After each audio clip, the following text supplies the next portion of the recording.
Good morning, everybody. Welcome to the 19th Minsk Forum here from Berlin. It's the third module of a conference this year in its 19th year, 24 years after its inauguration in 1997.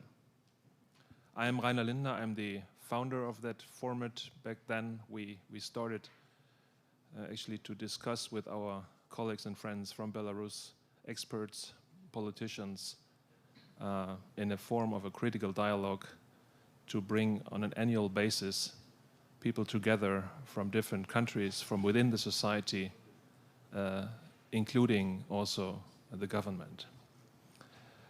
Dear Ambassador Lüttenberg, dear Director Melle, dear Director Dr. Wölbern, it's my pleasure also to welcome you here at this distinguished opening panel here at the Konrad Adenauer Stiftung in Berlin. Thank you for having us, Dr. Wölbern, here in this excellent place. The Minsk Forum, however, is in an exile mode, I have to say, because it was always part of the DNA of this conference to take place there, to give the opportunity to the society, to students, to the young professionals, to experts, to meet and discuss in a very open way, also to be able to speak out uncomfortable truths in an environment that over all these years was complicated, was difficult, and was a not mature political culture so far. This is why we started that format. This is why we go on with that format over the years, and also this year. It's actually the second time that we have to gather outside Belarus. For the first time in 2010, we organized a meeting after the presidential elections in Vilnius due to the political prisoners, due to the political circumstances. And then 10 years later, basically, last year we were forced by Corona, of course, but also by the political events to go online. And this year we have the opportunity to actually physically meet again, but not inside the country. My greetings therefore goes to our colleagues and friends in Belarus. And I know that you are also listening and watching us here this morning, and I want to greet you over there, and I want to encourage you to go on with your personal and political aspirations. It's the young generation basically that will have to build up the new Belarus in the forthcoming years. And I hope that we can come back sometime in the future, in the near future, I hope, together again in the format of the Minsk Forum. My thoughts are also with those who are imprisoned today, and also people who are in the woods between Poland and Belarus. I think we are facing a major crisis, also a security crisis within Europe, and I hope that we can solve this crisis quite soon. And I'm very grateful, Ambassador Lüttenberg, to the federal government to be so helpful in this context in these days. I think it's all about the humanitarian help and aid to people in need at this point of time. However, and whatever it takes to solve the crisis and to give these people a humanitarian comfort. So this is why we are in Berlin today, and I think we want also to greet people here in this auditorium, people in the online world. We know that a lot of participants in a hybrid or online way are looking and watching and following the discussion of today, which is dedicated to basically 3 topics. It's about the overall political situation. It's about the economy, how the economy can encourage the entrepreneurs, how people can do business in Belarus, and how the sanctions basically affect the current economy of this country. And we also want to look ahead. We want to understand what are the scenarios of the future. And I think it's a good opportunity also for the very active working group on Belarus, the Arbeitskreis Belarus, today to present these scenarios and options for future development. I think it's about the new generation. This is my main message this morning. It's about the young Belarusians, and male and female people who showed last year that they want to take the future of the country in their own hands. And I think it's the new generation that will have to build and develop also the country's economy, but also the culture, the society, good governance, and other aspects of a social welfare. And I think this is something we want to talk about today, but this is also about the future of this country, in which direction Belarus basically will go. And that is why we want to discuss these scenarios. This is why we want to also go further next week to Brussels with the 4th module of this year's Minsk Forum, and also to give the European politics and organizations the opportunity to take part in that format. I think coming back to the main message and also concluding my first word this morning, it is about the young generation. It's also about they don't want to leave the country. I remember always when I do the forum, when I did the forum in the past in Belarus, we also were able to welcome our friend Levon Volsky, the great singer of Belarus. And some of you participated when we played music together back then. And he has this famous song about his own biography. I was born here. Я народился тут. And I think this is a message to stay also in the country.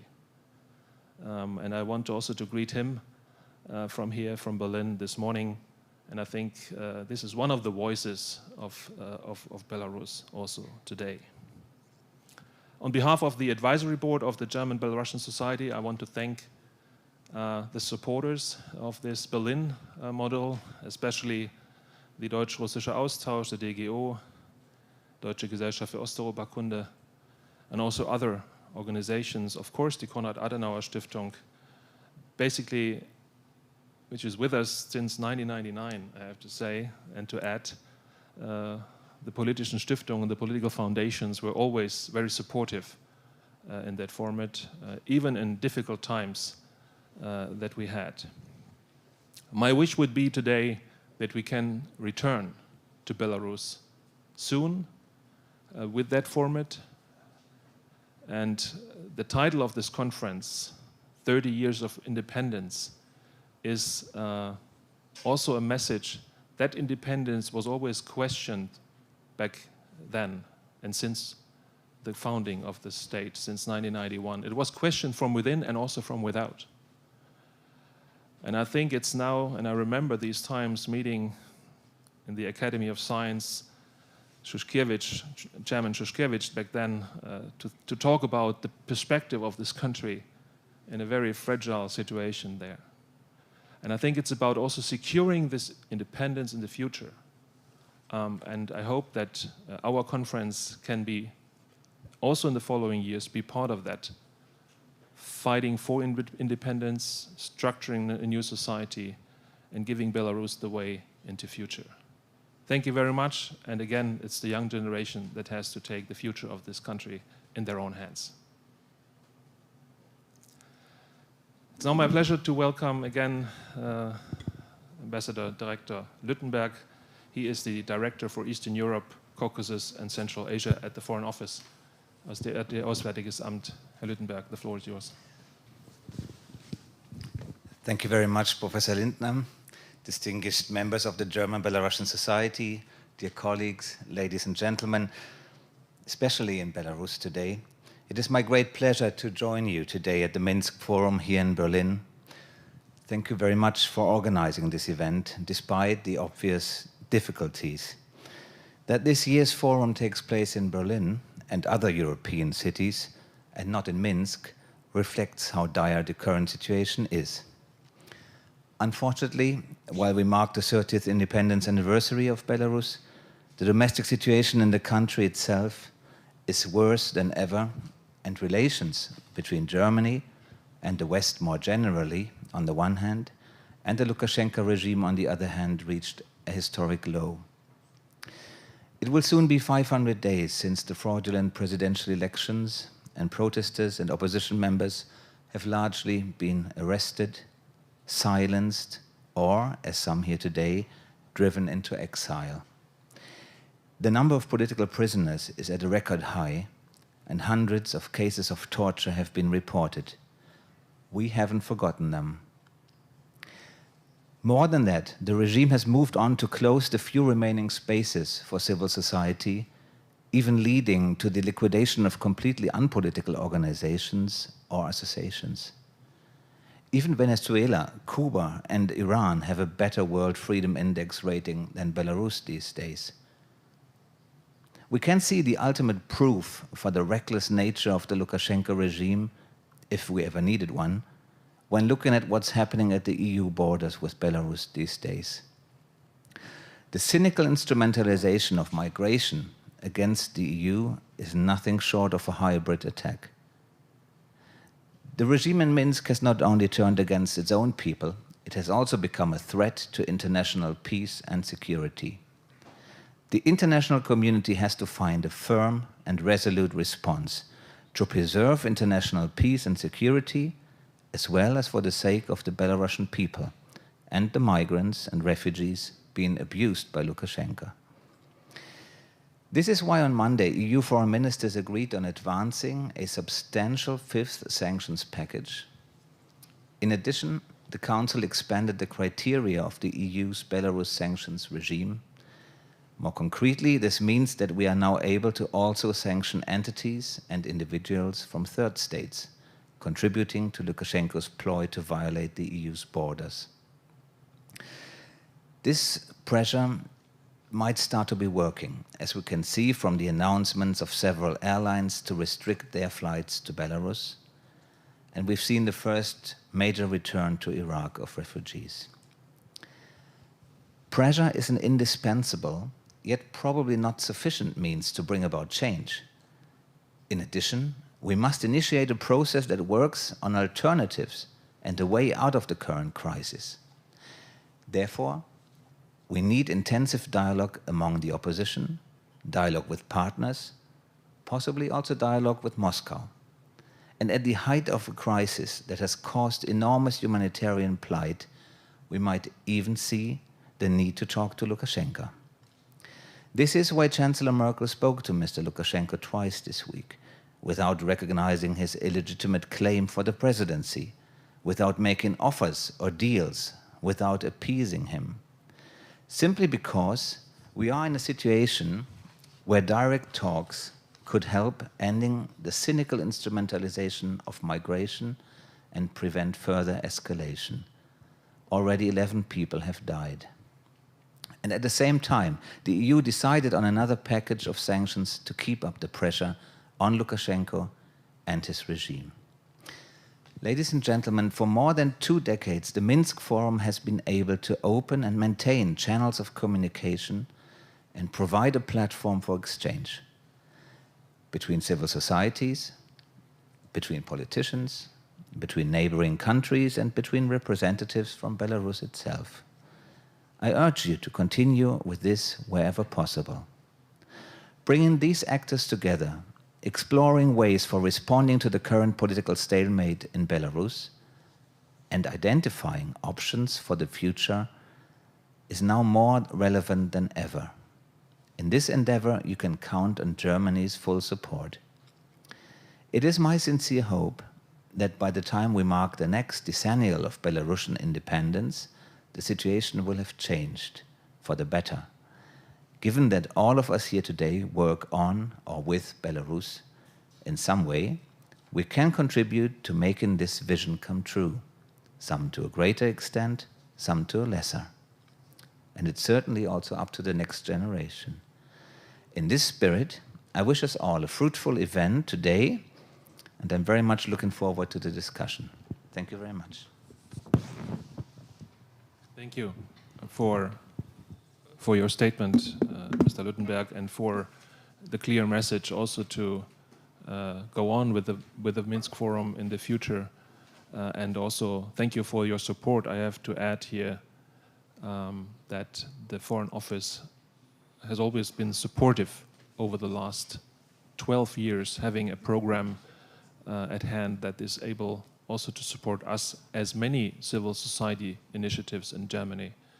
And it is always in a good tradition, and my greetings also go out to Ambassador Hutterer and his team at the embassy in Minsk to support also us when we're doing this endeavor. So thank you. Exchange, and it's not just about German-Russian. I know that you always were and are very active doing projects on Ukraine, but also on Belarus, and hopefully in the future we can also have more cooperation between our organizations. So the floor is yours. Thank you very much. Good morning to all. I will speak in Russian and hope that will be okay for all of you. I'm very happy to be here. I'm very happy that we were invited, that you are here, that you are listening to us. Thank you very much to the organizers, the German-Belarusian Society, to organize the Minsk Forum, and to all colleagues and partners who are working on this forum. And also, I welcome all who can't be here, who are in Belarus, who are abroad in Poland, in Lithuania, in other countries. Very many Belarusians had to emigrate to these countries, and we will talk about 30 years of independence today, but we are also facing a very difficult moment, because these 30 years are a time in which a new state and a new society have developed. The people have developed, each individual, and it has been a time of search, but also a time when things decelerated. Because for 27 years the country is under one person who today is no longer the legitimate president of the country, who wants to prevent what is going on in the country, and does this with very many violent actions, with the help of his security forces, with the help of violence, with the help of falsified elections, and also, what is worse than everything else, and started last year, is continuing every day, as that we, as civil society organizations, together with our partners, are prevented from working in the country. We can't tolerate the situation. Last year, last August,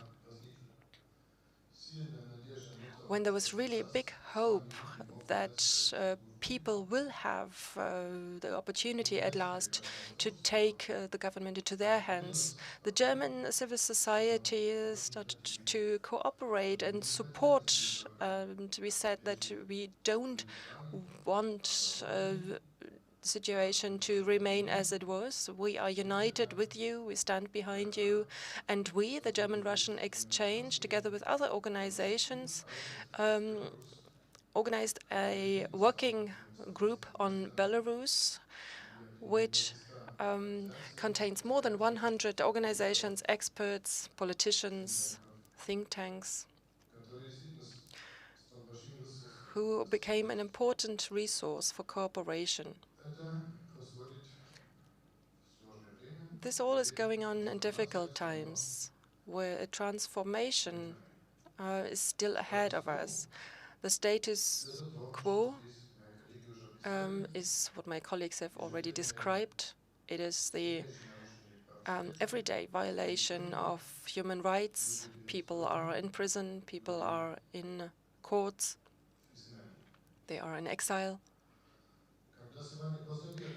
When today, in the afternoon, there will be the presentation of strategies, of scenarios developed by our working group, we are hoping that at least one of these scenarios is becoming true, and we understand that each of these scenarios is just a proposal today. And every moment, something unpredictable is going on in the country. Of course, it was understandable that the question of the future development of Belarus is something that is going on in each city, in each town and village of the country. Things are going on. It is not only a question of the development of the country, but also of Eastern Europe, of our whole Europe, of the place we are living in. It's a question of geopolitics. And the dependence of Belarus is the independence of Belarus is under question today, not for the first time, by the way, because one big neighbor assumes that the country with its independence is no longer necessary. They are union states and are organizing an integration, which is also a little bit false. And the Russian government does not accept the independence of former Soviet Russian-speaking republics. It is also our task to support the right of independence of our neighbor states, including Belarus and Ukraine, and support them together with Belarusian and Russian partners and together with all of our European partners. I would like to express my gratitude to our friendly neighbor countries, Lithuania, Poland, who took up very many people who had to leave the country, who were not able to stay within the country, where today very many people are in dangerous situations and also have to leave in the future. It was already said, and I agree that we must not lose time. Firstly, we cannot accept that violations of rights are not judged. All the rights that were violated, what we know about, what our Belarusian colleagues know about, who are collecting the data, have to be put into court. And we very much support the Belarusian Accountability Platform for Belarus, which contains very many human rights organizations from Belarus. And we hope that and really ask for this platform to become active and effective, and also for it to contribute to transparency, to maybe even establish international tribunals in the future. The position of the next German government is going to be decisive, because the situation in the weakened European Union, the position of Germany, is a leitmotif. And Germany can form a direction, can become a leader also for other countries, for Poland, for France. And if we can unite, then maybe we can stop Mr. Lukashenko, who is no longer the legitimate president. We see the catastrophic situation on the border, which has been provoked and which shows that geopolitics can happen everywhere. It's not only a question of Iraqi or other countries, people who are asking for asylum, people who also have rights and have the right to ask for asylum. we have to understand the whole context of the situation. Why is this going on? And we have to find an opportunity to support the rights of the people and also to protect our borders. Because we don't want Mr. Lukashenko to succeed with his tactics. We hope that the European Union will remain open for all countries, also for the Eastern European countries, also including Belarus. All people who are living there, 10 million people, also people who are living in Russia, must have the opportunity to come to the EU. When people working on Belarus meet, they always greet themselves with the word "Живи Belarus." And we all hope that Belarus is going to be a free country in the future, because we and they, we all have the right to this. Thank you. Thank you, Mr. Meller, for your words, for your welcoming speech, and also for reminding us of the importance of the independence of the country. And of course, thank you very much for your support to our format. Welcome again, Dr. Jan-Philipp Wölbern, Desk Officer, Eastern Europe, Konrad Adenauer Stiftung here in Berlin. Dr. Wölbern, thank you again for having us. The floor is yours.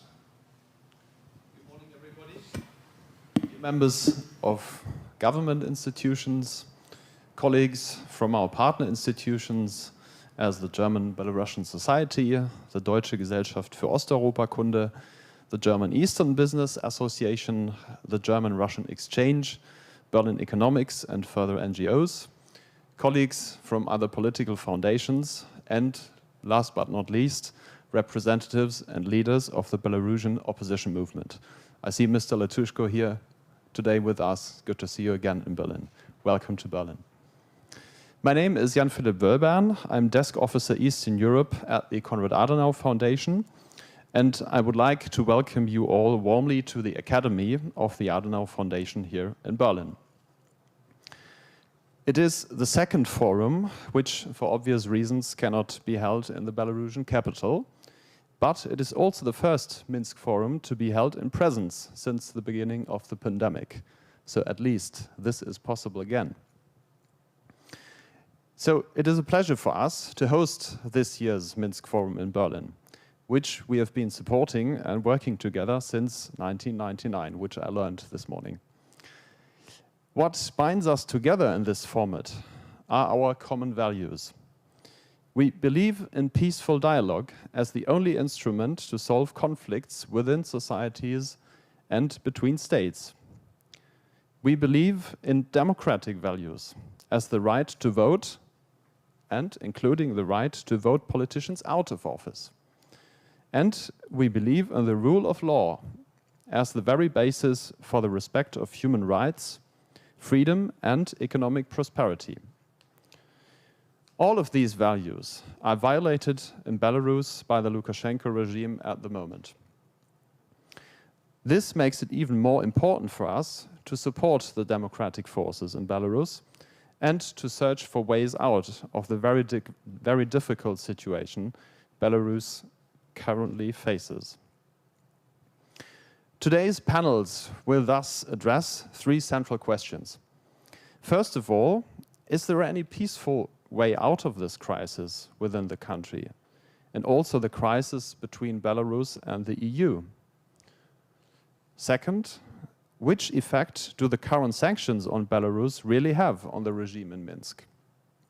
And finally, which are possible scenarios for the future? Without much further ado, I would like to thank you for coming and hand over to the panelists in the first discussion today. Thank you very much for being with us here today. Well, thank you. And now, actually, I give the floor to Peter for moderating the next session. Thank you for this morning's session.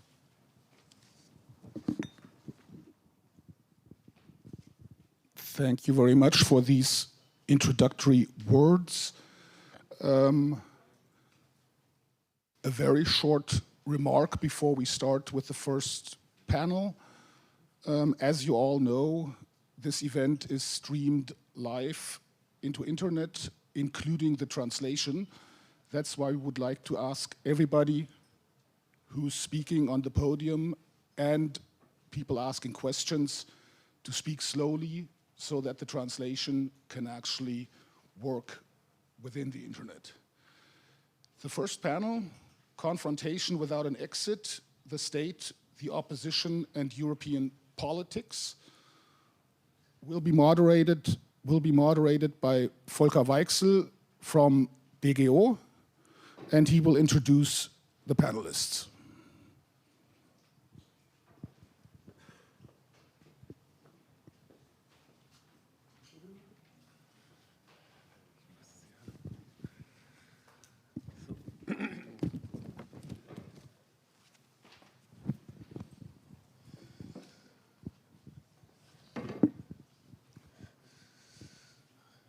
Уважаемые дамы и господа, Ladies and gentlemen, I'm very glad to welcome you at the Minsk Forum. I remember that it's not the first Minsk Forum. There were many, and many years ago, the situation was such that Belarus was a white spot on the European map. And only we, the specialists, the experts who were meeting here, we knew that Belarus is not somewhere behind the forests, but in the center of Europe. Last year, it turned out that Belarus really is in the center of the global attention. And today, Belarus is one of the hotspots in Europe. Everybody is looking at what is going on there. And that is why today's discussion with my three guests will be a discussion about two questions. The first question is the question about the situation on the Belarusian-Polish border. We have to speak about this because we know that this situation was provoked in order to be discussed. In order for no discussions about the internal situation of Belarus taking place. Stefan Melle of the German-Russian Exchange just mentioned that. And during the second half of the discussion, we are going to talk about the internal situation of the country, about the so-called constitutional reform and the continuation of the difficult situation of the democratic opposition, and about the internal political events around political prisoners and so on. I would like to present the guests of our podium. These are from Warsaw, Pavel Latushka. He's a member of the Coordination Council of the Belarusian Civil Society, a former Minister of Culture and former director of the Kopalov Theater. And in Warsaw, he established his own center, which supports the structures of Svetlana Tikhanovskaya in Vilnius and supports Belarusian opposition forces in exile. Next to me, Matthias Lüttenberg is sitting. He is from the Ministry of Foreign Affairs of Germany. He is also the Director for Eastern Europe, the Caucasus, and Central Asia. Thank you for coming. And last but not least,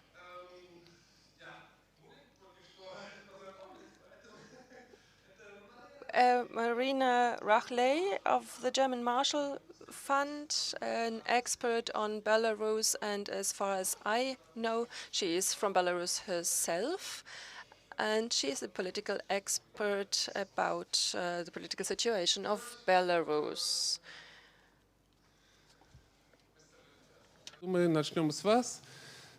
So, Mr. Lüttenberg, I think we'll start from you, and we'll start with the situation on the border. I would ask you After all the signals and the events of yesterday, I would like you to tell us what the current situation is as regards the conflict between Minsk, Warsaw, Berlin, etc. What's your perspective on this?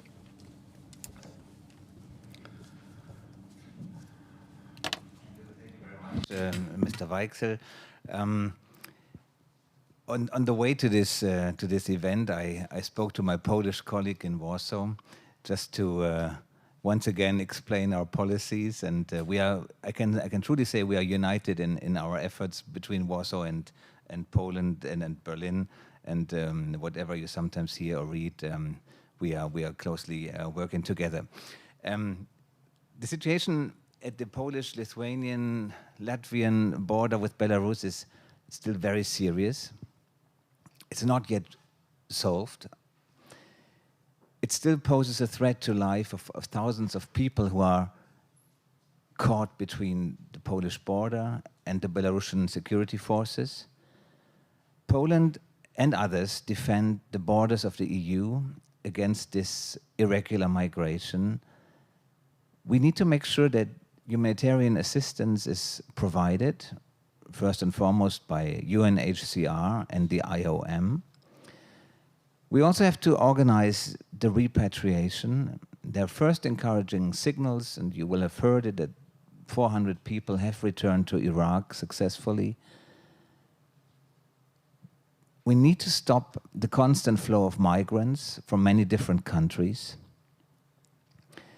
It's not only about Iraq and the Kurds from there, it's also about Syria, it's about Yemen, it's about potentially also Afghanistan. We reach out to these countries, the EU reaches out to these countries, and we do see first encouraging signals whenever certain airlines refuse to transport people who have a one-way ticket to Belarus from certain countries. But let me be clear, it is no coincidence that people reach the Belarusian borders with the EU. They have been invited, encouraged, and transferred by Lukashenko's regime. They have been equipped and assisted in their attempt to cross the border by Lukashenko's regime. Some have managed. Despite the tight control, almost 10,000 illegal crossings into Germany from Poland have been registered this year, most of them via Belarus. The responsibility, and this has been often said, lies with Lukashenko, who uses human beings from third states as an instrument for his own goals. Yet, he seems to be realizing that he cannot continue like that. The people he called are about to stay. We must not allow Lukashenko to drive a wedge between EU member states. We must stay united, and we must be solidary with all our countries which are at the border. We must not give in to the pressure from Lukashenko, and to say that very clearly, Chancellor Merkel did neither give in to the pressure nor did she recognize the results of the scandalous elections of 2020. Our response as the EU to the instrumentalization of migration was clear and determined. The new criterion on illegal migration allows us to sanction, for example, travel agencies or flight companies from these countries. In addition, the foreign ministers of the EU on Monday agreed on a fifth package of sanctions, which includes, inter alia, the Belarusian airline Belavia. Once again, I say we haven't overcome the challenge yet, but at least there are some glimmers of hope. Let us not forget that we are talking about human beings in need at our borders. Our dilemma is Lukashenko's advantage. While we take care, he and his regime have so far not spent much thought on what this trip to Belarus does to the people and their hopes. At the end of the day, we have to realize that Lukashenko's readiness to invest even more energy into eluding people, bringing people to the borders, is a reaction to our sanctions. And he might be increasingly aggressive the more sanctions we will decide upon. I just mentioned the rather weird example of stopping the gas flow through the Yamal pipeline. We don't know what he's up to, so we have to be prepared, and we have to stand in solidarity in the EU, but also with the people of Belarus and with those who are fighting the migration on our borders, the illegal or irregular migration. Thank you. Thank you very much. Before we switch to Pavel Latushko, I would like to ask one question. My assessment of the situation is that the regime in Minsk prepared a trap for the European Union, and the situation right now is not that by taking up this situation in the same way he constructed it, Lukashenko constructed it, we did get out of this, but it's just a mirror of what he did. So he's able, with his propaganda inwards, to mobilize people and to show them that the reaction of especially Poland, but the whole European Union is just the same cruel reaction as his regime, so what he's doing is normal. Everybody is just doing realpolitik.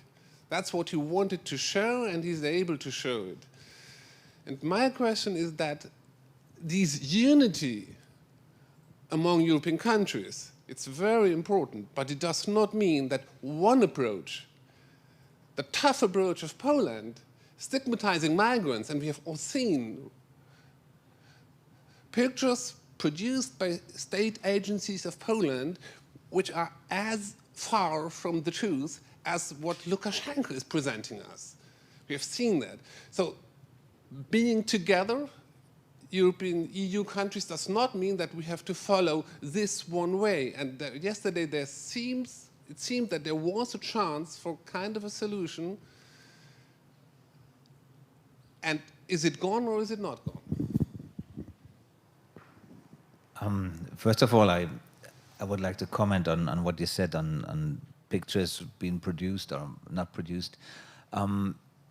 What happens at the border is really a huge challenge for our Polish friends and colleagues, and it is, of course, in everybody's interest here that the borders of the EU are protected, and we also state very clearly that certain rules have to be followed. I mean, whatever is going on there has to be treating human beings with dignity, and everything that is opposing this approach is, of course, not what we would like to see. I'm not saying that this is happening. I just say that we should appeal to everybody to, and this is true for all border guards as well as for others in Lithuania or elsewhere. I still see there is some movement. Some may argue that this has not been enough, and that it's a reaction by the regime to prevent further sanctions from taking place. But we are not stupid either. We are monitoring these things very closely in the countries of origin of the migrants, as well as, of course, in our immediate neighborhood, on our borders. We are talking to all sorts of people, airlines, governments, whoever may contribute to either taking these people back or stopping them to come to Belarus. And there we do see successes. It's not necessarily Lukashenko who changed his mind. It's rather that the international attention and the possibility of sanctions against airlines of third states, which helped change some people's minds. If we reach a change of mind in Lukashenko, I don't know yet. What we do see is that he's looking also for a solution. He cannot be satisfied with what he sees, because these people begin to be stuck in his country, and this is certainly nothing he can sell to his own people, so he wants to get rid of them, either by taking them back or by asking the EU, as he does via public. And I have to state that clearly, there's no offer of Germany or anybody else to take 2,000 people. This has been propaganda of the Belarusian regime. We will, of course, not offer doing this, and our minister, Heiko Maas, was as clear as Horst Seehofer, who was just in Poland yesterday. This is not our preferred option. I cannot rule out that at the end of the day we might change our mind, but of course this is not what we are doing now. We want these people to return to their countries, and this is what we're working on, and this is what we see happening, and therefore we will encourage everybody to continue this way. And the more the word is spreading that people are not satisfied with what they experienced at all. I heard some people on the radio this morning who said it was a terrible experience in Belarus. These were Iraqis who returned. And this is important to make clear to everybody that this is not the easy way into Europe or into Germany. Pavel Latushko, как вы Pavel Latushka, what is your take on this situation? Well, to begin with, I would like to thank the organizers for the opportunity to attend the Minsk Forum, for the possibility to discuss the topical issues arising in and around Belarus. First of all, related to the activity of the regime which is still in power in our country. I would like to refer to the phone conversation between Chancellor Merkel and Mr. Lukashenko. I think it's a very topical issue which raised many questions among the democratic forces in Belarus. The first response, I want to say we conducted no sociological polls, just a few questioning at the internet show that 80 to 90% of Belarusians showed no understanding of that step by Chancellor. They were quite critical of that. Their impression was that this came across as a kind of a recognition of Lukashenko as president. And I think what should be done now? First of all, we as diplomats read attentively the communique published on the results of those conversations. The conversation was between Chancellor of Germany and Mr. Lukashenko. That's very important. But I think for Belarusian society, it's very important to hear what Mr. Luttenberg said today, And I thank him for the words that the German government does not recognize Lukashenko as president. The second thing Belarusian society would like to hear from the German government is that the German government is mindful of the sufferings of the people of Belarus. As a human being, and I think we all, as humans, are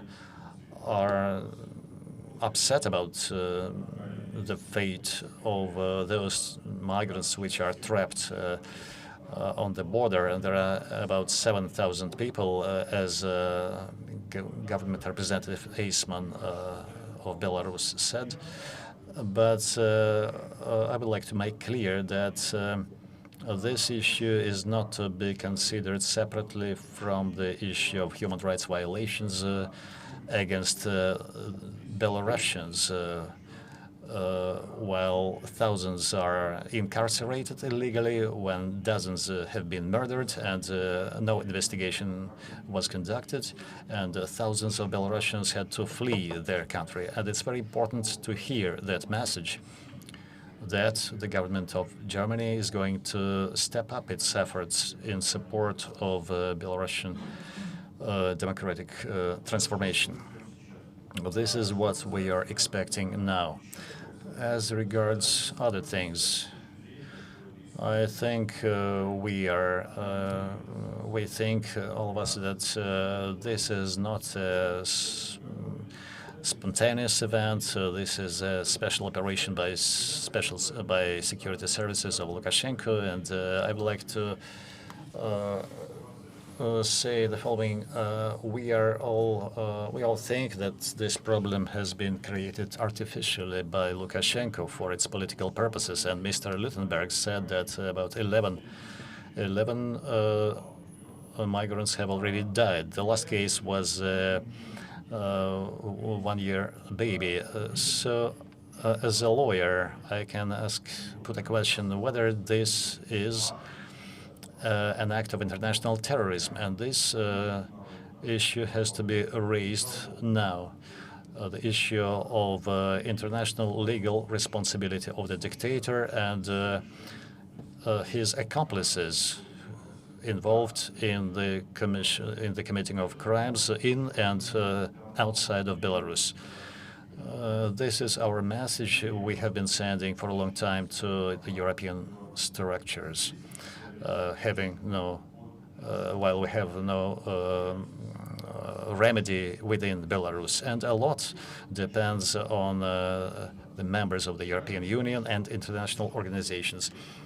At yesterday's meeting with Mr. Berger, I heard an important thing, that the German legislation does provide such possibilities. There have been precedents related to Syria, and 10 cases have been filed within the German jurisdiction on cases of torture, and we would like to see some progress on all these cases.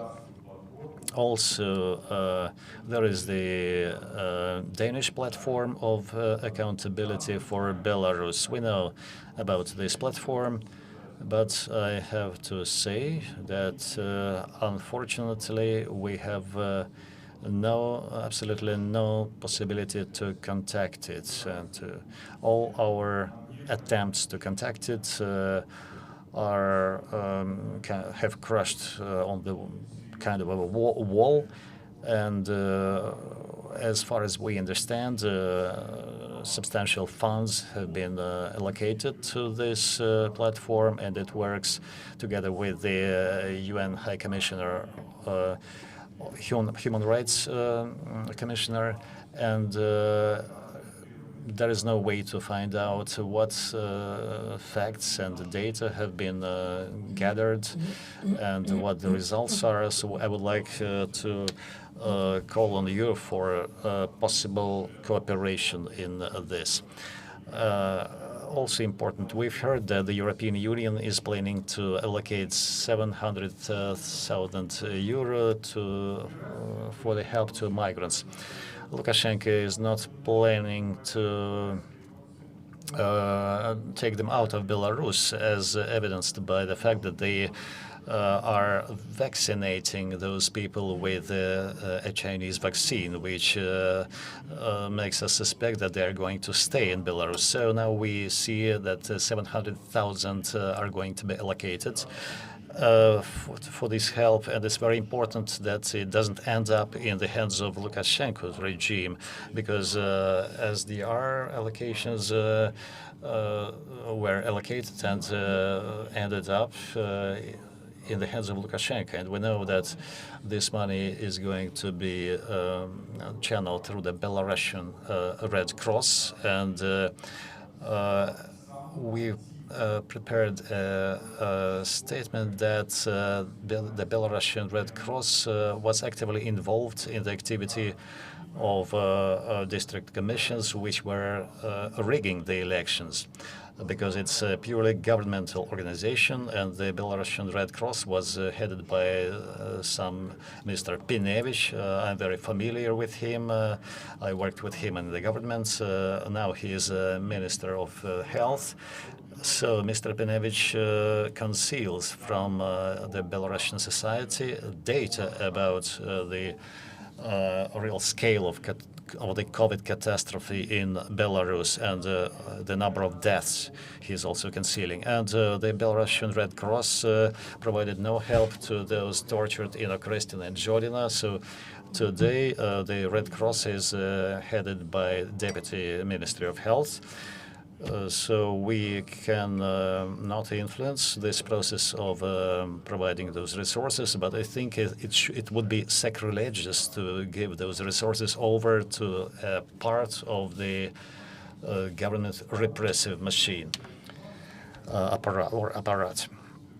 So I would like to make use of this opportunity of the presence of Mr. Luttenberg, and I would like this to become known to our society. So, as regards our expectations of the current and the future government of Germany, we would like to hear that Lukashenko is not a legitimate president. Secondly, don't forget about Belarusian society. And thirdly, it's important to hold the regime and its accomplices criminally liable for crimes against humanity. Thank you. Latushko, just to clarify the last point that you made. Germany has given money for the Red Cross, but not of Belarus, but to Poland and Lithuania. It's a clear, just I wanted to not to people remind them the wrong information. It has been given to the Red Cross, the German Red Cross, and then will be transferred to Lithuanian and Polish Red Cross only. We are aware of the Belarusian Red Cross and its connections to the regime. We're not supporting this.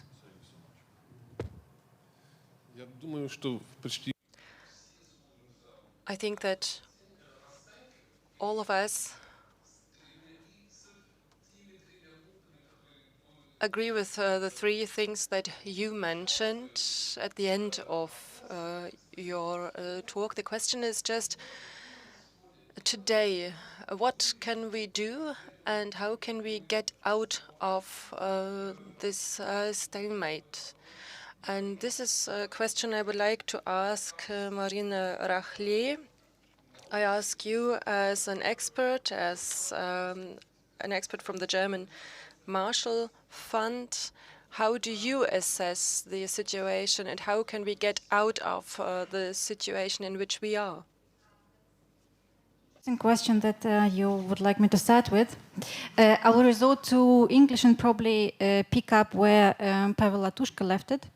I think that the crisis that it is not migrant crisis as such, that is man-made and constructed and at the border between Belarus and Poland, is very polarizing.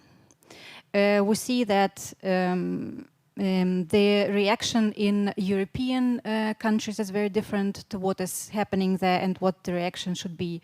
That there are different voices even in German political circles, but also in the Belarusian society. It's not that that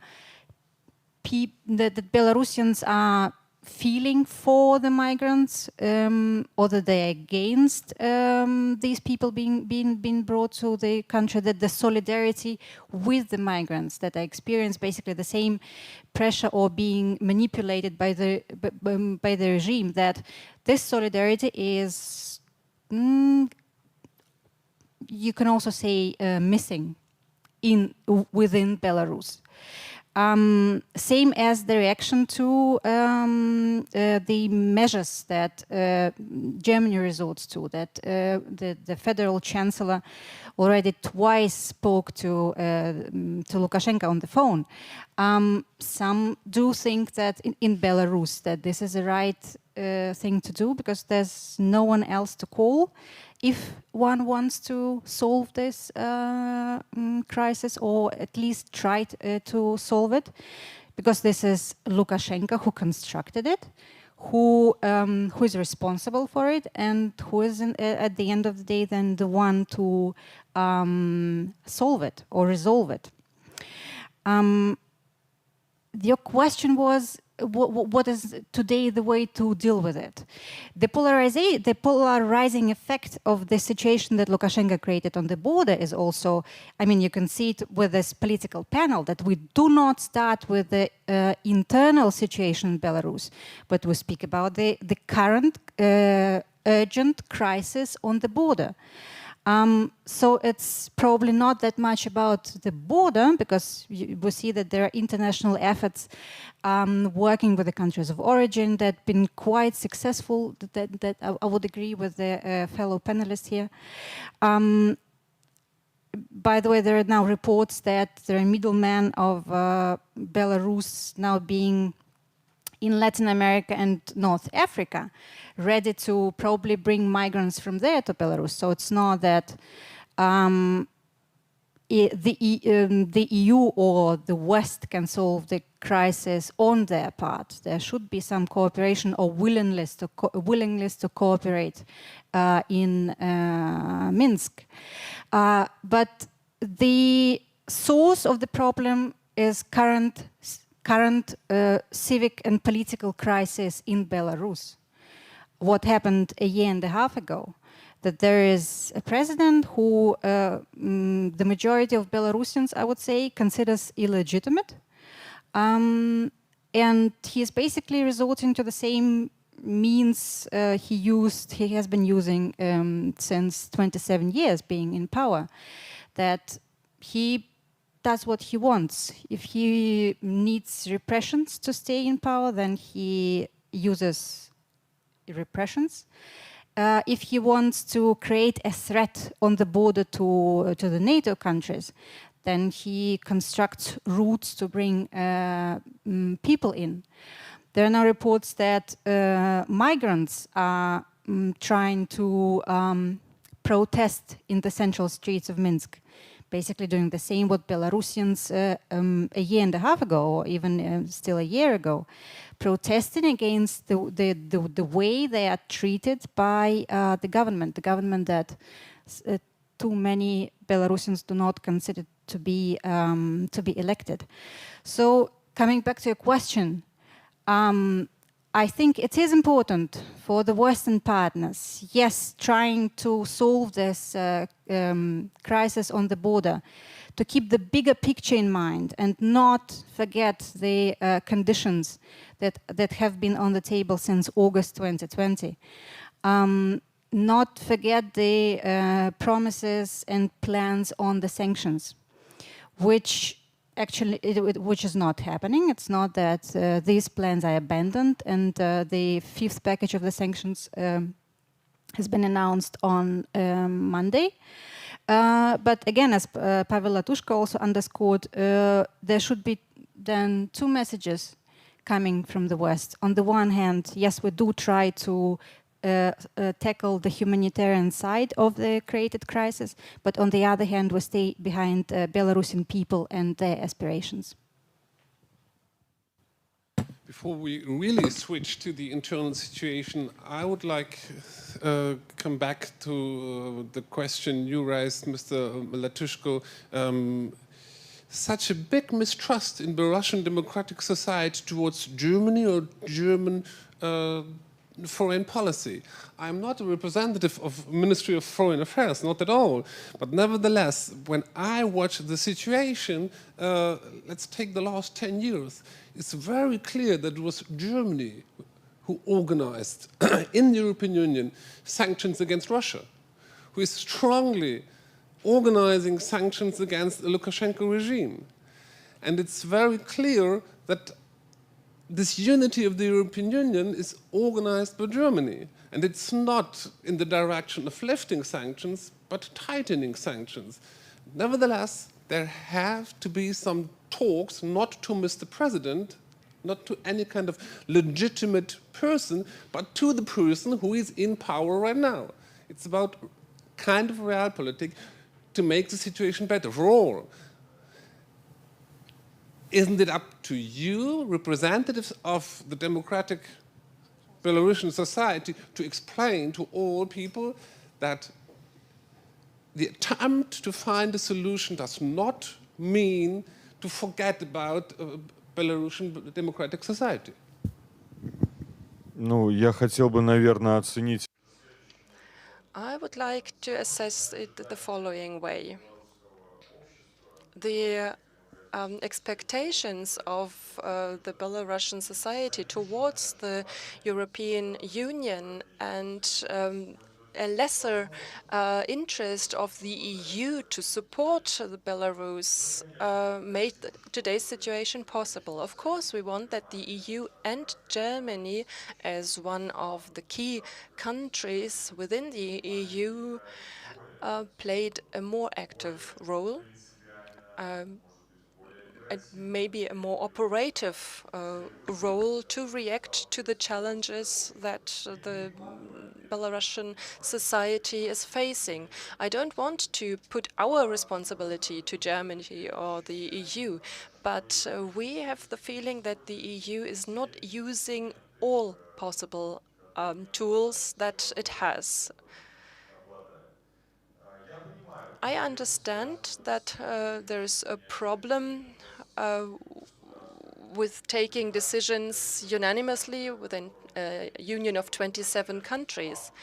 But in August, you reacted to the mass violence, to the first murders which were taking place in Belarus, I think in September. Then Cyprus was blocking decisions on sanctions, and maybe we as diplomats understand the situation, but the Belarusian society was really hoping for the EU and Germany to support them. And Chancellor Merkel,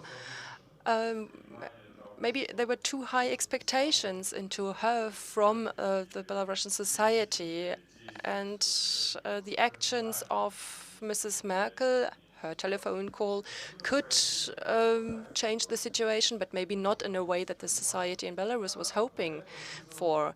But the main challenge for us, for the democratic forces in Belarus, is as high as the challenge for the European democratic forces. I am an advocate of European values, and this morning I gave an interview to Deutsche Welle, and I told them that I will stay also an advocate for the German government. I will try to understand why and explain why this telephone call took place, why it was just a telephone call on the security situation on the border, that it was meant to solve a local military conflict, and this is a threat not only to the security of Europe but also of Belarus. Of course, Belarus also doesn't want to become a member of a military conflict. The Belarusian situation is not a standard situation. I would like to ask a question. Can you imagine that as a result of the dialogue which some politicians in the EU are asking Lukashenko for, that Lukashenko is going to take a decision and is going to free all thousands of political prisoners? Maria Kolesnikova, Viktor Babarik, Mikolai Sakievich, Pavel Sinevich, do you think that they are going to be able to freely walk on the streets of Minsk? Is anybody believing in this here? I don't. Is anybody believing that Lukashenko will register 285 NGOs which were liquidated in the last months? This is one of the what was one of the first decisions that Lukashenko took. Does anybody here believe in this? I don't. Does anybody here believe that our media are going to become independent again? Many of our media have to work from exile. I don't think that they are going to return to Belarus shortly. Do you think that there are going to be court cases against those who killed, who tortured? I don't think so. And these 500,000 Belarusian people who have to live in exile now, do you think that they will come back shortly? I don't think so. Is anybody here in this room who believes in this? You can raise your hand, but I don't think so. So there is no way back. There's not going to be the same scenario as 5 years ago or 10 years ago. At that time, I was listening to the negotiations about sanctions. At that time, we were really having trade with Belarus. Now we are having sanctions, and this trade that was going on in the past must not take place again. If we say that the situation is not a standard situation, then only with sanctions you can't solve the problem. And we agree with Svetlana Tikhanovskaya's office. We support her. She says that we must not acknowledge Lukashenko, and just today the president of Lithuania also said that. The European Parliament on the 7th of November declared that they signed a resolution which says that we must not acknowledge Lukashenko. We have to block money, funding from international organizations going to Belarus. The second thing is legal responsibility, because what is going on at the moment? If Lukashenko will solve the migrant crisis, a crime took place, and I am a lawyer. There was a crime, and we must not forget about this crime. We must not forget about the murders which took place and which are still going on under Lukashenko. This week, I was listening to CNN and ZDF in Berlin this morning, and everybody is speaking about the migrant crisis, and nobody is speaking about Belarus. There are hundreds of political prisoners in Belarus. There are people in prison, for example, mothers of children, of 5 children. I know such people. We were living together in one village, and there are still court cases going on against political activists. In Brest, for example, just recently 100 people were imprisoned. The Belarusian People's Front was liquidated, and so on and so on. And nobody is talking about these events in Europe. And that is why in Warsaw I went to the press and asked them not to forget about Belarus. It is necessary to put criminals to court, and of course to support real sanctions. I support the Polish government, who says we don't want migrants to enter Poland. And I believe that Lukashenko will only listen to a voice that is stronger than his. It is necessary that he asks for telephone calls, and you have to talk to him only in cases when there is no other option, when only the person who calls him will speak.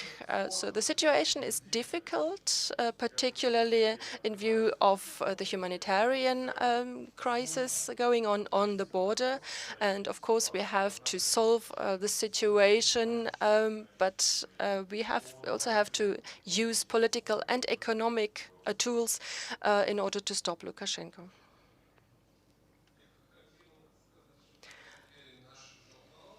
Our journal, the journal I work for, Osteuropa,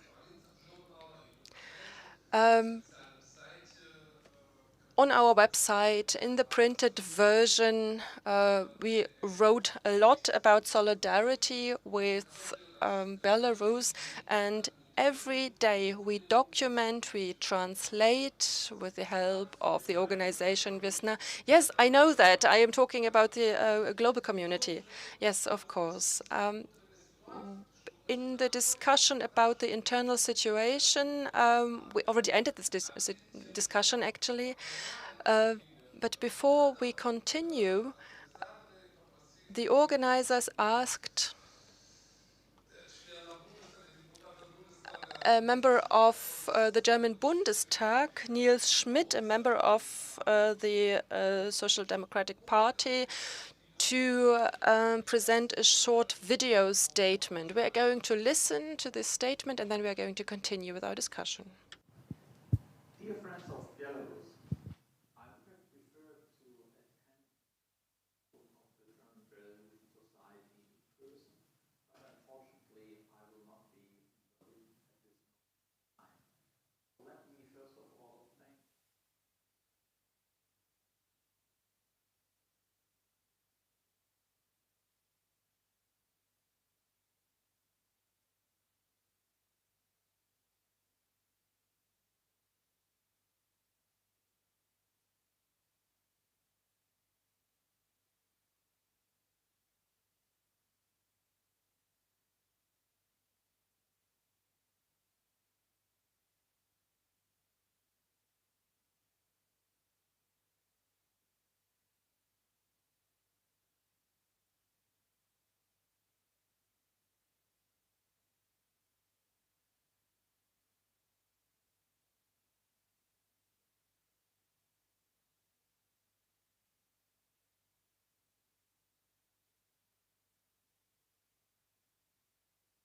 afternoon there will be presented 4 scenarios for Belarus 22.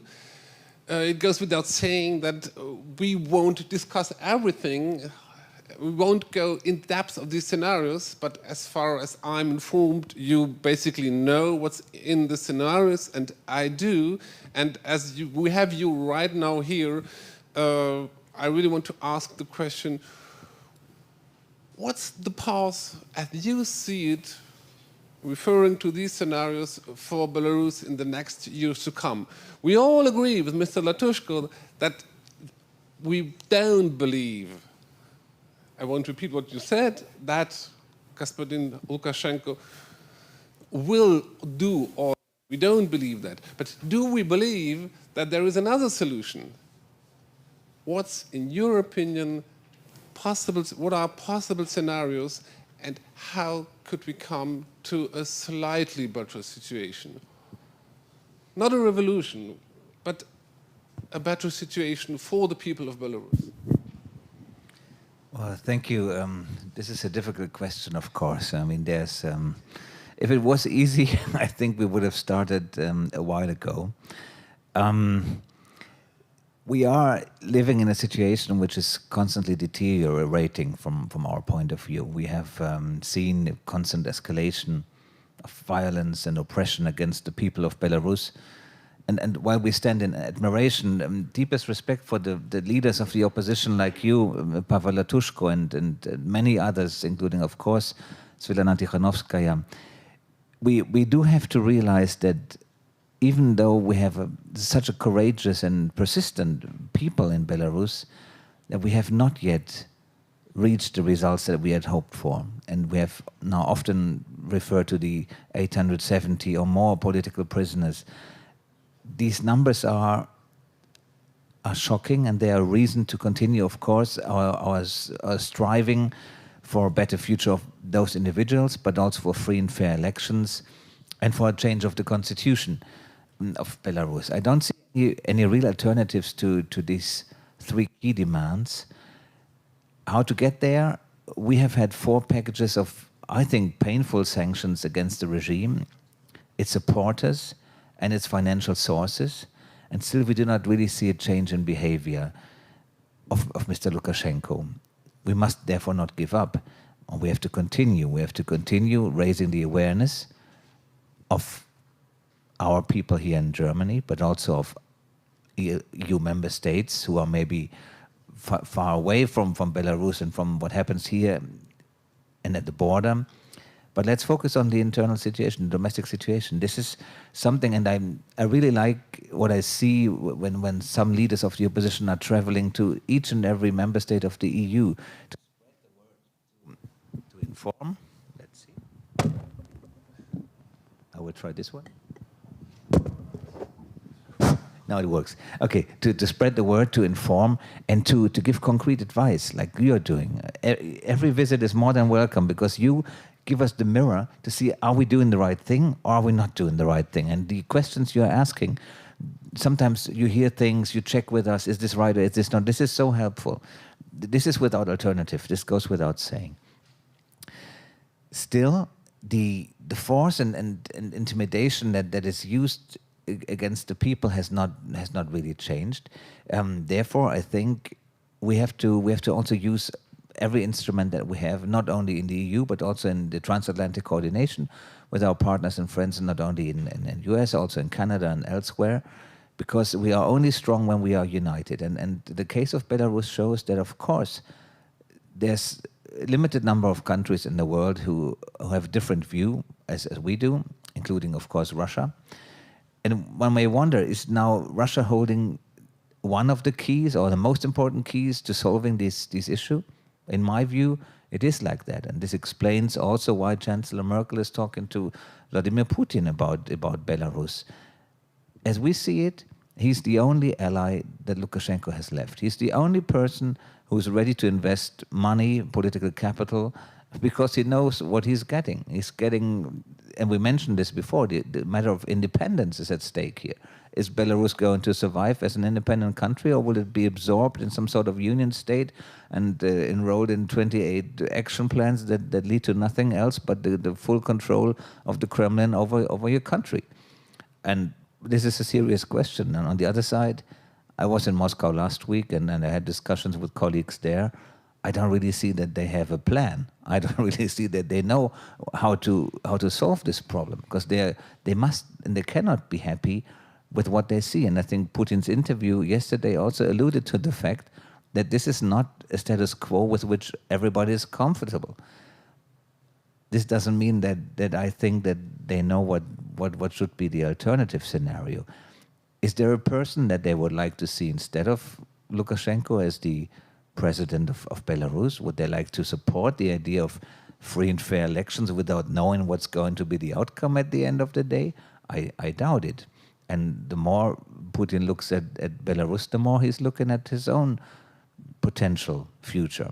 And as what we saw last August, when people took the streets, I think this gave him really something to think about. And he took all the measures. I'm not escaping the issue here, but I just wanted to give a remark that after the Duma elections, which were at least as fake as the ones in Belarus, people did not take the streets anymore. People were, at least not in the same amount of people. So Putin somehow manages to control, and he's learning, of course, he's learning from what Lukashenko is doing, and therefore he's trying to keep him in power for as long as he thinks this is necessary. And of course he has its own agenda. So therefore one of the keys, and probably even the most important one, lies in Moscow. What we can do, I think, Germany has, and it was mentioned, we have drawn up an action plan for civil society. This includes a number of different measures. I don't want to name all of them, but we are looking at the media, we're looking at scholarships for students, we're looking at an easier access to visa for those who are really in need. And of course, this is only part of what we're doing. The accountability mechanism for human rights violations was mentioned. And I'm happy to look into the matter of access for you and Mr. Natushko, and how can this be improved. I wasn't aware of this problem, because I think this is the one collection point where we want to have a good overview of what is going on, so and be able to further on take these cases to the court, and therefore every input is of course welcome in principle. I don't think that the constitutional reform, which is often referred to, will be a game changer. If it's in February or maybe later, easy to imagine that it can be postponed.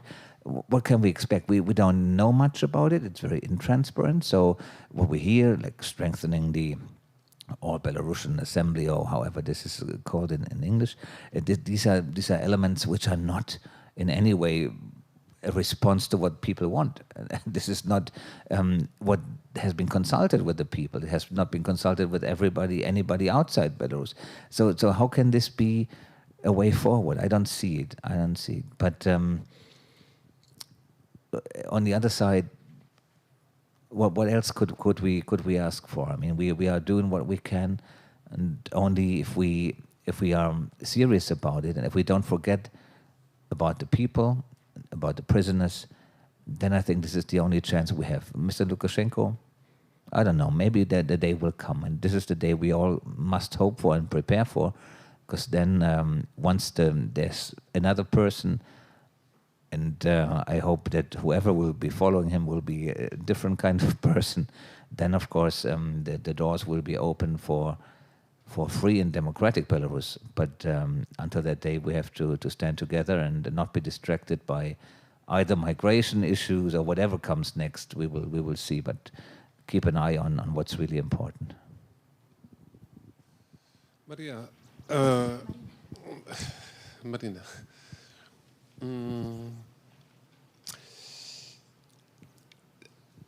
The situation between the relationship between German society and German government on the one hand, and Belarusian society and Belarusian government on the other hand, is completely different. You have a severe confrontation between democratic society and the dictator non-legitimate dictator. But the situation here is completely different. So what Germany can do is a kind of a partition of labor, functional partition of labor between a society that gives clear signals of solidarity with the oppressed, political prisoners, people in Lithuania, in Poland, Belarusian immigration, to you personally, to all your colleagues, to Svetlana Tikhanovskaya, signs of solidarity on the one hand from German European civil society, and as kind of a functional partition, kind of a dialogue on very narrow questions to get forward on a political level. Is it possible to explain to opposition structures, to the Belarusian civil society as a whole, that such a partition of labor is not kind of a between a treason?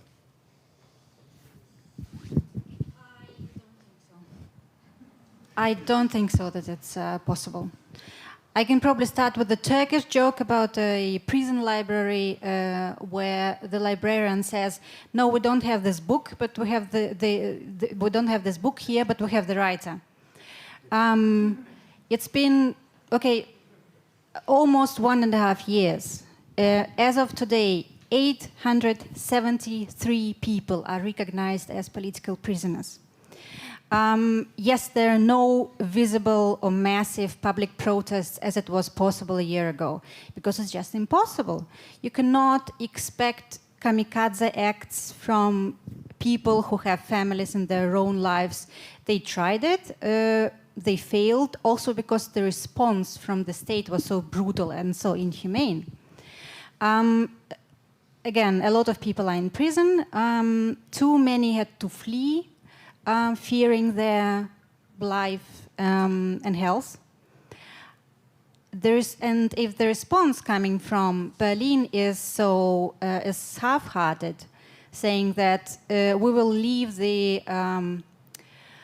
the non-diplomatic part to the society, which is, I mean, who is then the society? What are the organizations that would be taken this seriously? When this bleeding civil society is expecting full solidarity coming from around the world. Interestingly enough, the solidarity is what keeps them going. People in Belarus say that when they leave the country for recreation or for conferences, that they are actually surprised to notice that when you're outside, what happens in Belarus looks twice as worse. Because what keeps them going inside is this like small acts of support and solidarity that they experience basically every day. Being on the market, talking to people on public transport, seeing other people wearing ribbons of the right colors, white, red, white, or just white. I don't think this would be seen as a clear signal of support if the German government divides the responsibility and says, well, we are responsible for talking with the still official channels, and the rest will be done by our civil society. Talking about Russia, that is, of course, the elephant in the room. One of the major players in this situation. I do think it's a little bit awkward to believe that Moscow is able to solve the problem in Belarus. If they do so, will your colleagues, Mr. Lutenberg, gather around the table and think how we can resolve the situation in Belarus that it's the way Belarusians want it? If they do so, then it's going to be clearly in the interests of Moscow. That's basically like inviting the fox to fix problems in the chicken house. I would even like to see on the European agenda, on the international agenda, that the question of dealing with Russia is decoupled from the Belarusian question, because Russia is so polarizing. Even within the EU, we have also seen with the Cyprus case in autumn last year, that Russia polarizes. There's no consensus on how deep the ties should be, what should be the consequences of which actions. So treating these two countries separately it would be already a step forward. And the reforms that have been mentioned, constitutional reforms that are allegedly to be expected in February.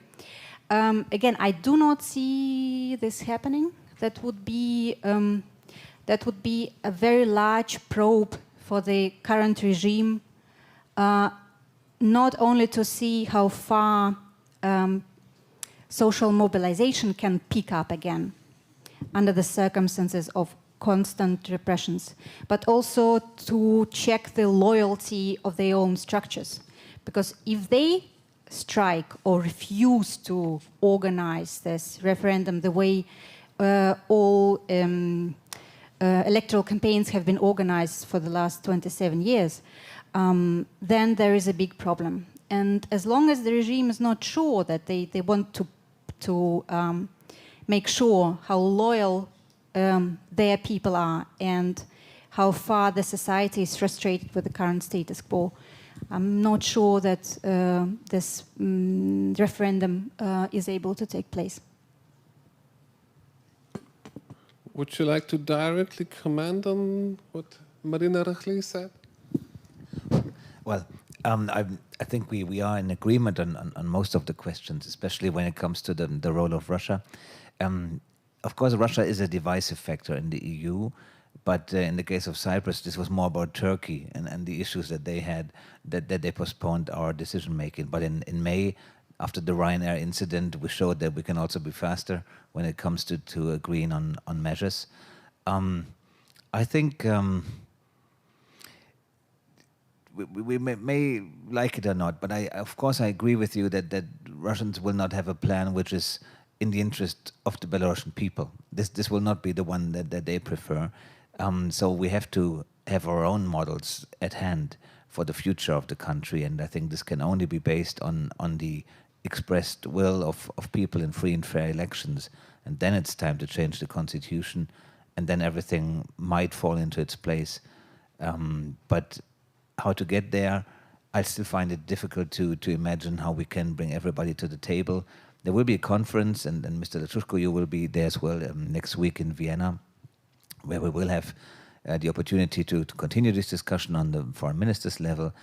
But the invitation has also gone to Russians to sit down and talk, but they are not attending. So there's no interest in talking about Belarus beyond the extent of the conversations that we are also having on the highest level here. But ultimately, I think a solution can only be found with everybody at the table, and not only the Kremlin, probably not only us as the EU.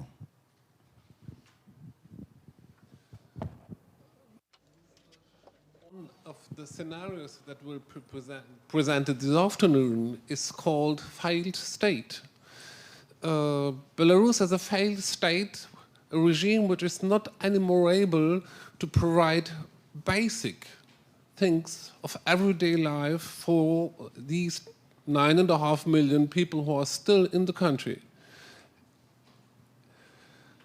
As a result of a situation which was created by this regime and answered by the European Union and the United States and other countries with sanctions.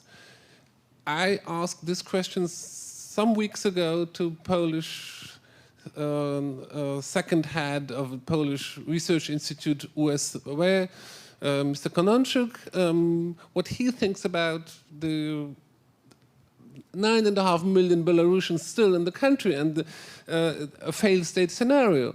And he just answered there is no more society, meaning civil society in Belarus. So what's up? What's the problem? Do you share this opinion?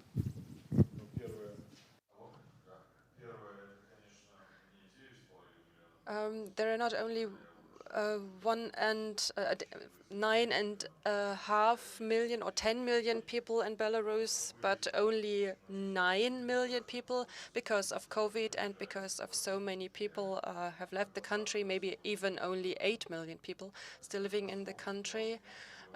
So there's really a catastrophe going on in Belarus. I would like to come back to yesterday's speech of Putin. I think this is also going to be important to speak about this. One asked the Belarusian government, Lukashenko, to start a dialogue with the opposition. And if we understand this as a game that was agreed upon with Lukashenko, then there can be different versions. But if we see this as a real appeal of Putin, then we have to understand that this is a real threat to Lukashenko.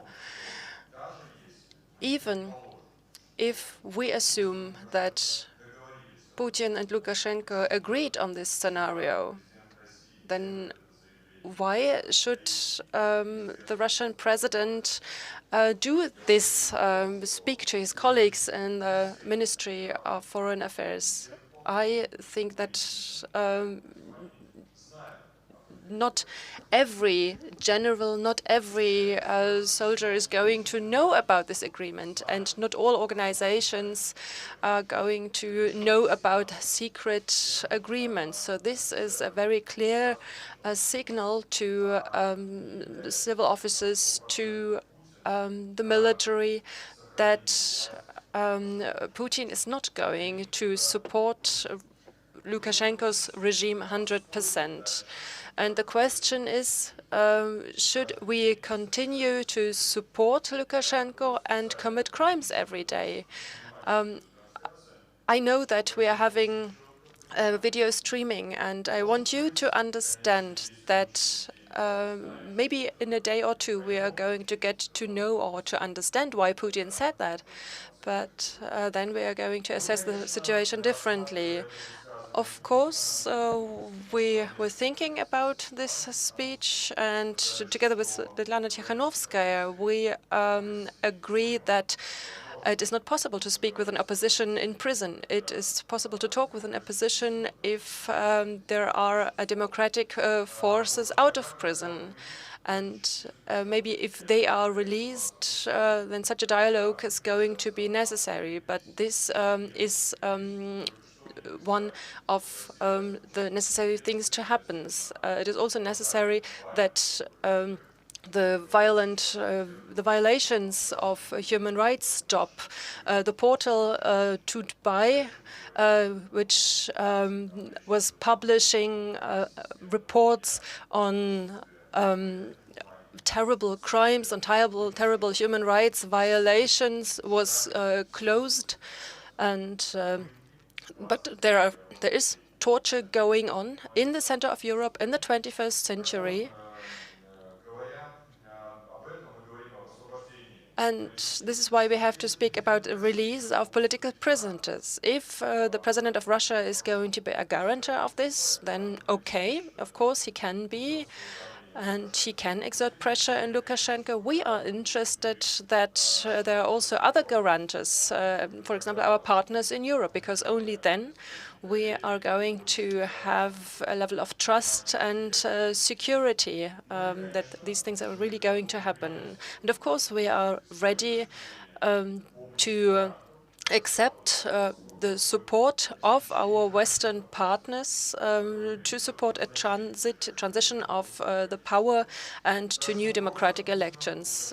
So the threat of Putin towards Lukashenko was done, and we have to understand that. And maybe we should be ready to expect some other things going on in the future. Why do I speak about Putin? I think that he received some analysis by his secret services, by sociologists, and he has a very critical assessment of Belarus. And the image of the Chancellor Merkel, the image of President Duda, Zelensky is much higher among Belarusians than the image of Putin. These are data of the FCIOM Institute, and only 3% of the Belarusians are ready to become a member of Russia. There are also data of the FCIOM. 45% of Belarusians are against a union with Russia, and these are clear messages towards Russia. And this means that Moscow committed a strategical mistake in August last year and is continuing to make such mistakes. This strategic mistake can lead to more mistakes, which are deepening the gap between the peoples. The Belarusians don't understand and don't accept and very critical assess the activities of the Russian government, that they support the dictator Lukashenko, who is still in power, but not the Belarusian people. I think against this background, we must understand what Putin said yesterday. And in terms of the referendum, yes, of course, we don't know the text of the constitution. I agree with Mr. Luttenberg. It's difficult to assess the document, which we don't know. But from the words Lukashenko said and his supporters, we understand that this is going to cement his power and his immunity for all of his life, and an additional immunity for all people who committed crimes against Belarusians. This is going to make the procedure of transforming the power more difficult, and so on and so on. And therefore, the position of the democratic forces, and shortly we are going to support them. We already agreed on this with our staff and with the Coordination Council and the initiative Goles, Zubr, Honest People, and so on. We are going to take part in a referendum in order to stop the crimes against the Belarusian people. We are for active things to be done. We are for an opposition against the violations of rights that are continued to take place. And this is all, we are living in very turbulent times, and things can change every day. And we think that it's not that somebody else should reach freedom and security in or stability in our country, but we have to do that. Again, in order to assess Lukashenko better, every day we ask ourselves the question, will the sanctions against Lukashenko push him to Russia? But Lukashenko is not a guarantor of the independence of Belarus. This is just the basis. He is not a guarantor. And at the same time, he is even a danger to the security of Belarus and of the whole region. Will there be sanctions or not? But I think the plans of the Kremlin are also understandable to everybody, and this is why we should really do something urgently and not wait until something happens. Last year, events started. Today, we've got a migrant crisis, and I think that everybody understands that we should take urgent measures in order to survive. Thank you.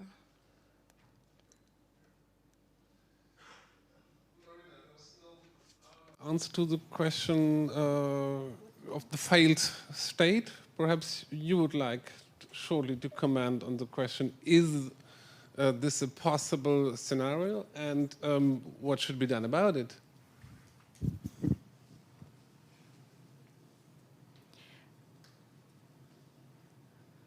the situation does remain volatile, I would say, and a lot of things are also unfortunately still possible.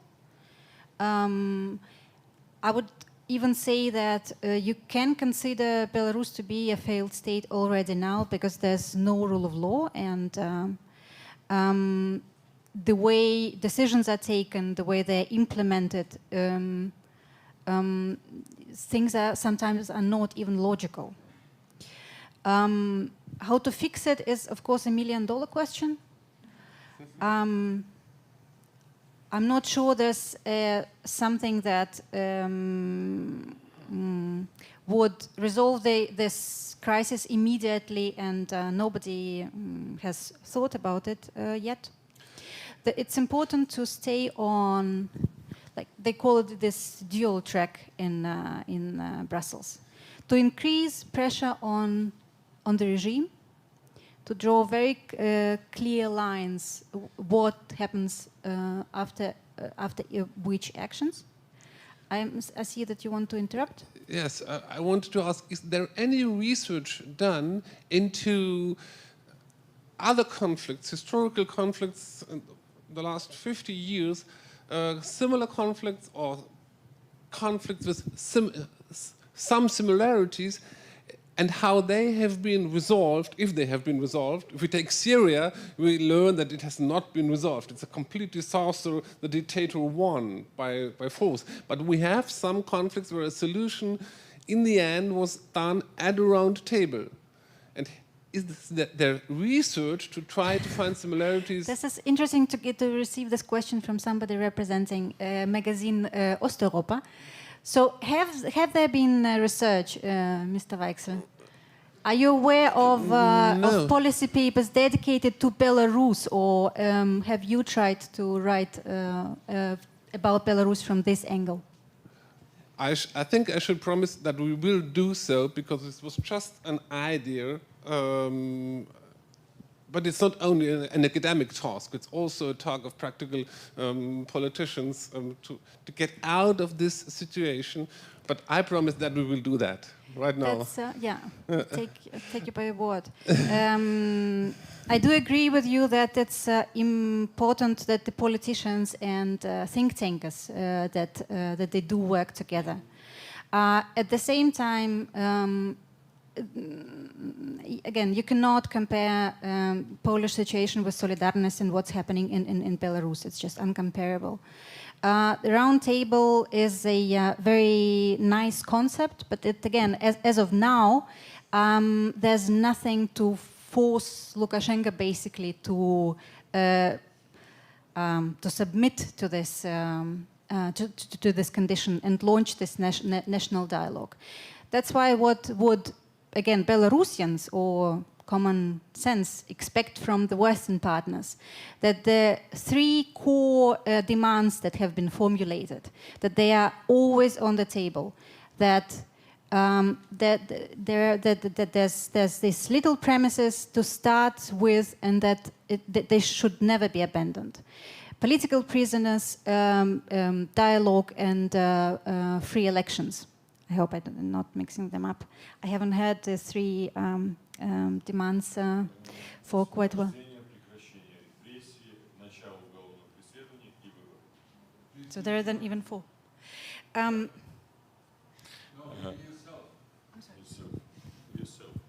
Yourself, sorry? Okay. Да, я добавлю уже. Речь идет о... There are three demands. The first one is the release of political prisoners. The second one is pressure and criminal suits against criminals. And the third is free elections. Important is also to make it clear to the Kremlin that support of Lukashenko will come with a price tag, that it can be costly for Russia to support this the brutal regime in Minsk. But on the other hand, and again, that coming back to your question with outsourcing responsibilities for the German government, that even talking about the new German government, that the same government, while increasing pressure on the Belarusian regime, it increases support and its solidarity message to the Belarusian people, being creative, innovative in their approaches, how this help can be rendered. We see that protests in Belarus, they're probably not that visible now. There are no leaders who are in the country now, being at the head of the protests, leading the protests. But it's also the advantage of it, because if you don't have a leader, then this movement cannot be crushed at once. But at the same time, they do need this different groups, a lot of new faces, a lot of different topics, people who decided or who want or have no choice, who are in Belarus, that they will receive support from their European neighbors. Thank you. I think we have come to an end. If there are no further comments from your side, I have to underline that from...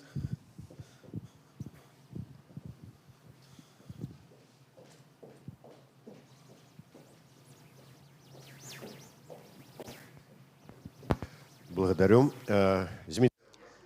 Zmiter Lukashuk, Russian Radio for Belarus. I would like to draw your attention, maybe the attention of Mr. Lutenberg, to one question. The Belarusian media are following this event, and I think it's not a secret that your words about that Belarus belongs to the fifth package of sanctions was already published in all independent Belarusian media.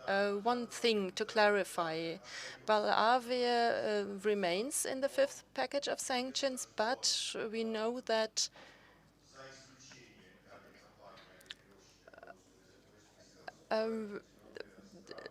some countries do not support the exclusion of this airline, and the perspective that when this fifth package is going to be taken finally, that Belarus will remain in the package. And in continuation of the topic of the migrant crisis, do the Europeans understand that if today there will be negotiations between Lukashenko, Merkel, Putin on a solution of the conflict on the EU-Belarusian crisis border, do you understand that any situation that will not be in favor of Lukashenko will lead to new sanctions or to other measures?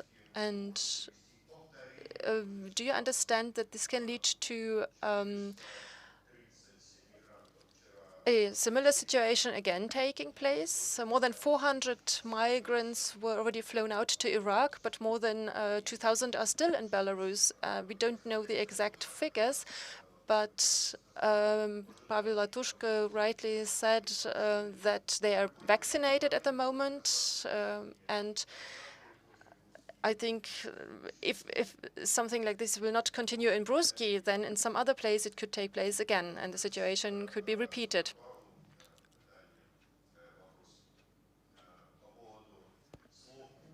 And in terms of the words of Putin, you know, the Belarusian propaganda is already congratulating Voskresensky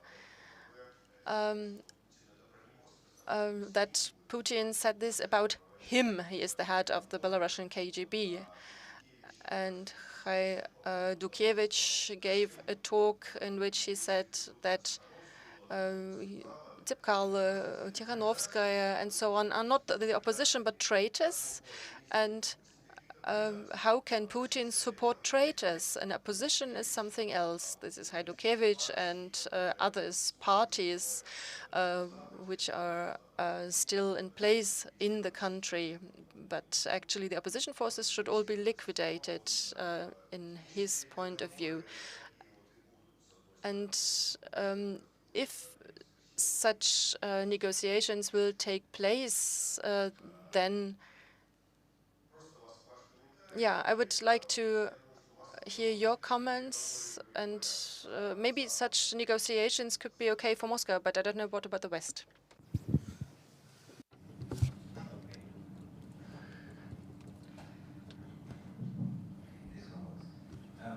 We don't have much time looking at my watch.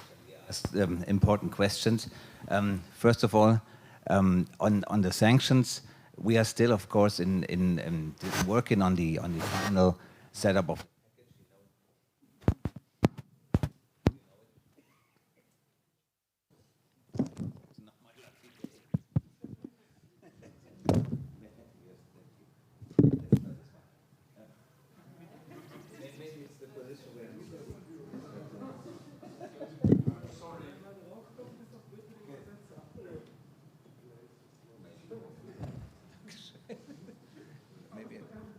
Yes. Okay. So maybe the discussion is still ongoing. Of course, it's about the legal acts which have to follow. What the ministers have decided is a general principle that we'll have this fifth package, and you are aware what are some of the elements which are under discussion. We are not objecting the fact of sanctioning also this mentioned airline, but of course we have to see. Are there any developments on the ground which allow us to look into this before taking the ultimate legal measures? We see some developments which are encouraging, but of course in this discussion in Brussels on Monday, this was one of the parts of this package. On your second question, of course what we see right now, like bringing people back to Iraq, and will there be others? Will there be elsewhere? I wonder what is more of a pull factor, like bringing these people back or allowing them into the EU.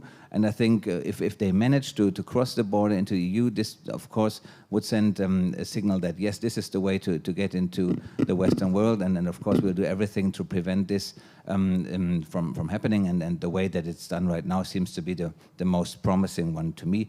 On the question regarding the KGB, maybe this is more for Pavel Latushko to answer. I don't really have a comment on that one. So thank you very much. I think there are no further questions. So I will. Okay. Yeah. Well, in response to your question, one who is always loyal to dictator and holds his position, such as Voskresensky, Gedukevich, cannot be referred to as a real opposition. They are always follow the line of the dictator. I have not heard any criticism from them against the dictator. So based on my experience, I can say that by making such a statement, by calling on for cooperation with the opposition, Putin bases itself on real data. I already mentioned VCIOM's data and our sociologists' data, and they clearly show who is the real opposition, and we can claim to be the majority. That's absolutely clear. And the president should have said the dialogue with the absolute majority of the Belarusian society, not with opposition. If he meant Gaidukevich and Voskresensky, I would put it this way: we would not be disappointed if this happens. And this would show once again that it's only upon us, Belarusians, that changes depend. We are the only ones able to effect changes without hoping too much for the West or anyone else, because it's only on us that our future depends. Thank you very much. Thanks to all. And will already be at 12 o'clock. What I have done is I tried to find not a solution in this confrontation without an exit, but just a small path. If there could be some kind of not getting out of it. This is too much. But getting the situation a little bit better for people, for the Belarusian opposition, for Belarusian people in the country, and for the migrants.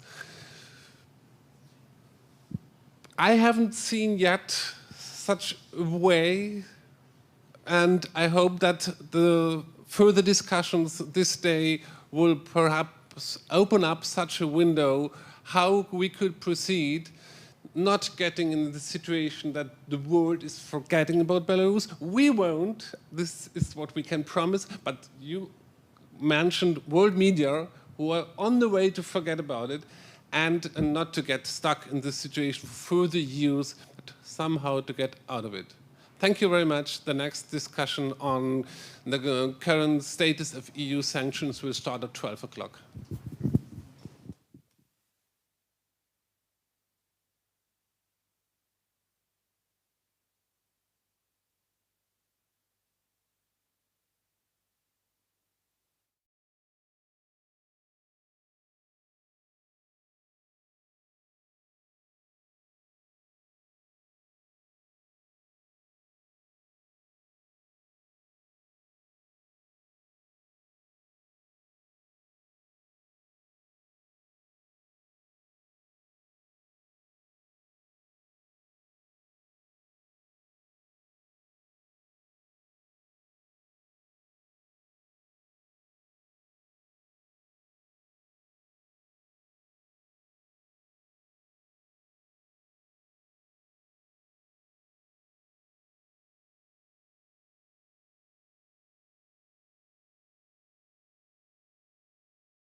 Okay, so we will continue today's meeting.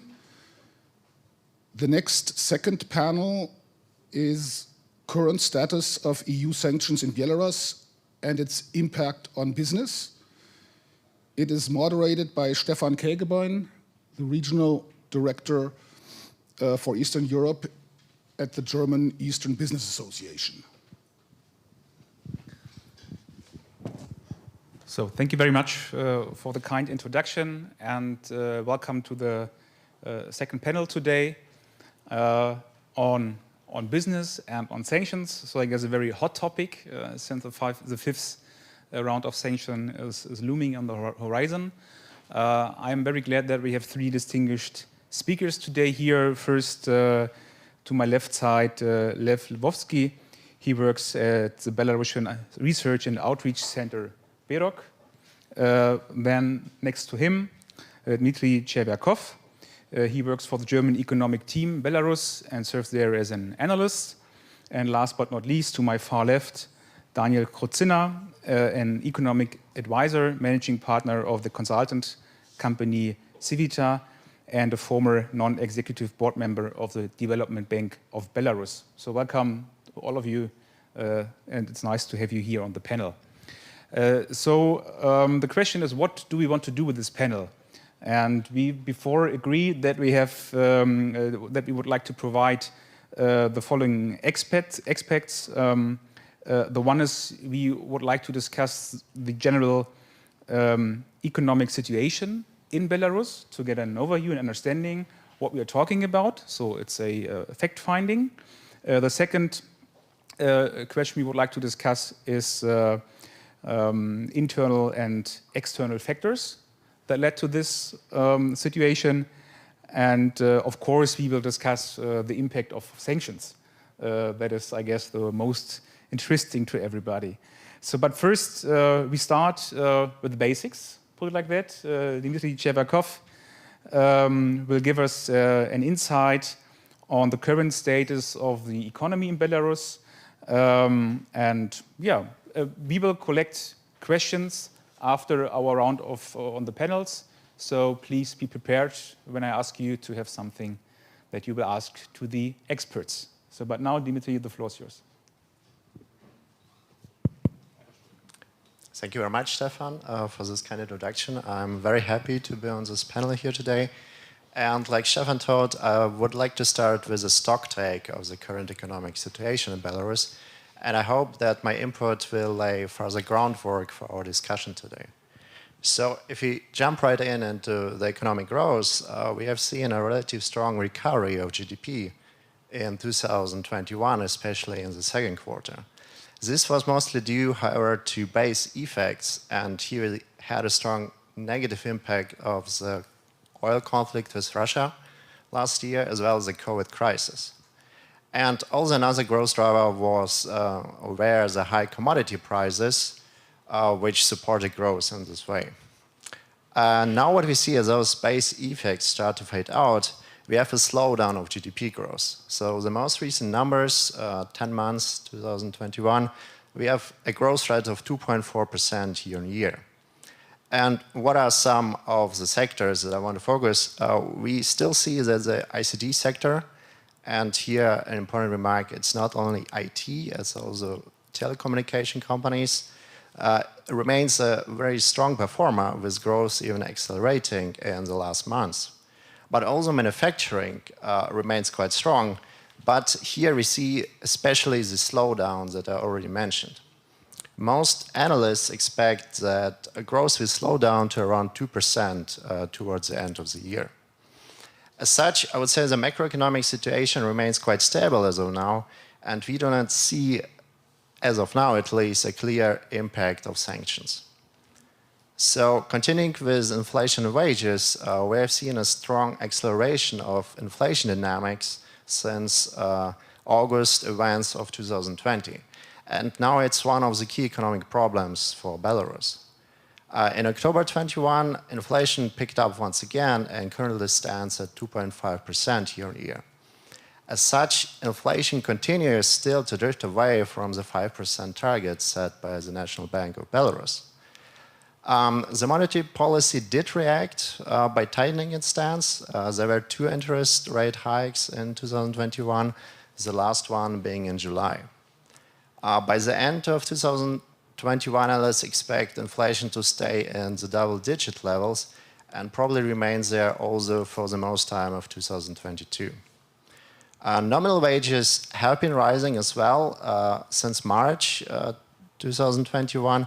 Now in September, the latest data, we have an increase of over 14% year on year. However, at the same time, we also see that real wages, of course also because of the inflation, are starting to decelerate and are currently only at 3% year on year. Now coming to the external sector, what I've seen in 2020, it was a severe depreciation of the exchange rate against the US dollar, of the Belarusian ruble, by around 21%. And here the reasons were the oil price decline, but also, once again, the COVID crisis. But afterwards, we have also seen a clear impact of the political crisis starting from August 2020. Now in 2021, there was a stabilization, but still at a much weaker level of the Belarusian ruble than it was pre-crisis. What is interesting, there were no notable changes despite the worsening of the political situation and sanctions, and even some slight appreciation of the exchange rate in October 21. When we look at international reserves, we see that they have really taken a hit and decreased significantly since August 2020. And however, in September 21, there was another increase, which was already mentioned by the other panelists, which was due to the 1 billion SDR allocations, the special drawing rights from the IMF to Belarus. So now we have a current level of 8.5 billion once again. Moving forward with trade, in 2021, we have seen a very strong and significant recovery in external trade.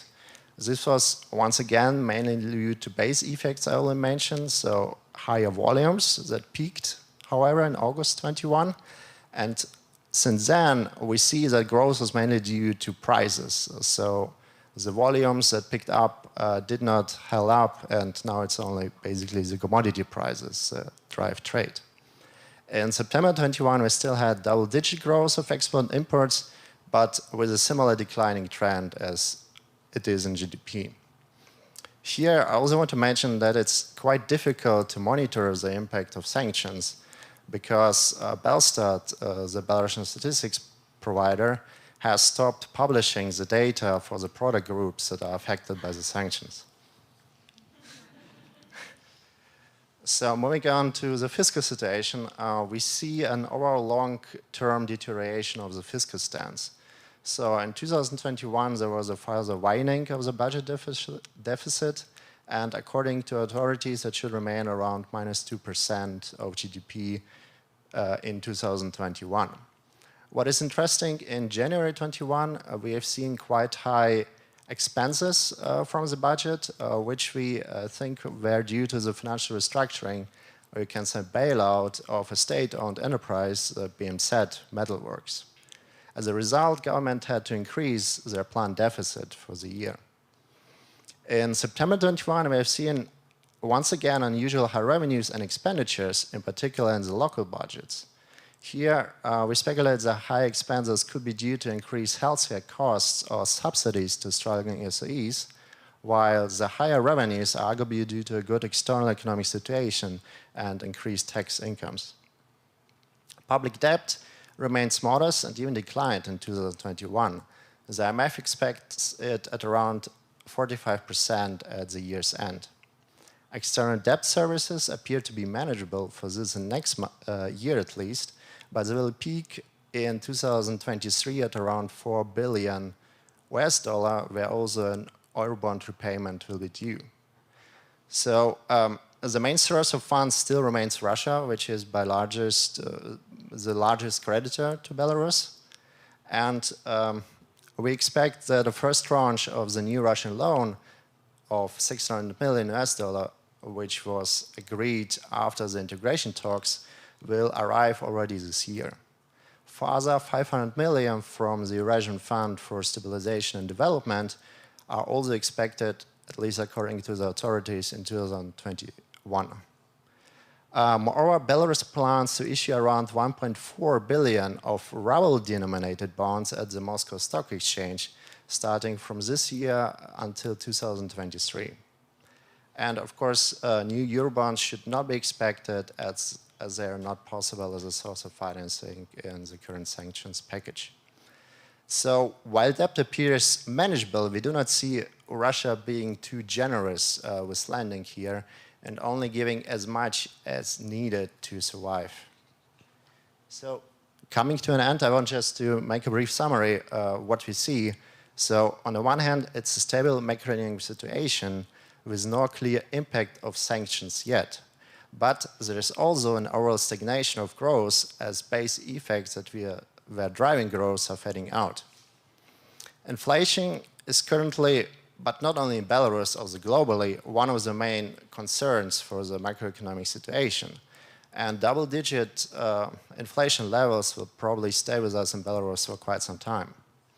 Exchange rate remains stable, despite the sanctions, as I already mentioned, with still weak but also stable international reserve buffers.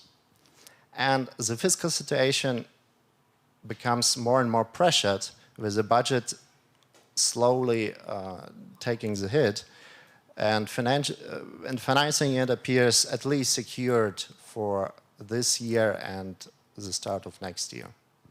Thank you very much. Thank you very much. Thank you very much, Dmitry, for these insights. So the next topic would be a short impulse on the micro situation, on companies Daniel will give us. But if you allow, one question from my side before.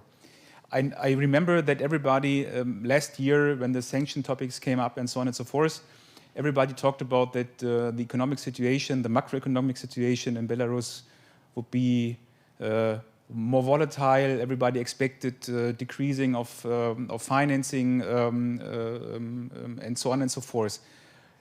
How do you explain this relatively stable situation? And that is a question maybe if you want, Daniel and Lev can take up as well, but maybe Dmitry. So that is, I just remember the discussions we had as well.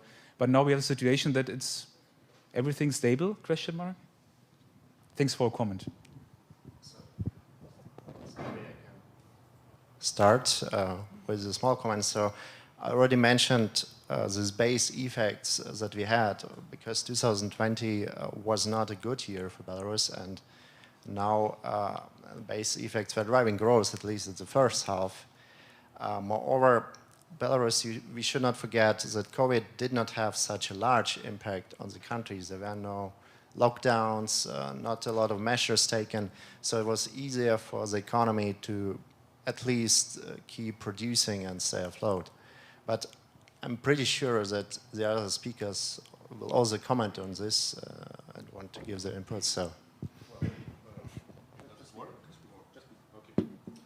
So to add to Dmitry's answer, I would say that yes, situation was very unstable, but there were several factors that helped Belarus to sail through 2021.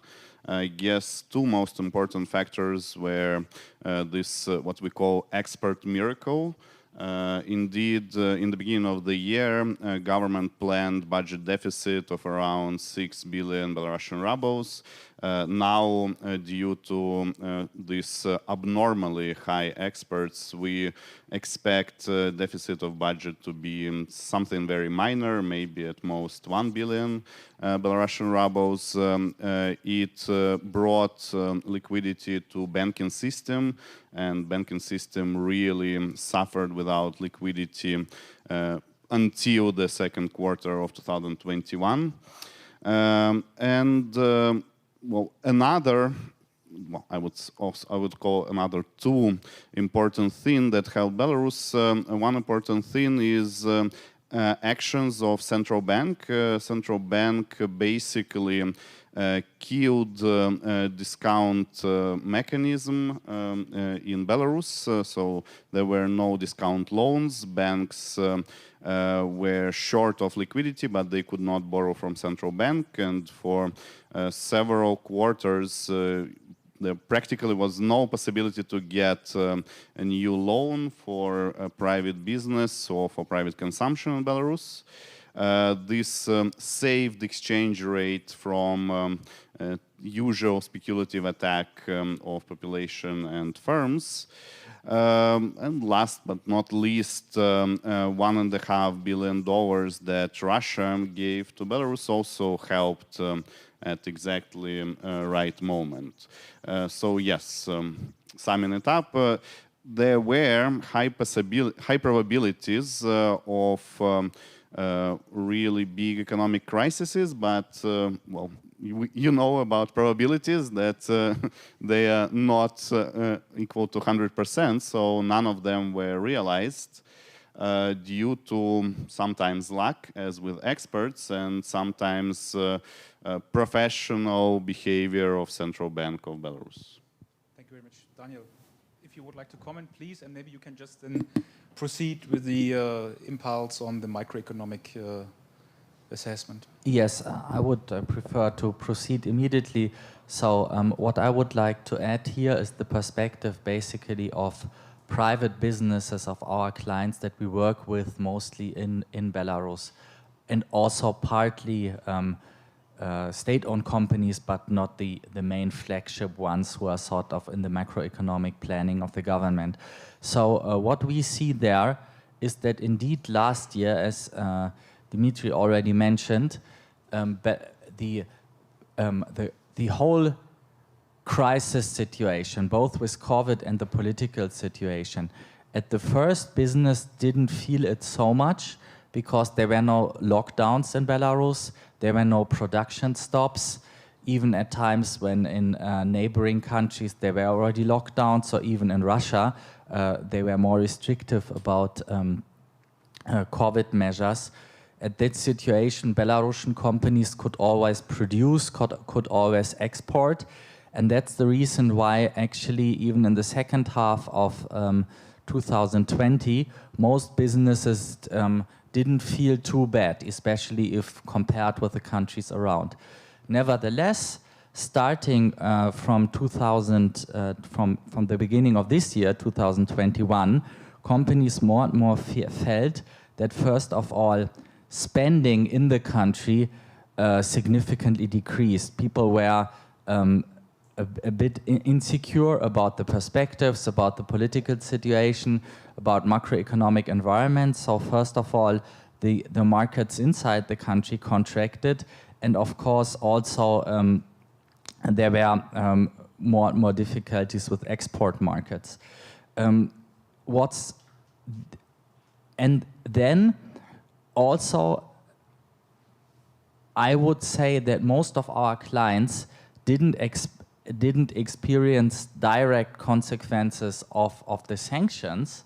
That's probably true only for a few handful businesses that came on the sanction lists of the EU or the US and other Western powers. But what all businesses felt is that the cost of financing since in the last 1.5 years have been increasing dramatically. So if it's about, I mean, Belarus is now on export insurance agencies in a completely different rasters if they insure Belarus at all. Earlier, for example, with the Development Bank, where I was on the board with since until spring last year, we then could still emit euro bonds. Of course, this is not an option at all. Most of Belarusian businesses are also cut off from financing of Western partner banks. So mostly for private businesses, the best option to keep themselves liquid is with working with Russian banks who of course have different margins. And if you look at the Russian ruble, of course there are completely different financing costs. I would say an average, been hard to say, but I would say a minimum 2–3% that financing costs have been increased over the past 18 months. On top of that, we regularly do an anonymous surveying about what businesses perceive as the biggest issues inside the country. And since last year, August events, our undisputed leader is that businesses perceive the political crisis in the country as the biggest risks, far more than the COVID risk, far more than general macroeconomic stability that we heard is actually not that bad.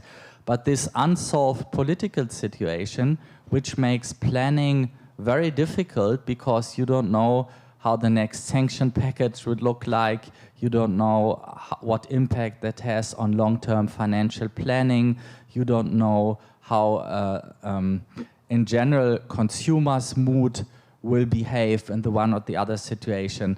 So this is, nevertheless, though we have this decent macroeconomic stability and Belarus have been through the COVID crisis maybe better than expected, from businesses we clearly have that feedback that the unsolved political situation is a very, very big issue. And maybe I stop there for the beginning. Thank you, Daniel. You already touched this, the topic of our next round here on the panel, the impact of sanctions. So a political situation framework where planning is very hard is one effect, maybe. But Lev, I would like to ask you from your research at BIROC, how do you assess this current sanctions regime? So we see some direct sanctions on persons, on some entities. Then we have this sectoral sanctions. So what is your what are your findings from the last half year? Okay, from the last half year of the impact of direct impact of sanctions, and maybe your assessment of secondary impacts of sanctions. Yeah, thank you. So in Belarus we have Schrödinger's sanctions. As Dmitry and Daniel said, they don't see any effects of sanctions. Many Belarusian officials say that sanctions don't work. On the other hand, on the first panel we had German representative who said that sanctions are painful. So who is right? The thing is that we should look at how exactly these sanctions were planned and enacted. Indeed, sanctions do not have any effect, any macro effect at least right now, because they actually were not supposed to. All sanctions that were aimed at individuals, of course, we don't expect them to have any macroeconomic effect. Just the fact that some general or colonel cannot visit Europe does not kill economy. Important pack of sanctions were sectoral sanctions enacted in June 2021. But they were laid so that contracts signed before June 2021 are respected with these sanctions, which means that all these previous contracts can be fulfilled without judgment and everything should be fine and cool. So this basically gives the regime the time lag. Sanctions will start working when contracts that already exist will go away. Of course, we don't have perfect prediction when this will happen. It depends on particular type of business. In some industries, contracts are signed for just a couple of months. In some businesses, like with potassium, for example, contracts are usually signed for a year or sometimes for 2 years, which means that in these industries, we can wait for a long time to see if the sanctions will have actually any effect, any visible effect. We expect some sanctions to start being visible, to start coming to the effect in the beginning of 2022. It is extremely hard to guess or make an economic model of what will be the exact effect of these sanctions. It depends on many important answers to important questions. These questions are how strictly these sanctions will be actually enforced. Would it be enough to just remark some products and pretend that they are coming not from Belarus but from whatever country you imagine? Will Europe or United States enforce these sanctions? Another question is how swift and how smart will be current Belarusian government in avoiding these sanctions? Probably there will be attempts to detour these goods that come under sanctions either through Russia or to bring them to some other markets, Chinese market. Presumably, Russia will not do it for free. Russia will take part of profits of the companies, which means that the answer on what will be the effect of sanctions depends on what part of these profits Russia will take, or well, Russian businessmen will take to themselves for helping Belarusian entities to avoid sanctions. There are different numbers that people say about possible effects of sanctions. They differ from 1% of GDP to up to like more than 10% of GDP. Again, how much exactly it would be depends on practice that we'll see probably in first, second, and third quarter of 2022. So this is about these direct sanctions. There is also one important type of sanctions which actually was enacted much faster than all these sectoral sanctions, and it is financial sanctions. The fact that Belarus cannot borrow from any international organizations, and Belarus actually needs to borrow from organizations. Belarus, in like strict economic terms, Belarus is not solvent with its debt. Right now, macro situation is great. We just heading out of this experts' miracle, so really this year is really good. Belarus on average was growing for 1% per year during the last 10 years, and right now it was like 3% just recently. So really great news. But in 2022, Belarus needs to pay more than $3 billion on its debt. And well, this situation is really not that good. Belarus has about $8 billion worth of reserves, but clearly paying more than $3 billion out of them means destabilization of exchange rate. And exchange rate is super important for Belarusian economy, as many businesses, many state-owned enterprises have loans in international currencies, mainly in US dollars. So paying more than $3 billion from reserves is really not the way, which means that solvency of Belarus in 2022 solely depends on decisions of Vladimir Putin. The fact nobody else gives new loans to Belarus except Russia. Well, there is Eurasian Fund, but Eurasian Fund also operates Russian money. China stopped giving money to Belarus. Well, China, of course, you know, China is not in politics. China doesn't care about rights of individual human rights, but China cares about money. So China does not give money to regimes that they do not see as stable enough. Therefore, the only source of money is Russia. Dmitry mentioned the potential emission of bonds on Russian market. I don't really think that this trick will work. And one thing is to talk to Vladimir Putin and make him agree to give Russian money to Belarus. Another thing is to make many private entities on Russian market to buy Belarusian bonds.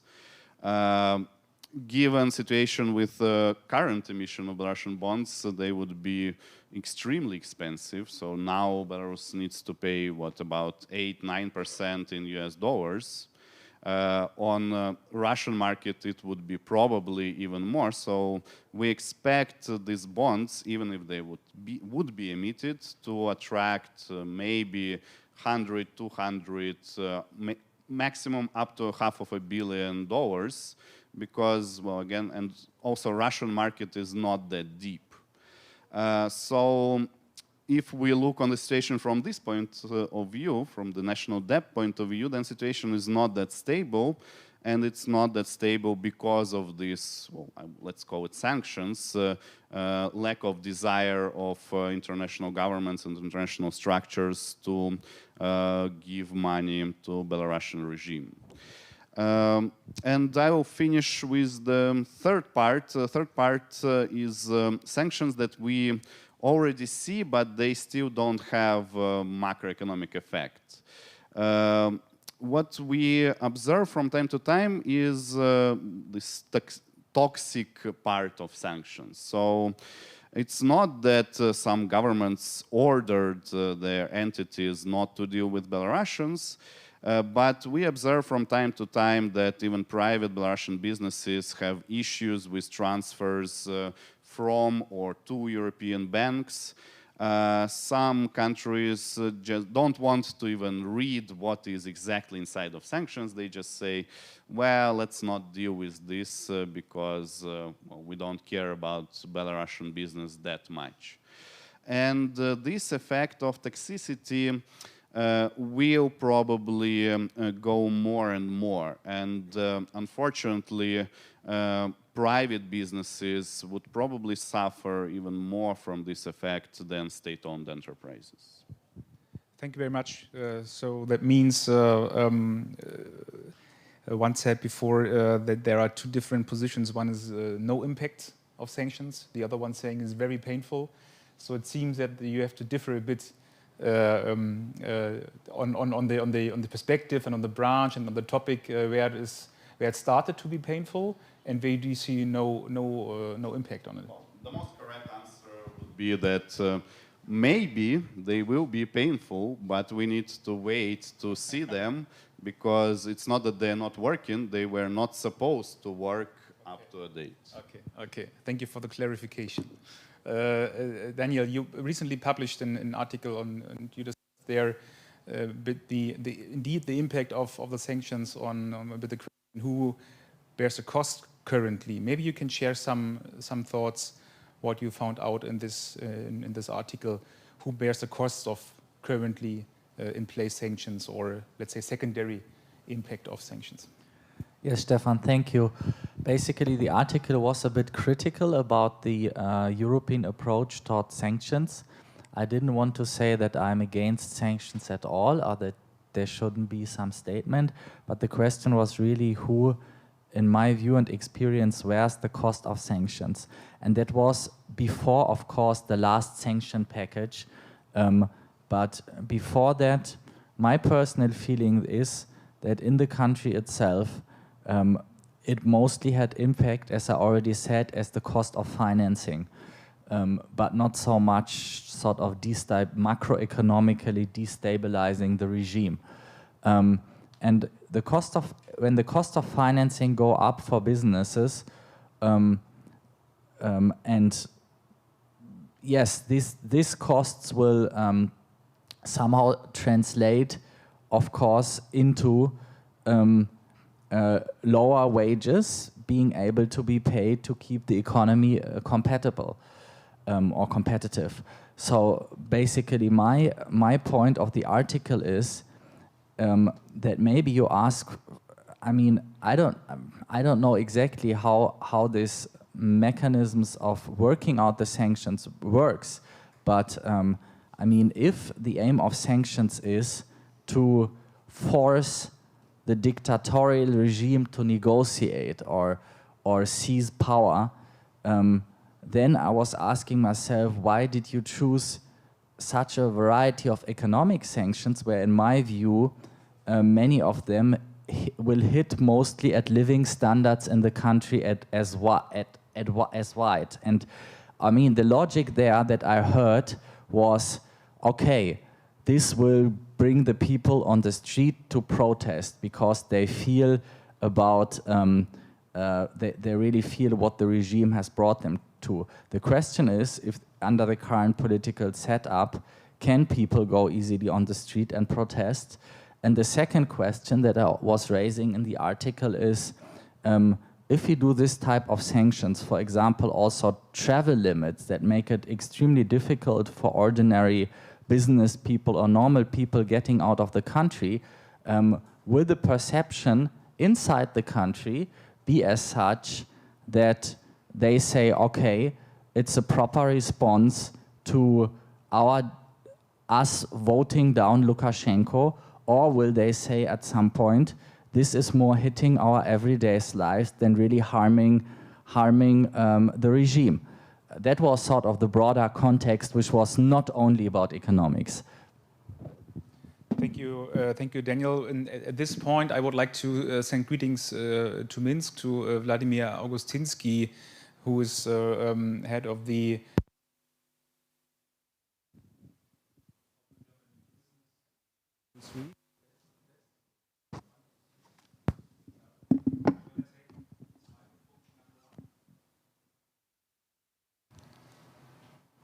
One, two, three. Okay, back again. Who unfortunately couldn't make it to Berlin, but the colleagues conducted a survey in the previous months and asking similar questions to German or German-speaking companies, or in the country, and for them, this topic of unsecure environment is a very hot topic, of course. The question of financing is a very important topic. And we as Ausschuss ask our members as well, how do you assess the situation on a very micro level? And what we see is that, of course, that it's not possible anymore to do business with sanctioned companies. So there, of course, is a direct impact, first. Secondly, this financing topic again, Lev, what you said, that Western banks just blocking payments, despite the company is sanctions or not. This is a very hard or very direct impact. But in the general assessment, indeed, is what you shared. This general economic situation is more or less stable, and for the time being, the major or really deep impact of it. It depends really on the branch and the sector. Before I ask the question to the podium, maybe you have an idea who benefits from the sanctions. I will give the floor to you here to the audience. Maybe some questions or comments you would like to share or ask to the speakers here, to the experts. Then your chance would now to raise your hand. If not, I'll give the question of who benefits from the current sanctions regime and debate. Do you have a clue of it and an idea? And could you share this with us? Maybe Lev.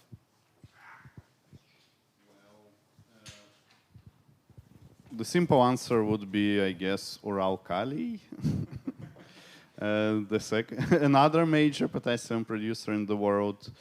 But indeed, no, as I said, because sanctions de facto are not in the effect right now, it's really hard to say that somebody benefits too much.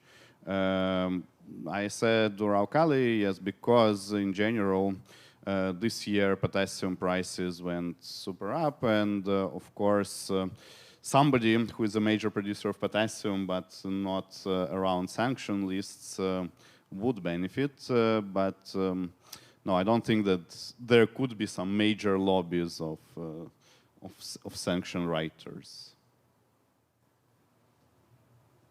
So of course, it's a difficult question. Who benefits from sanction? And it's not only an economical question, but also a geopolitical question. But trying to look at it from an economical perspective, it's usually hard to find clear winners. So just if we look at the several actors involved, so the EU in general is not really hurt by sanctions, as the size of the economy is much larger as Belarus. And Belarus is only a major supplier in specific sectors, such as chemicals or wood processing, for example. At the same time, some competitors, which was already mentioned from Belarusian firms, if we take Belarus in the chemical sector, so these competitors could profit from the sanctions. So just an anecdotal evidence, the stock of K+S, one of the main competitors of Belarus on the EU market, rocketed up after the announcement of the sanctions and had some measurable gains. I think from this point they're still up around 50%. Now if you look at the neighboring countries, those are of course affected by far the most, but more due to geopolitical aspects once again, and we had already a very good discussion on it in the first panel. But here a possible win at least could be the relocation of skilled labor force, especially IT specialists, from Belarus to those countries due to unfavorable conditions for those specialists in Belarus. And Russia, of course, might be one of the biggest winners here if it managed to push integration farther with Belarus. And here I'm talking more about Russia being a possible new hub for Belarus to ship its goods and also integrate Belarusian companies more into the supply chains of this so-called union state. And last but not least, we also have China in the room. China appears currently to be more in a passive driving seat, as they do not want to overextend their presence and exposure in Belarus. On the other hand, we should not forget that potash remains an important resource for China, and it's also an important topic in bilateral trade between Belarus and China. And here we already see that some projects in this area are at risk due to sanctions. Moreover, if you go and take a look at the Belt and Road Initiative, where a lot of money was coming to Belarus, this has also slowed down currently. So as such, it's really hard to pinpoint a clear economic winner, but there are a lot of different interests here at play. And some effects that maybe are not intended, but some effects we already see of this. Daniel, maybe your assessment on this question. Yes, I mean, I still believe in general that free trade is good and can create wealth. So in general, I'm not a big fan of sanctions at all. I think mostly all parts lose. So I would really see sanctions as a last mean of resort if you cannot solve it somehow in the other way. But I would like to pick up on one thing that Dimitri mentioned. It's not so directly about sanctions, but it's about the effect of the political crisis in general, which led to a huge outflow of capital from Belarus and, of course, qualified labor. And the neighboring countries, for good reasons, on the one hand, of course, were advocating changes in Belarus itself. On the other hand, they put up very quickly special programs to attract capital and the most smartest people from Belarus, especially in the IT industries. There were special programs for that in Ukraine and Poland, in Lithuania, in Latvia and Estonia. I'm not so sure if there was a special program.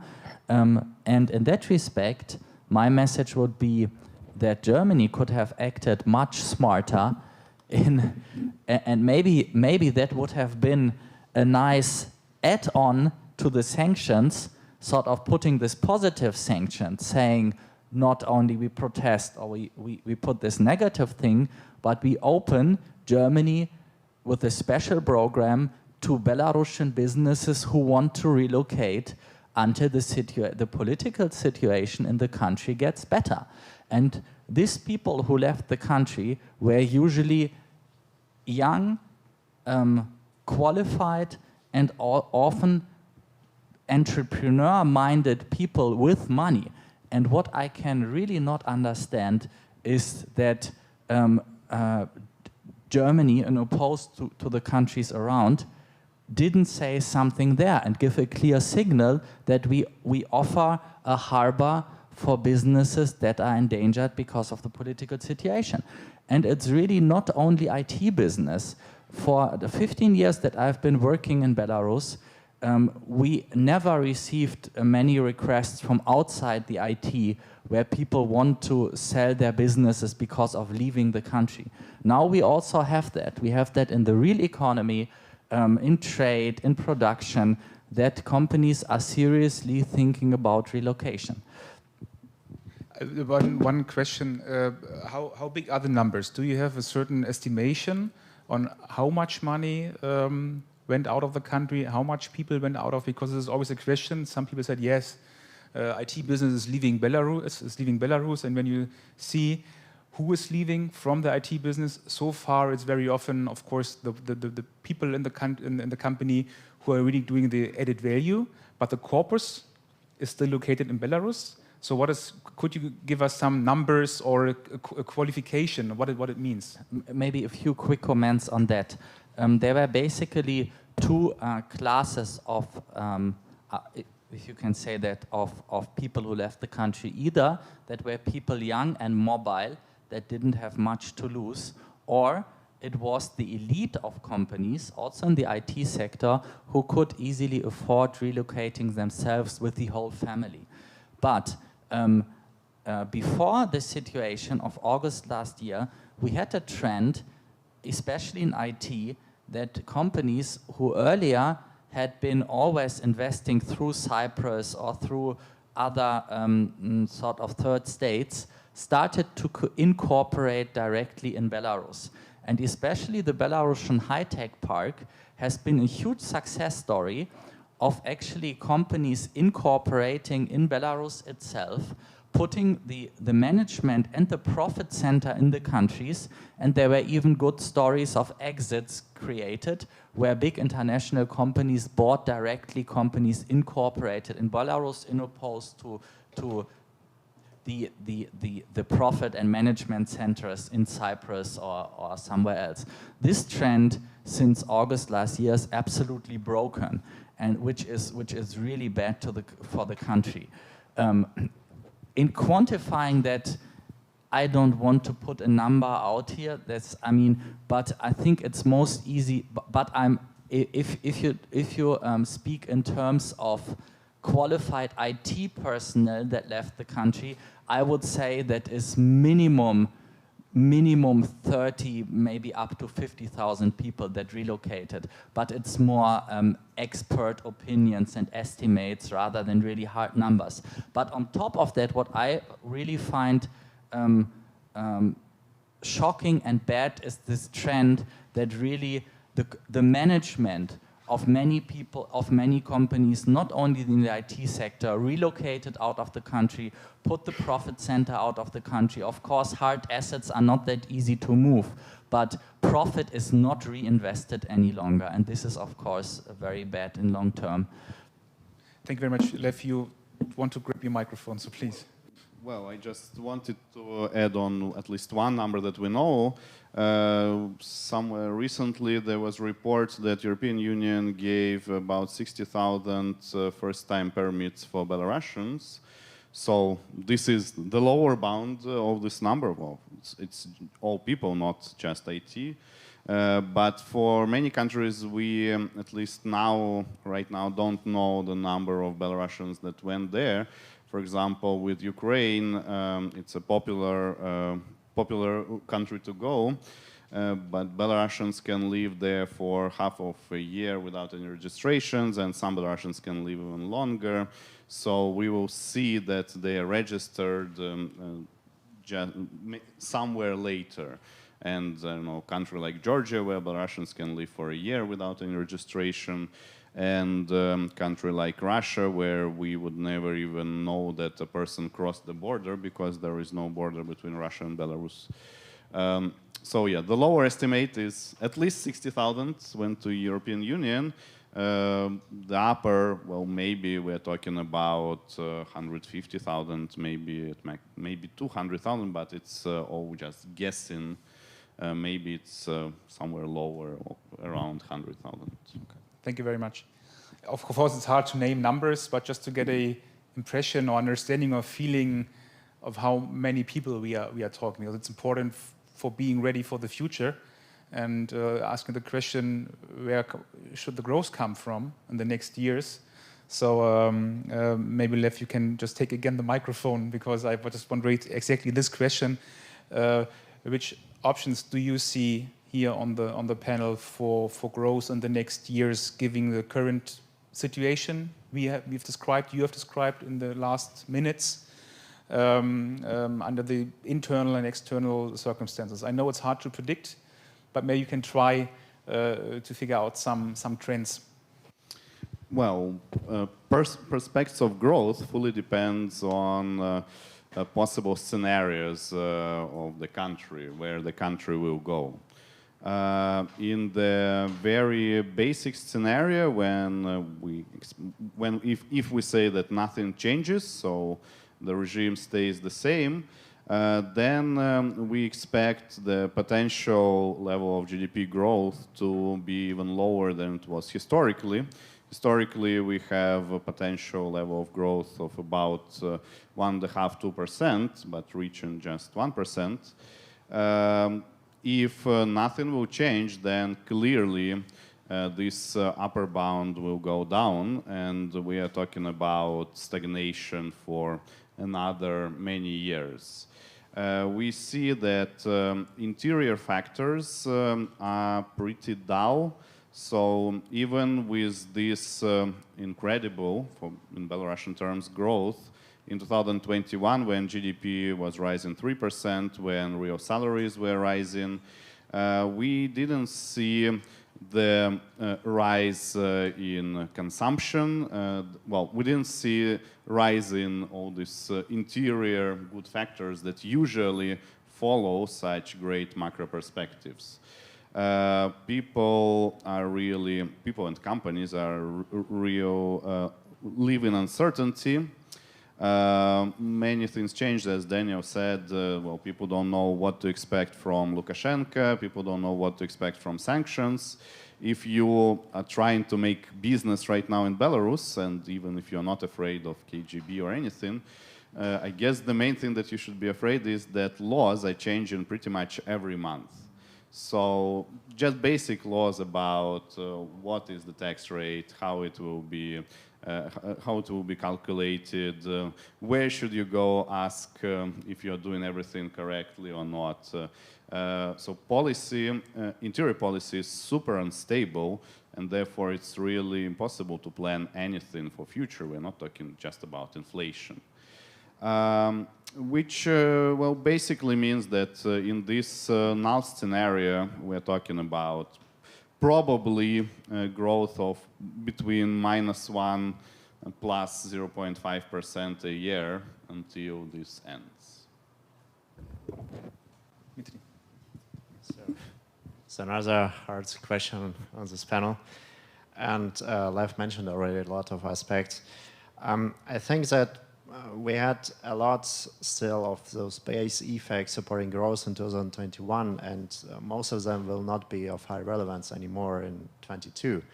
This will be especially painful for manufacturing, and here the only supporting factor that might remain are the high commodity prices. So especially timber and potash are two resources sectors that might profit from this trend also in 2022. And overall, that was also mentioned already, there's a high uncertainty in the economy, and it increases even further right now, which of course also affects every forecast made by analysts. And I just had a look yesterday at the most current forecast for the next year, and it's still very heterogeneous. So we have on the one hand World Bank, who thinks that there will be a recession of around minus 2.8%. And on the other end, we have JP Morgan, who thinks that the economy will grow by 2.5%. But most of the analysts still do say the growth will be below the level of 2021 and probably around 0.5 to 1%. So what drivers could there be? If it remains untouched, and this is also something that I've mentioned, it's very uncertain, the tax regimes and whatsoever. So if it remains untouched, the ICT sector will probably still be a growth driver here. And once again, it's not only IT, it's also the telecommunication companies. And another aspect that we should not forget when we also talk about the number of IT specialists immigrating, that as long as a company is still registered in Belarus, for example, in the high-tech park, it still counts as Belarusian GDP. So this will probably also stay with us for the next year. But besides this, I really do not see any major reforms or changes planned by the government for the next year, especially in the important SOE sector. And should financial sanctions really create new problems and non-performing loans skyrocketing again, this will definitely be a huge hit for the budget. And so mostly growth drivers from within are very limited. Growth drivers like new investments, reinvested profits from abroad, really also uncertain and not likely. I rather see a muddling through like a stagnation as the baseline scenario for the next year. And moreover, there are other negative factors for the outlook to consider, such as the tight fiscal situation, the tight monetary situation, and once again, the sanctions, which are putting further pressure. So we do see an impact here. But on the other hand, and that's my last point, as long as Russia continues to be this land of last resort, and this once again is also a geopolitical question, I think that there will be at least stability still preserved in 2022. Okay, thank you. So, Daniel, please. Yes, is it working? Yes. I would like to finish maybe on a bit more positive note, and that is, if you look like a bit from the side, isn't it incredible that even how the Belarusian economy is performing under the situation that we have, under this political crisis, under instability, still institutions are working, though, I mean, from my personal experience, if you compare the competence within the government, the economic competence within the government in the year 2019 and now, I mean, it's absolutely day and light. Still, major institutions like the central bank are functioning. And it shows to me that it's not all lost in Belarus. You still have functioning institutions down to a certain level.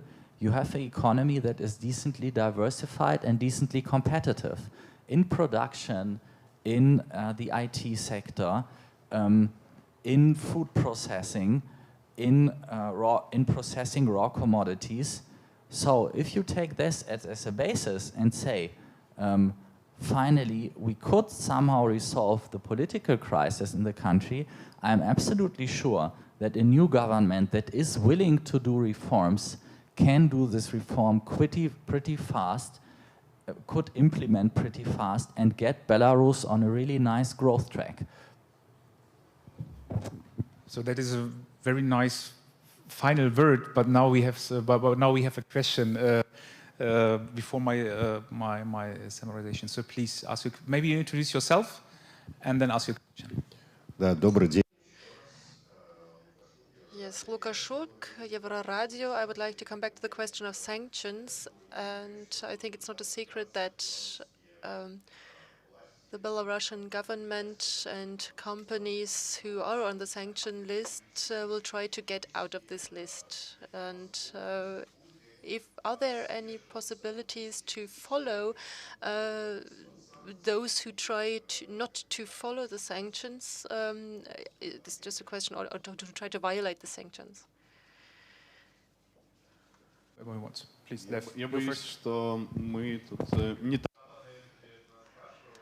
I think we are not the right ones to ask, but everything will depend on the opinion of European politicians, of their will, and also on the American politicians, so it's difficult to say. I can also comment if the sanctions will not also be taken for third countries, as it was with Iran. I think they won't become that effective. For example, potassium fertilizers, yes, it will become more expensive to export them, but the export market for potassium is not America and Europe, but Asia and South America, and they can just export these products with the help of Russian swords. So if there won't be any third sector sanctions which will have an effect on third countries, then the effect won't be that serious. I think with oil and gas, the situation is more difficult. They will become more expensive. However, the export can also take place via Russia or other countries. And we see on the example of Ukraine that Ukraine is very dependent on fuel which is produced in the youth of Belarus in Mozyr. And if they don't use this fuel any longer, then they will buy Western European fuel. And the same question will have to be asked in Belarus. They will have to buy fuels for normal prices in order not to destabilize themselves. But these are questions that are connected to very many different factors. And the general situation of the economy in Belarus is not that unstable at the moment. To agree with the two speakers before me, and once again stress these points that I already made. It's a question how much Russia will play a role here, how much Russia can be this new hub for Belarus to export, to ship its products. And it was mentioned it will be more costly. And I think Russia will be willing to compensate at least some of those costs, but only in the short term. So, of course, if it's still possible, it will be more costly. Thank you. Thank you very much. We have another question from the audience. Please introduce yourself and who you are, where you're from. Andrei Vardamatsky, sociologist. And one question. Maybe I'll be better speak Russian, Belarusian. Значит, one comment is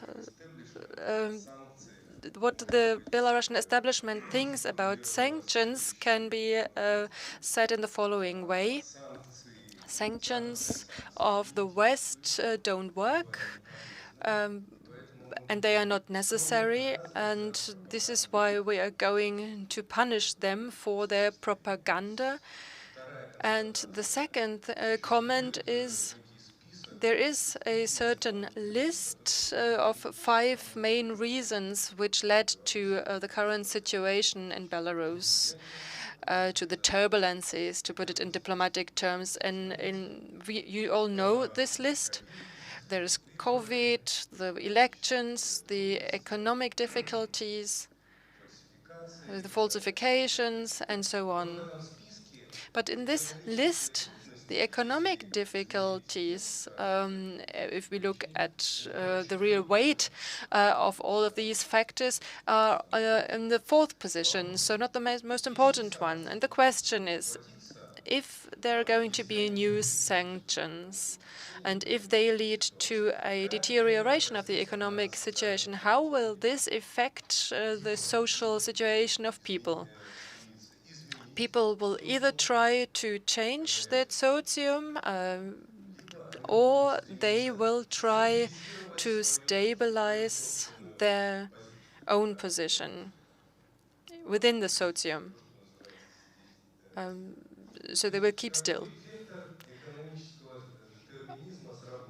which vector of economy is going to work, I don't know. So either there are going to be more turbulences or there will be more stability. And the question is, of course, what is going to happen? We've got experts here. You've got a lot of international experience. You can draw parallels to other countries. How will this work? What can you predict?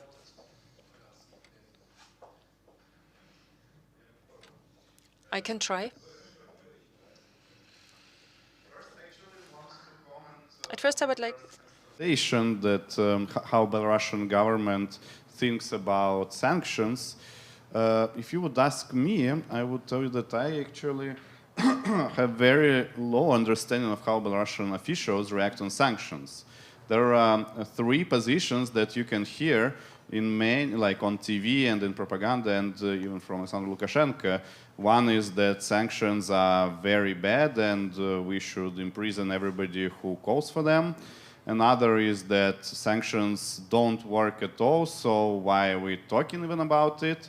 And then there are even some pro-government institutions, BISS, and some pro-government officials who say that sanctions are good for economy and that they can make it more vivid and everything.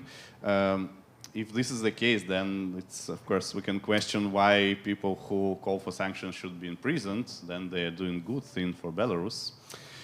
So I see that, yeah, different government officials have very, very different reactions on sanctions, and yeah, hard to guess. With regard to the question how change in economic conditions should affect social change, that's, of course, you know better than we do. That's a very big, very deep question and very hard question. In general, state of the economy does not need to be related to state of the society.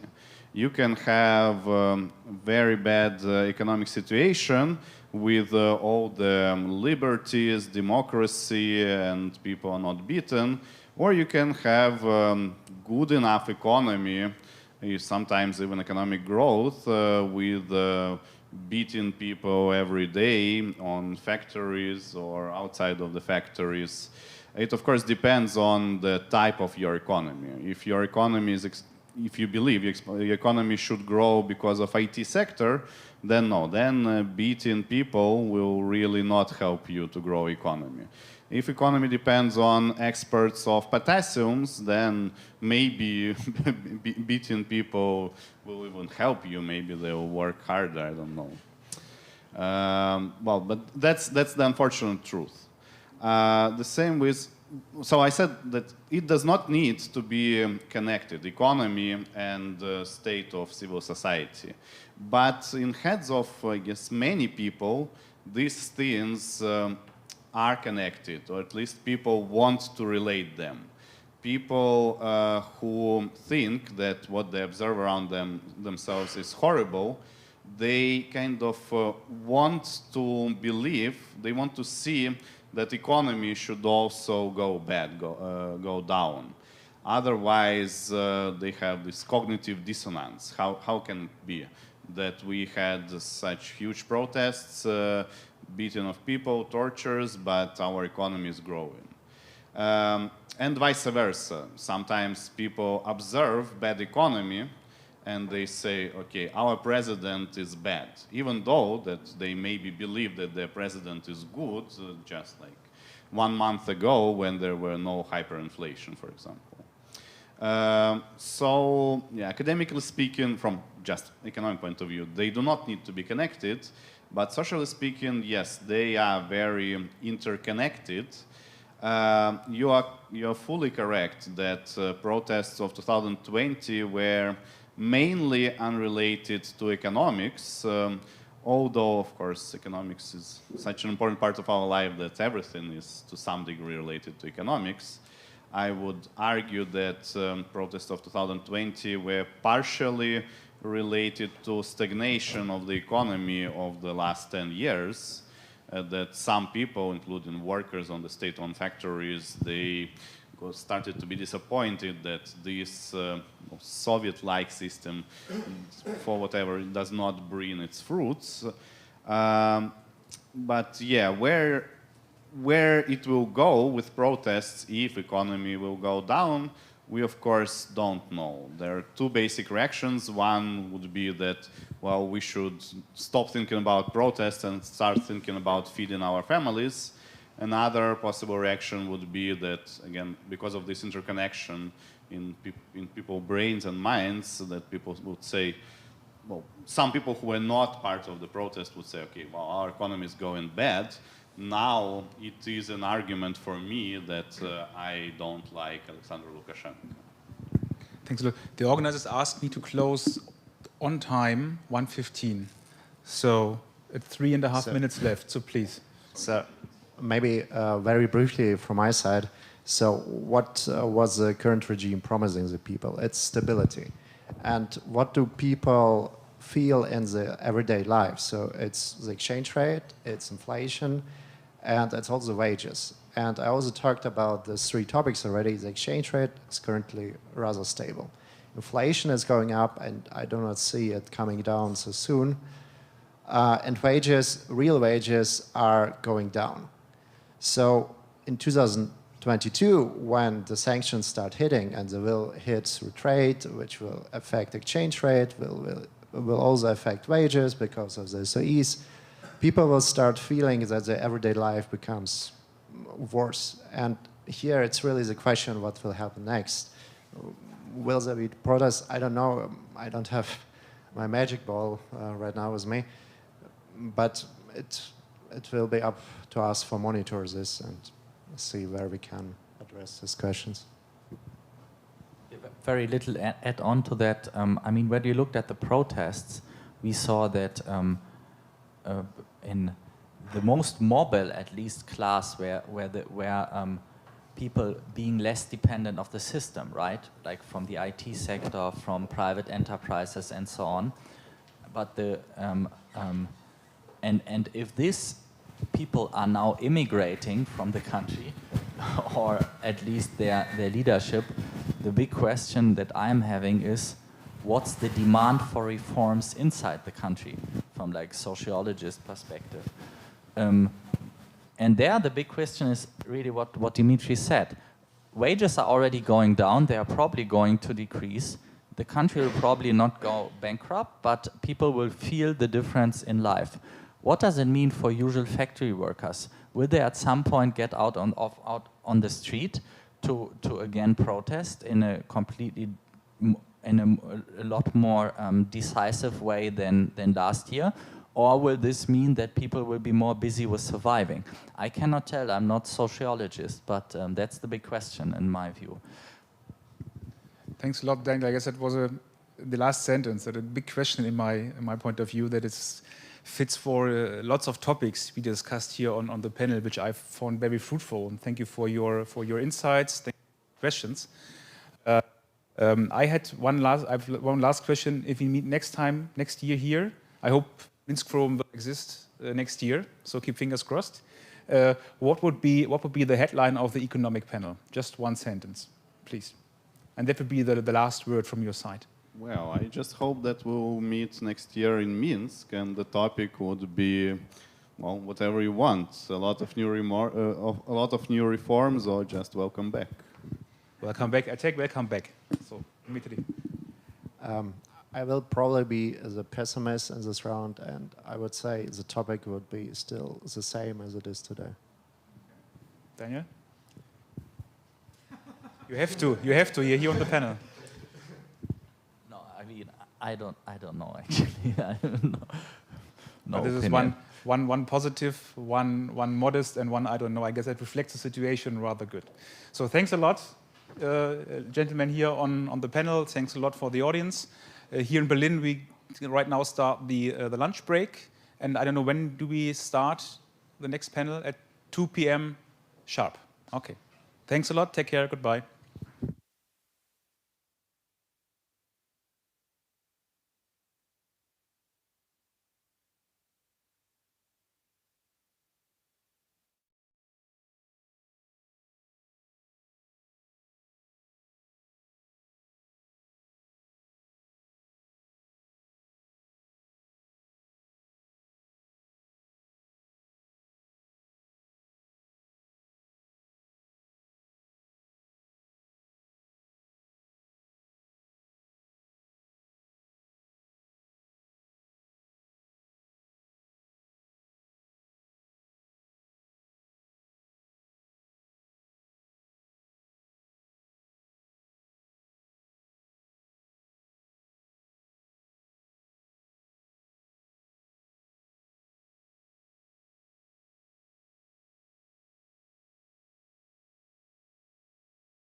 The next panel is 4 scenarios for Belarus 2022, main insights, tendencies, and risks in political and social developments.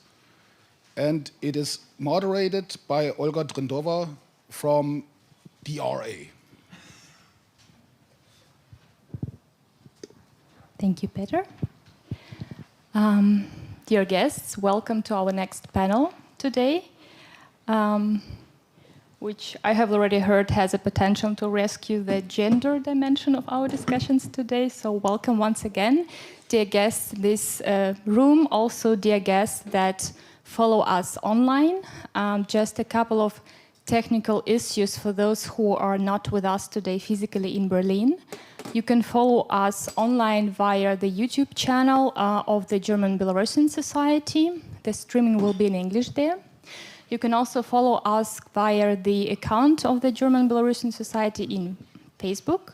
The streaming will be there in English as well. And if you wish to see the streaming in Russian, you can use the YouTube channel of Euroradio. Я повторю это по-русски для тех гостей, которые следят, слушают, может быть, тоже, но для тех гостей, которые слушают нас онлайн. And I repeat this information in Russian.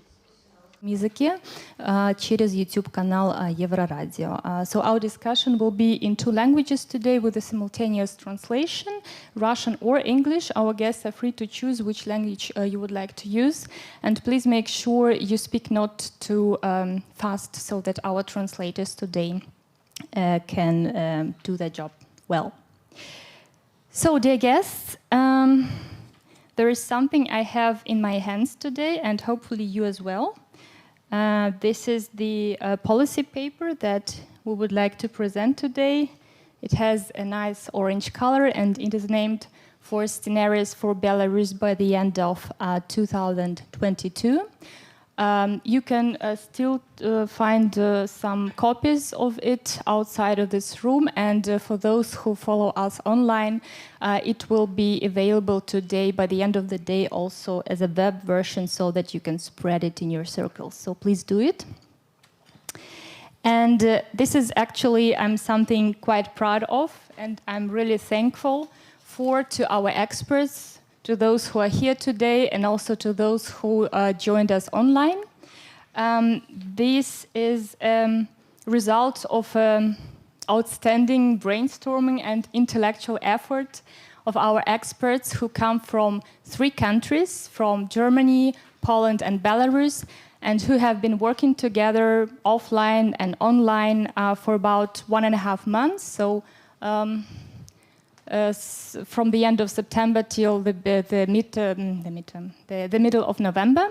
And this is the result that we have here today and would like to present. So, dear guests, I think we all agree on the fact that Belarus is experiencing today one of the gravest political crises in its history. And we already see that it has both threats to its local population, to Belarusians within the country, but also to the European security, and the current migration crisis on the Belarusian borders is just one of the examples of that. And even though we do understand that many or most of the internal processes within the Belarusian political system are quite non-transparent, and that the situation is changing very fast, literally every day or even every hour, we still have this need for politicians, for the civil society, but also for the business structures to have a more or less an understanding or a minimal vision of what is actually possible in Belarus in the short term. So that's why we decided to take this scenario method and to limit it up to the end of next year, because for us it didn't make a lot of sense to think further, like 5 or 10 years, because the situation in Belarus is just changing too fast, and there are quite a lot of the so-called black swans. That means that not expected factors that come too often in the last year. So just to give you a short description of what it actually means. I hope we made it understandable for the public, but once again, I just want to make sure that it's understandable. So we have two drivers. The experts decided to take two drivers, which actually were important for the developments of political system in Belarus by the end of next year. And the experts also decided that those two drivers, both of them, you can see them here, like two arrows. One of them is democratic transition, the other is social mobilization, the horizontal one.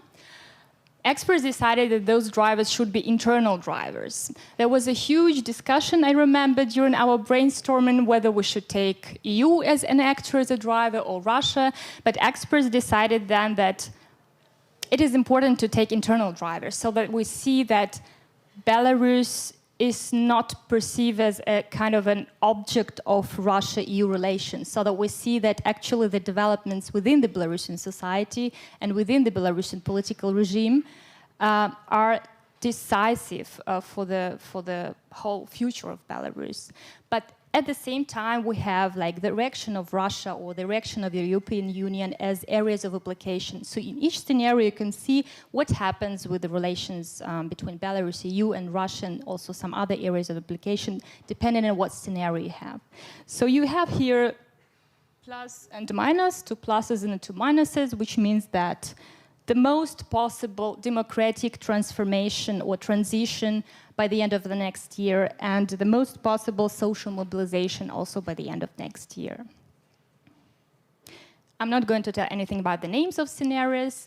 We'll start shortly with a presentation, short presentation of each of them.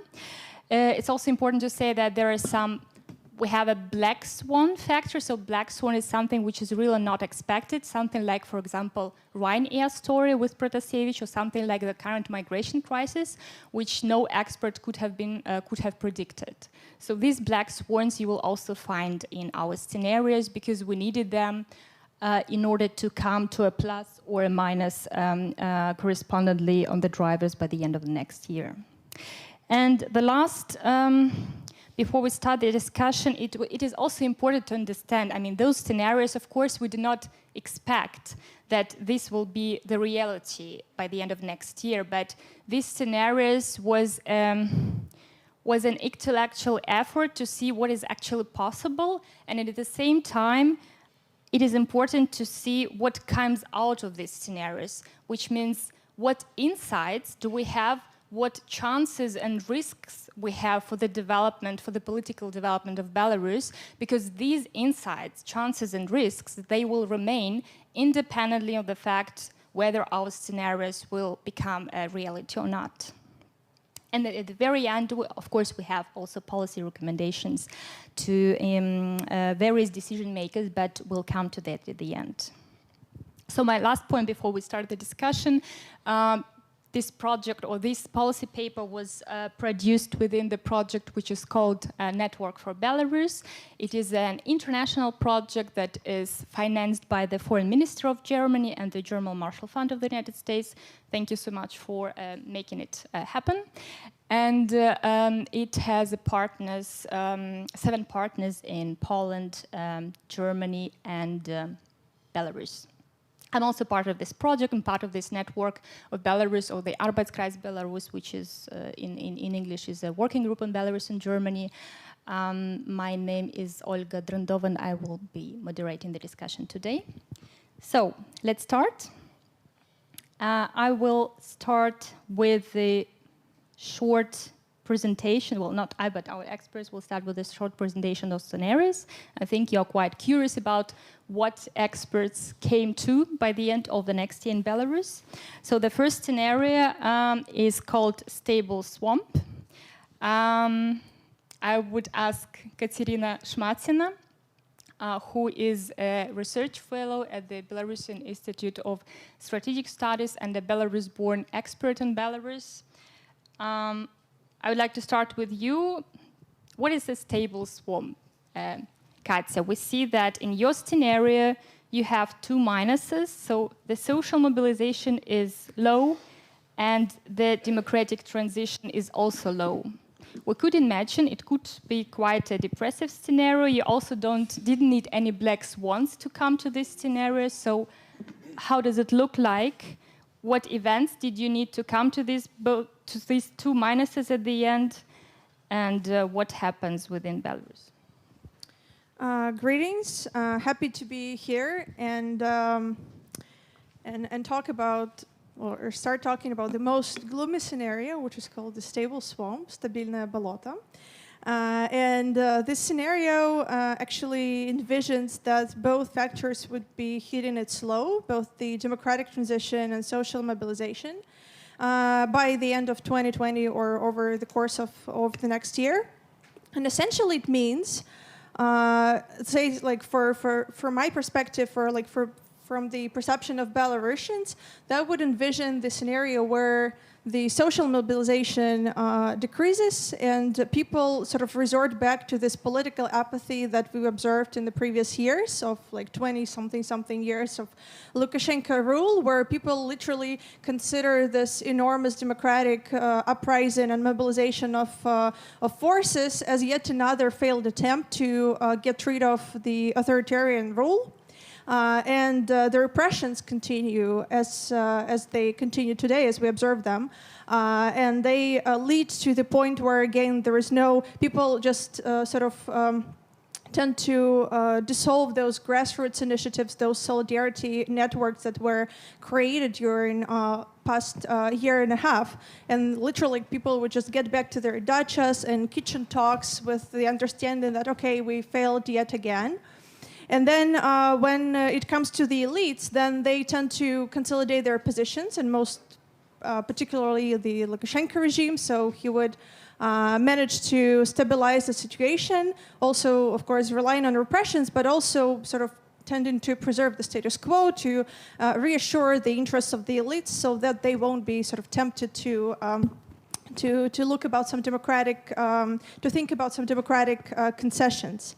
For us, for the Belarusians, or at least like from my perspective, this is the most disappointing and the horrible scenario, in the sense that this would just cross out all the aspirations and all the everything that was actually achieved by Belarusian pro-democratic protest in the past years.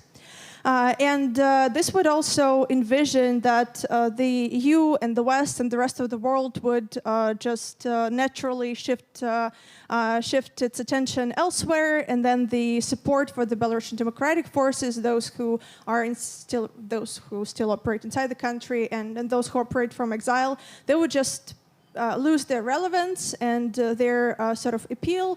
And then again, like the West and those liberal democracies that tended to support Belarusian protests, they would just shift their attention elsewhere. And then we will find ourselves in the swamp, where there is like no future, developments to expect.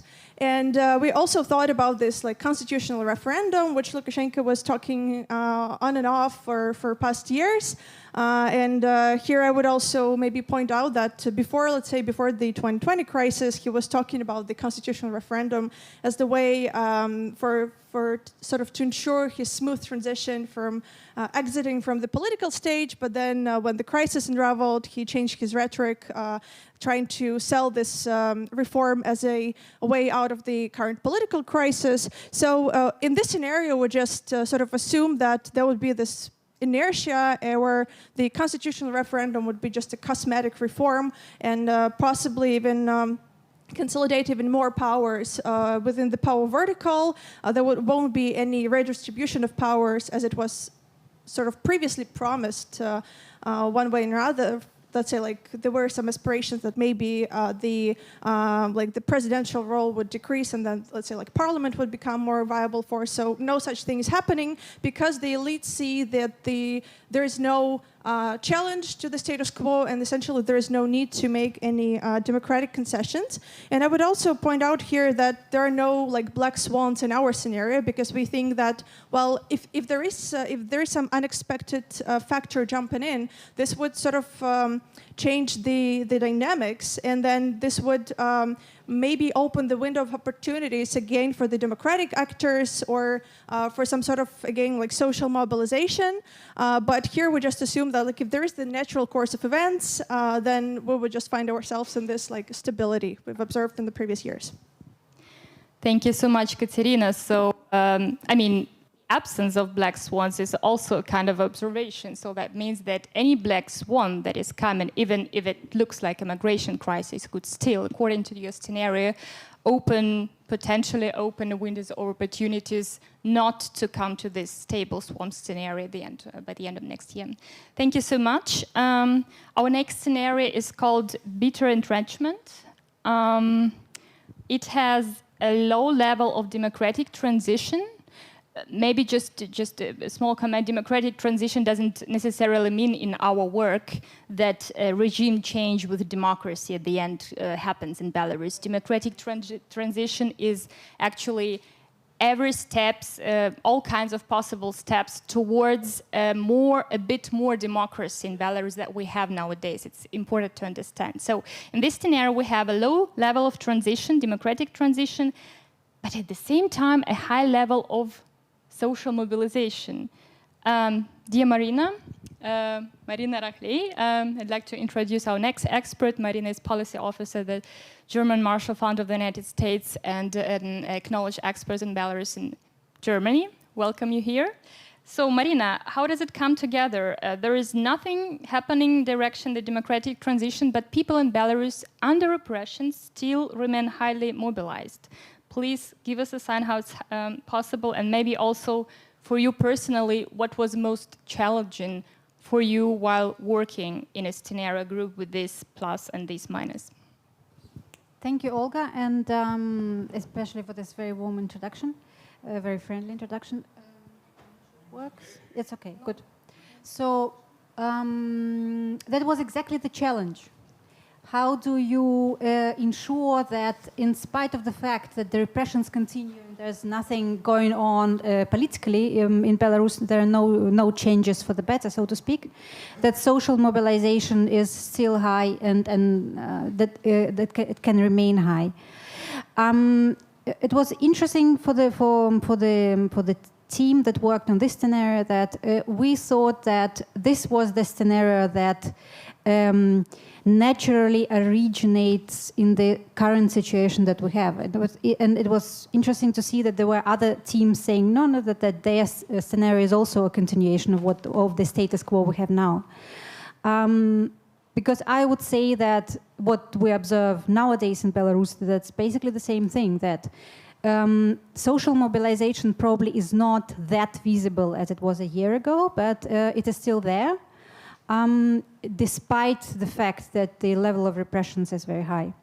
To ensure that in our scenario, in this fantasy within the framework that we have, we had to resort to the black swan, it was because of the COVID continues and Sputnik and the Chinese vaccine do not work. We thought that something that is probable is that one of the high-profile incarcerated leaders will contract COVID and die. Also due to negligence of prison authorities and Belarusian authorities. And if it's somebody of the level of Viktor Babarika, who I hope will survive any pandemic situations and will be soon free, that it will resonate not only in the Belarusian society but also in the West, because it would be very clear who is to blame for this loss. For the constitutional reform, we thought that because again the framework was that politically nothing is changing, that Lukashenko will not be brave enough to see what referendum can, what can happen in the country if a referendum takes place, if in the current situation, that was even before the death of this opposition leader, if social mobilization will pick up and grow, and also a very important factor, if he's the vertical, the loyal people who has always helped falsify or ensure the right outcomes of the elections, if they're still loyal. As soon as you cannot be sure that the protest will be too big again, and that your people will not be on your side, the referendum is not possible. So in our scenario, Lukashenko thinks of a loophole saying that you need a referendum in Belarus only if you introduce changes into the current constitution. If you change constitution to the extent that it's a new one, then you only take it through parliament. So it's the whatever plan the authorities have, it's not published. They take it through the parliament unanimously, of course. And I think by September, then it comes into force. What we know from this, from the reforms, that the new age of a presidential candidate is 25, which is clearly a hint that Lukashenko will stay until 2029 and then transit to different political institutions overseeing a Belarusian political system, and that his son can assume the office of the president, because by that time he is going to be 25. Again, this is not that we think that is very plausible or is possible, probably yes, but this is what, I mean, in the realm of the how legal you came framework. to plus and to minus. One word to Russia. Because the EU, of course, reacts with more sanctions and increased support to the democratic groups, also due to the reason because they stay mobilized and they need support. And Russia, interestingly enough, what we see also in the recent weeks, quite frustrated with Lukashenko, but not really ready to act and to put pressure on him to change anything. And I think I will stop there. Thank you, Maria. Just a short question, because it was really, I think, the most often question that you got from also from your colleagues.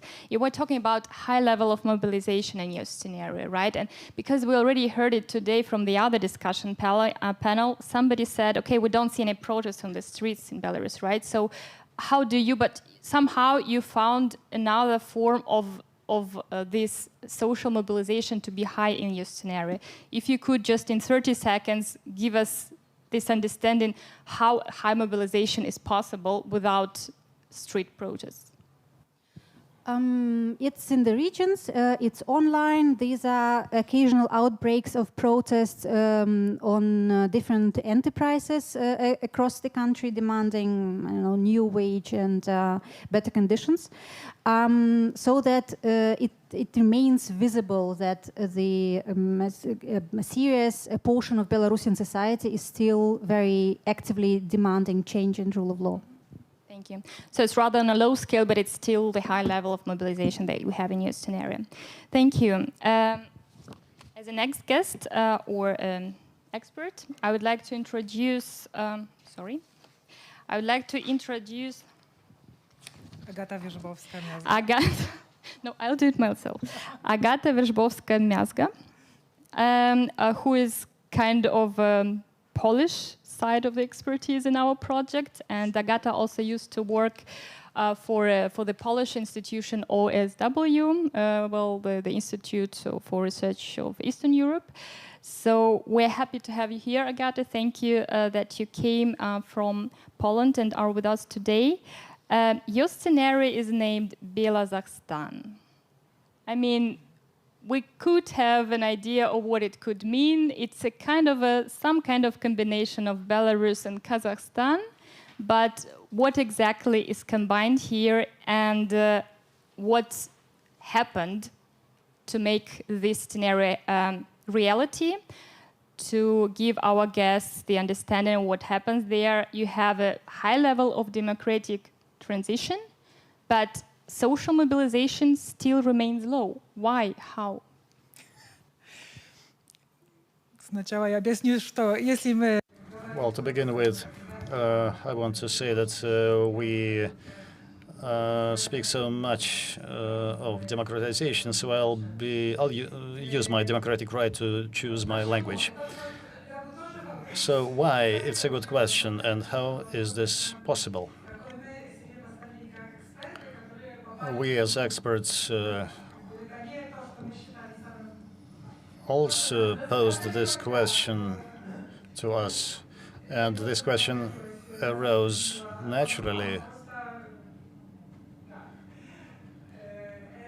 So we were divided into such groups, so we found ourselves in this group. It was a very interesting experience, and within this scenario, we found one plus.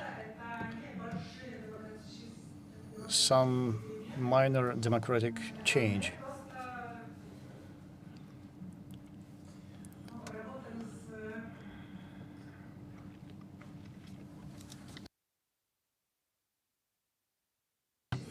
So this is the most optimistic variant of those changes that we could imagine is changes like those that took place in Kazakhstan. That's why we chose this name for our scenario. We thought that the maximum that could occur is a constitutional referendum in which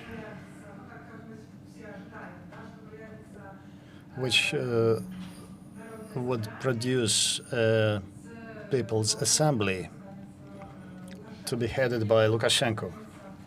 And of course, he will remain the most important, the key political actor. But now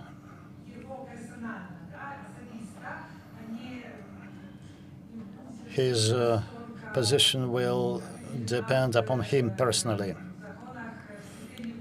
upon his personal actions. It will not be enshrined in law, in legislation. And this leaves hope that after Lukashenko is not around, there will be a slight chance for change, because the system will already be prepared, kind of prepared for that.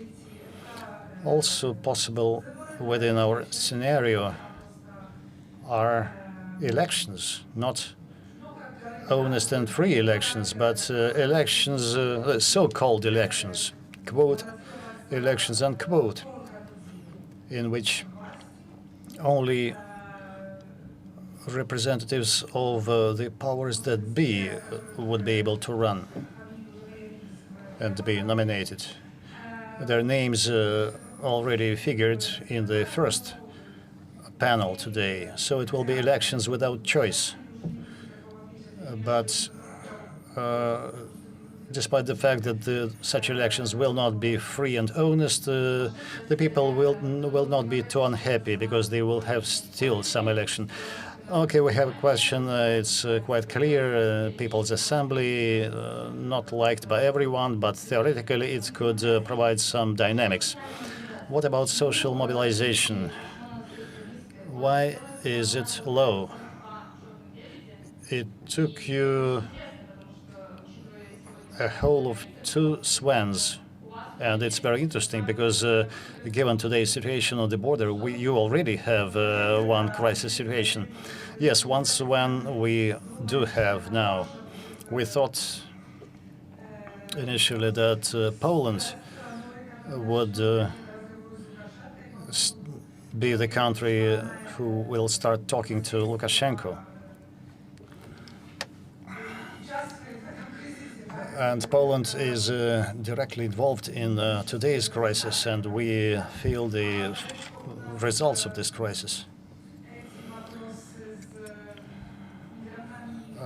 This issue with migration also aroused a lot of internal strife and tension. And our thinking was that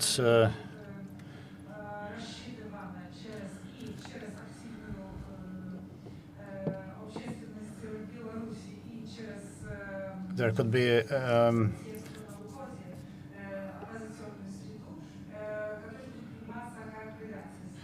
that a gesture in this context would be taken as treason in the democratic society. Okay, this is what Mr. Latunska told us today, talking about this scenario. Last one is for me the most interesting, but at the same time the most fantastic one. It's named Transition by Mistake, and this is the scenario where you have both high social mobilization and high democratic transition. And guess what? Our experts didn't find any other solution as to remove Lukashenko from power, because with Lukashenko, this seemed to experts not to be possible. So, dear Fabian Purkat is our expert also from the German side. Nice to have you here. Fabian is a researcher at the Leibniz Institute for East European Studies in Regensburg. Fabian, do you really believe that your scenario is kind of more or less realistic and might happen by the end of the next year? And what black swans did you need to come there? Thank you, Olga. Yes, indeed. So our scenario is called Transition by Mistake. And in fact, the name of the scenario is not by mistake. We had a discussion among our group, like how to call the scenario. We had the option of a Belarusian roundtable, an allusion to the Polish roundtable, even though we concluded that the situation is different, so a roundtable might be not the best title. But in general, so the title we chose, Transition by Mistake, leads us to the big question, like how do authoritarian regimes, how do they transform, or how can a democracy emerge in a highly repressive, personalist autocracy? And in fact, there's very famous, even though it's fairly recent, paper, and it looks at democratizations in the last 200 years. And in fact, it finds that the most likely occurrence is that an authoritarian ruler actually makes a mistake. And by making this mistake, this leads to kind of a chain reaction that in the end leads to a more democratic, or call it pluralist situation that could kind of entail the possibility for a democratic transformation. That is actually the situation we look at. And if you ask me, do we think that this is realistic by the end of 22, and is it likely? And then I would say no, because it actually the scenario violates two basic assumptions that we had in the very beginning. And the basic assumption was that Lukashenko is in power. In our scenario, he's actually removed by a coup by regime insiders. So one violation of an assumption. And the second one... What happened? Why was it made possible that he was removed? What was your... I will come to this. And the second violation of the assumption is that Russia is actually ready to negotiate. So that's we might return to this later, and we needed two black swans. I'll come to this, but the situation at the end of next year is that Lukashenko is removed by a coup. We have kind of a roundtable, a negotiation between democratic forces and regime insiders, and there's a high degree of social mobilization. So political parties are being formed or created, so it's a fairly high activity of political life. And there is a preparation at this roundtable, at these negotiations for free and fair elections in 2023, so in the year after, and the preparation after these elections of a constitutional reform. And how do we get there actually? So we still believe that even though the situation at this moment is fairly stable and Lukashenko controls the economy and regime insiders, that he still will launch this constitutional reform, be it in February or a bit later. And we believe that this is kind of a situation of stress for the regime. The referendum as such And here we come to the Black Swans event. We do not believe that this is likely, but even though that's a Black Swan event, it leads to the outcome we actually have in mind. And the one is violent repression of regime officials who are dealing with elections in Belarus. Some of them are jailed and die in prison. And this leads what did they do? They did not engage in falsifications. They didn't engage in mobilization of the electorate, because we still believe that the electorate needs to be mobilized.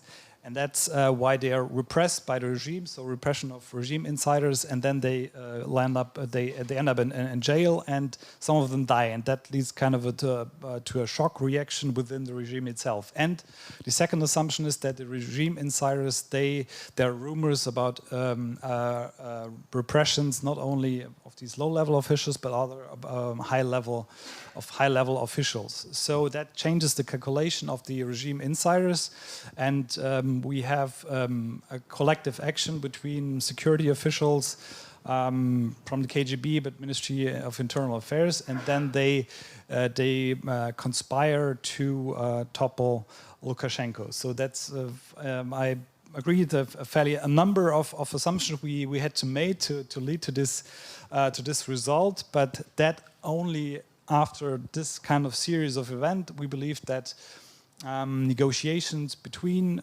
democratic forces and regime insiders are possible at the end of 2022. Thank you, Fabian. Also, one of the most interesting observations or insights for me personally is that these extremely high level of repressions that we do still observe in Belarus nowadays can actually also lead potentially, even in such a not very realistic scenario, but still could potentially lead to the very unintended results also for the regime people, and we don't have to forget it. So repressions can have the effects not only on people, not only on civil society, but also on those who are inside the system. So now we come to the second part of our discussion today, and we'll like to talk about the insights, about some interesting tendencies, about the chances and risks that experts saw while working on these scenarios and analyzing what happened within these scenarios afterwards. We have quite a lot of them, so we'll not have the time today to speak about all of them. You'll find those who already have the paper, you'll find them in chapter 3, Insights, Chances and Risks. And they are clustered according, they're clustered whether they are general, whether these assumptions are on societal mobilization, whether they are on the elites, on Russia, on the EU, on democratic forces, and so on and so forth. So, but dear experts, if you would be asked to take only one or two insights or chances that you think to be most important for our audience today to be presented, or those that were maybe surprising for you personally while working on these scenarios, there is a chance now to do so.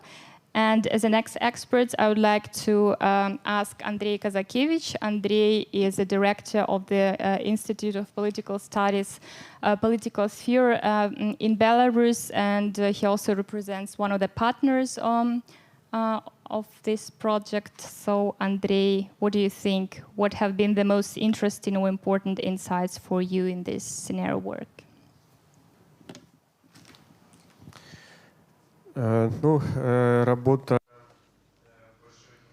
Working in a big team is always connected to certain difficulties. Okay. Yes, and that's why it's a bit difficult to subscribe to all the assessments that were made on Belarus. And the other thing is that the regime actually is very controversial, and what is going on at the moment is only partially reflected in this document. The discussions we had were much broader. And even if we take into account that this is not everything that we've discussed, there's a lot of content. Many of these points are still open for discussion. Of course, we can't have this broad discussion now. We won't have enough time, but I would like to mention some insights. Okay, 2 or 3 insights, please. Okay. What is necessary in order for some positive development in Belarus to take place? As was mentioned in Chapter 3.1, it is understandable that these things are not facts, but the political forces that want political transformation in Belarus are working on these things. On the one hand, the Belarusian population has to remain stable.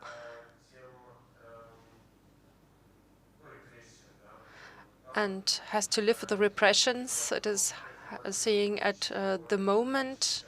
The political field that we are seeing at the moment is going to continue these repressions in the near future. The society will have to keep a certain autonomy from the state, and it has to uphold its communication structures. So we assume that communication structures will not be destroyed. And this makes collective actions possible, even in view of the repressions taking place. It is necessary that there are some sources of information, some possibilities to communicate, either with the help of state media or with Russian media and so on. The second thing is that the Belarusian system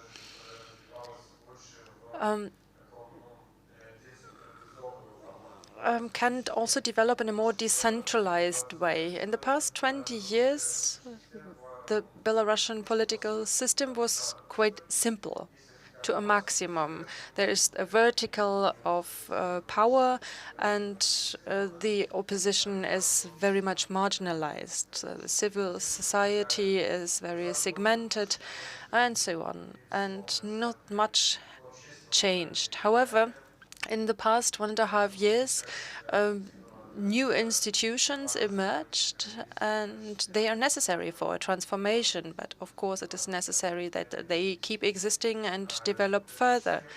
I am speaking about democratic political forces, media, a civil society in the broader sense of the word. So structures which emerged in the year 2020, and some of them are also older. It is also necessary that this positive transformation of the political opposition kept its ties to the society, that the ties that are already existing keep existing, but there is always the danger of a rupture, because many people leave the country, and I think their number is even to grow. But still,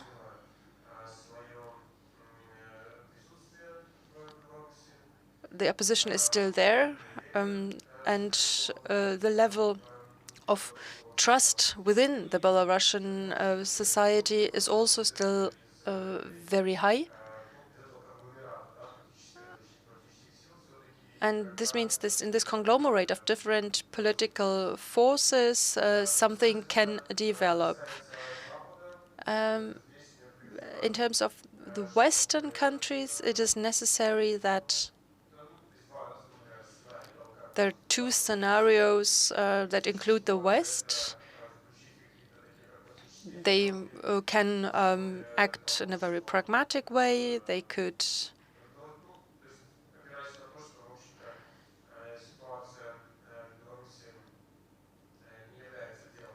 the situation of Belarus is nothing that is decided in Europe.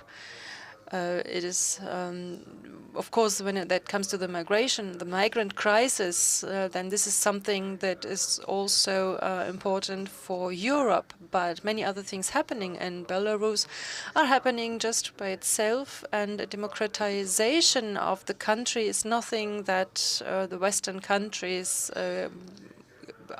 have to be necessarily interested in. But democratization of the country within the country and from inside is still possible. However, the country needs a certain neutrality. Russia needs to be willing to either support such a transition or okay, let us give other experts also the possibility to speak. Thank you, André. You spoke about mobilization, about democratic forces. I would like to repeat about mobilization, that there is high potential, as you've already said. It is also what Marina said. The fact that there's nobody in the streets at the moment doesn't mean that people lost their inner ties among themselves. And our experts are writing in our policy papers that it is possible to keep these ties. For example, on the level of less political topics. People are afraid at the moment, some other people are disappointed, but it is still possible to keep these ties among the population until a certain day X, which many people are waiting for, and keep discussing less political things. You also talked about the West, about deals with Lukashenko. And there is a certain correlation, which our experts also mentioned, deals that can be made between the West without the Belarusian democratic forces. This can lead to but if this takes place, this can lead to a demoralization within the Belarusian society. And pro-democratic forces which have left Belarus can gain certain political weight, and at the same time, the Belarusian population can also look at Russia as a more or less working country. And if Belarus turns out to be a less stable country just because of what is going on at its border, it could also turn to Russia, since Russia seems to appear as a more stable country. Proceed with you. What have been one or two most important insights for you in this work?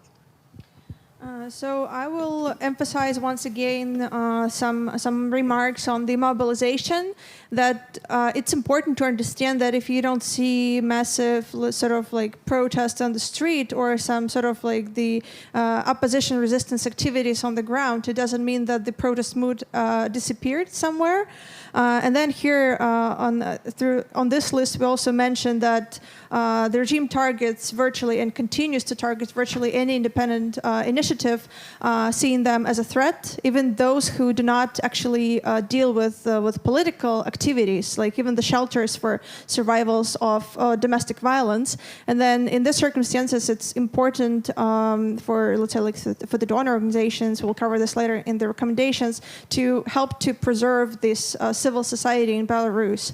And then another remark, when we think about like way forward for a very like optimistic course of events, is the sort of the exaggerated expectations of the paradise after day X can lead to disillusionment in Belarusian society.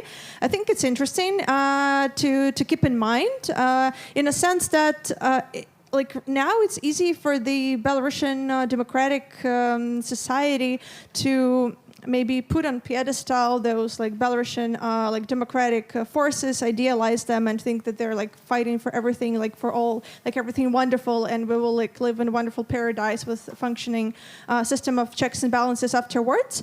And then we will see many possibly, I don't know, like some corruption scandals or some sort of like disillusionment if you look at the, let's say, like the Maidan scenarios, or like what happened after Maidan, like to some like heroes which were sort of became some sort of like disappointment at that time for the society.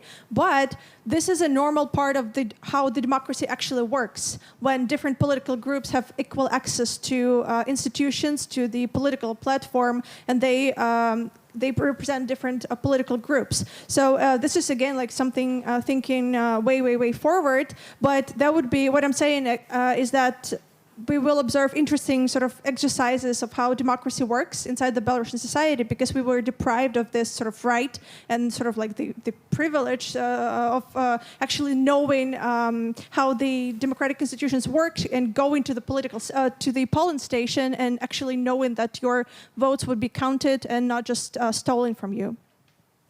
Thank you, Katerina.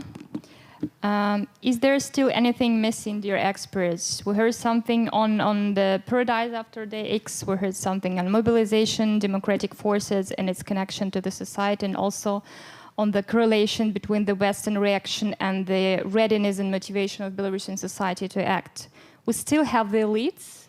There are a number of points about the elites and the regime. Maybe someone would like to give us a comment on that? I'll say just Fabian. Elites. So if we, at this moment, at least when I'm listening to Belarusian experts, I'm always surprised how their assumption, how they are rallying around Lukashenko. So you would always expect that some people are discontent due to economic situation, due to repressions also very to the elite. But in general, it seems to be the very assumption that they are rallying still around Lukashenko. But if we assume that in a very positive scenario that some kind of transition is taking place, for example, as in our scenario on transition by mistake, then we would have a situation where opposition forces, previous opposition forces, democratic forces get into negotiation with regime insiders, so representatives of the former elite, of the old elite. And it seems to me that when I look at how the current democratic forces, how they prepare for this kind of future transition, if you look at, I mean, the team Tikhanovskaya, they have their own constitution now, then they work on electoral reforms, then economists work on future economic reforms, etc. So that's very good. They prepare for this kind of potential future transition. But I think what it becomes very clear in our scenario, and also in the research I'm currently doing, is that you need to be prepared that you will have to negotiate with previous regime insiders, which means you cannot implement the plans you have at the moment. There will be necessary loads of compromises with regime insiders, because they will insist on guarantees in the future, on quotas maybe in the parliament, or I mean, even if you talk about transitional justice, they will want some guarantees for themselves because they were engaged in repressions, etc. So it's, I mean, this expectation of like a rosy future, I think we should be very pragmatic, that even though the opposition has some very concrete plans on electoral reform, constitution, etc., this process of negotiation between democratic forces and regime insiders, even in the at this point unlikely situation, it's going to be fairly messy, and I think that's what we should take into account when we think about this scenario. Thank you, Fabian. It's a very important point, and it was also very interesting when the experts tried to think, okay, how to make those elites kind of ready or receptive for such a dialogue. And concerning the Russian factor, there were quite two contradictive preconditions for that, because both the decrease of the Russian support of Lukashenko could be a sign for the elites to think more direction, national dialogue, or less support in Lukashenko. But at the same time, too much pressure on Lukashenko concerning Belarusian sovereignty could also be this precondition, because that they would then be afraid to lose their power to the Russian colleagues, so to say. So we'll give the last remark here to Agata. You wanted to say something about the black swans, and then we'll come to the last part before we come to the questions from the audience. Yes. Просто хотела что-то добавить про черных лебедей. Yes, I wanted to come back to the black swans. Olga, you asked what was the most unexpected thing for us, and that was the moment when we were asked to think about something completely unexpected that could happen. And at first, it seemed a bit artificial to me, but then I was explained that, for example, the situation with Ryanair in Belarus, if we take this into account, and if we think about these black swans not just as concrete events, but as something unexpected that could happen anytime, because, for example, the regime feels unstable or because of economic problems happening, I really think that we should expect something unexpected, and they will take place. We also assumed, in terms of the elites, that Lukashenko is going to make mistakes. Almost all experts agreed that this is going to happen.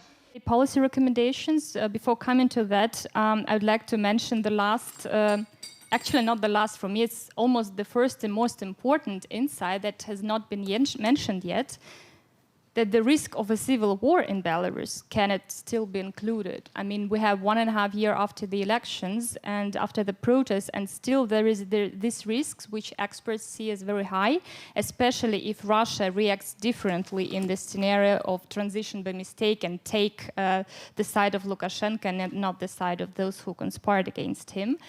But at the same time, also the radicalization of the pro-democratic movement, like cyber partisans or some other partisan movements, could also lead to this very high danger. So in order to help something like this not to happen, experts also elaborated on 3 groups of policy recommendations, which you will find in Chapter 4. I want to mention that policy recommendations was not the main aim of this scenario. So the main aim was to show how differently political situation in Belarus could develop. But at the same time, after the whole great work that the experts have done, after all the insights that we have written down, it would have been strange if we would not have published any recommendations. So they're there. And what I found interesting in this recommendation is that in most cases, when you see recommendations to certain groups, to certain aim groups, or to certain policymakers. We did it differently.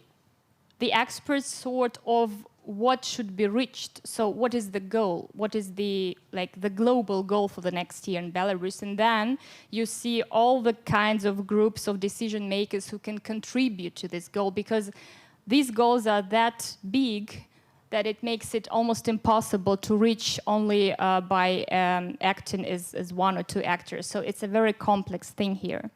So my next question will go to Marina. Marina, our first goal is as follows. The European Union and/or the West has a comprehensive strategy to tackle the Belarusian crisis.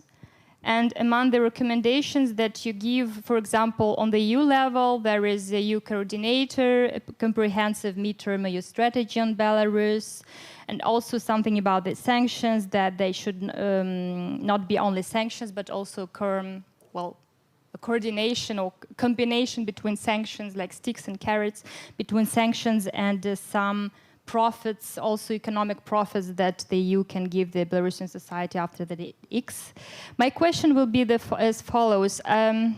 Do you think that the European Union is now on the track to reach this goal? And if not, what is missing? As a song by the Beatles go, we're all doing what we can. I guess there's still room for to step up the efforts that we see from the West, and I find it also very good that in this policy paper the West is not just Brussels, but there are separate target groups or actors as they are. It's also the national parliaments and the OSCE, and even Munich Security Conference is mentioned separately. International donors, because they are also one of the actors to help reach this goal, as well as also think tank universities and international business associations. There are some things that can be done to, let's say, improve the effectiveness of the efforts.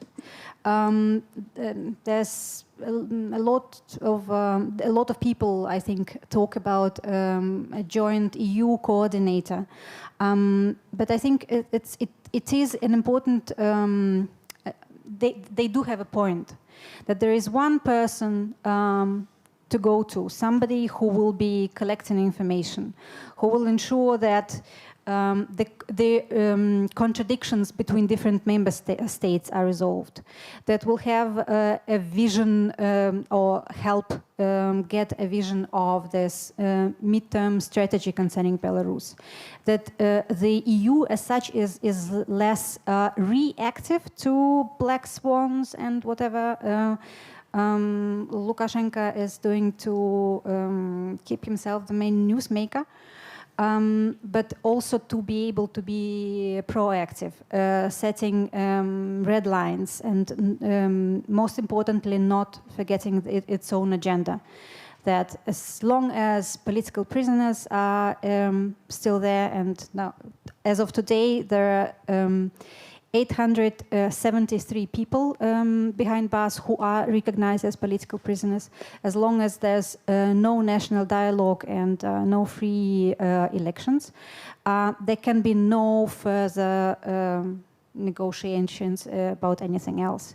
And also in this slide, the phone call between Angela Merkel and Lukashenko should be viewed. What is also important that this dual track is kept, that on the one hand you have the sanctions and they are in place as long as the conditions are not the same. But on the other hand, a kind of a Marshall Plan for the Belarusian society, not only for the day after the day X when it's a different country, but also how the EU can support civil society when, at the same time, when sanctioning the regime. And there are national parliaments, national governments that can work with the diasporas, that can make sure that they facilitate visas for Belarusians, that there are scholarships for all kinds of segments of the civil society being used, be it researchers or probably even musicians. So the art scene of Belarus is supported as well. The US should make use of the groups that they have in the Congress and in the Senate to follow closely on what's happening in Belarus. And the point that I would like to underscore before I give it back to Olga, that international guidelines for doing business with Belarus could be elaborated with a focus on human rights-based approach, so that not to continue business as usual with the regime, but also know that there's no harm that is done to the society at the same time. Thank you so much. All these points are very important. So, dear guests, please download this paper and spread it in your circles. We have quite a lot of decision makers here in all the kinds of levels that might find it interesting. We'll come to the goal 2. It is as follows. Civic groups, society in Belarus, and democratic opposition in exile remain capable and relevant actors. Dear Katerina, how can they? So I'll start with pointing out if the recommendations sound way too general and broad for you.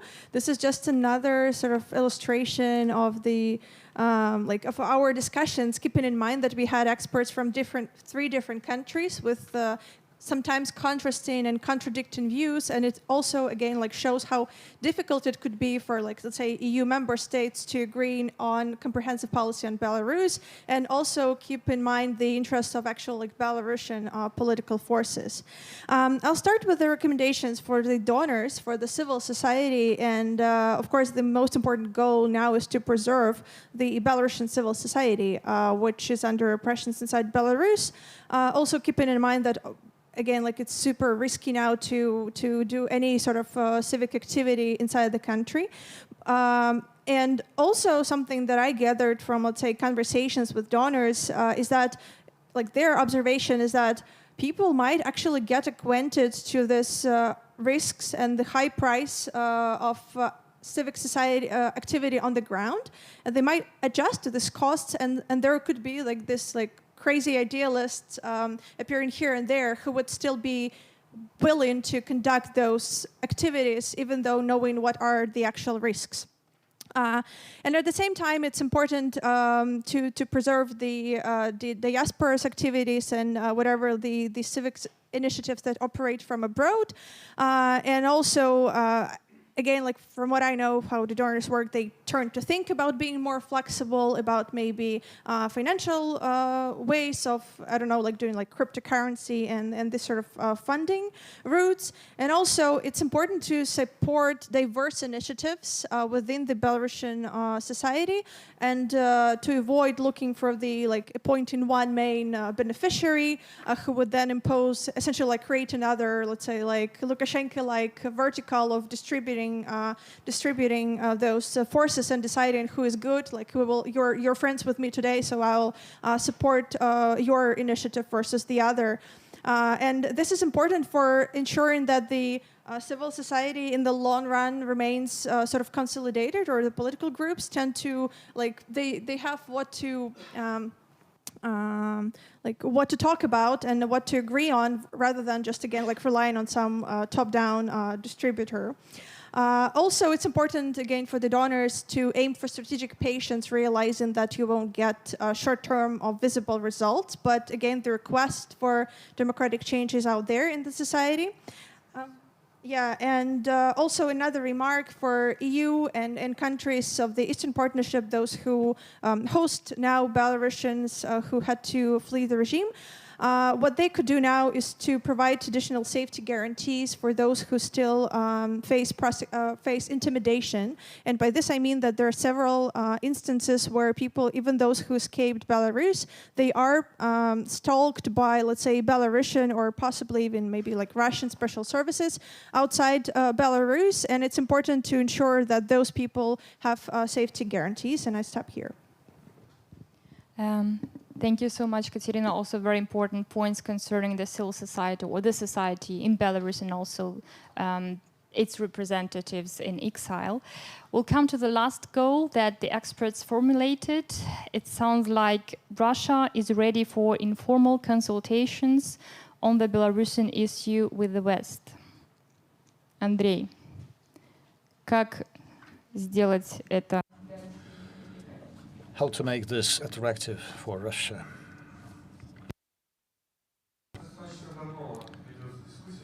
Well, this discussion has been conducted for quite a long time, since the crisis of the last year. So the basic condition, how to make it attractive to Russia. Well, I think the number one condition is that Belarus should stay within Russia's sphere of influence. No other scenario would be considered or accepted by Russia. All others would provide ground for a harsh conflict with Russia. So everything hinges on this interest of Russia. Okay, it's open to discussion what sphere of influence is. Of course, there is Armenia, a relatively democratic country, Kyrgyzstan, where there is no consolidated authoritarianism. And of course, such questions are quite legitimate. So this is the first basic assumption, the first basic condition.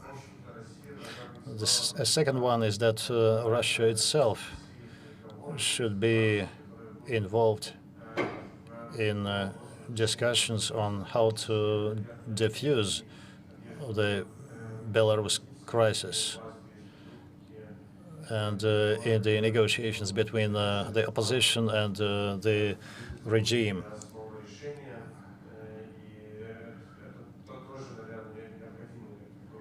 So it's also a necessary condition that Russia should have a constructive position in that regard.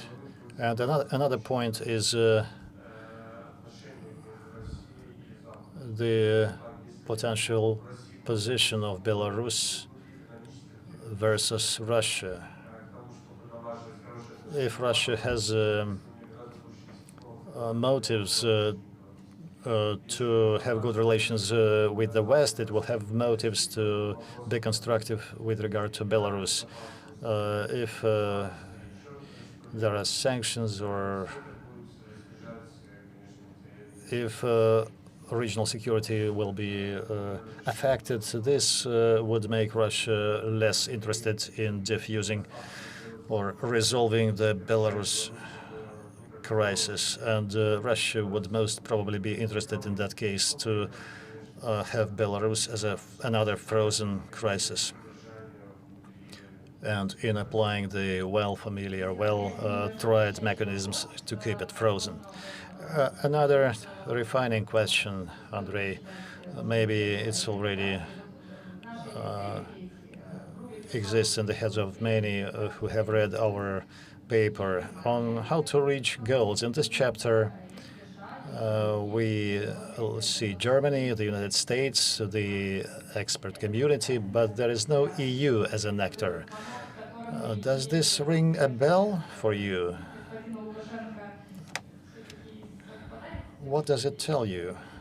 Because there could be some recommendations coinciding with the recommendations contained here. Well, this discussion we have heard in many contexts. I think it's nation states rather than the EU who could act most effectively, because in the EU there is bureaucracy and too many interests that would have to be harmonized and put into conformity with one another. So I think it would be most logical to rely on nation states such as Germany, maybe France, rather than some supranational structures or institutions. Well, maybe some other countries as well.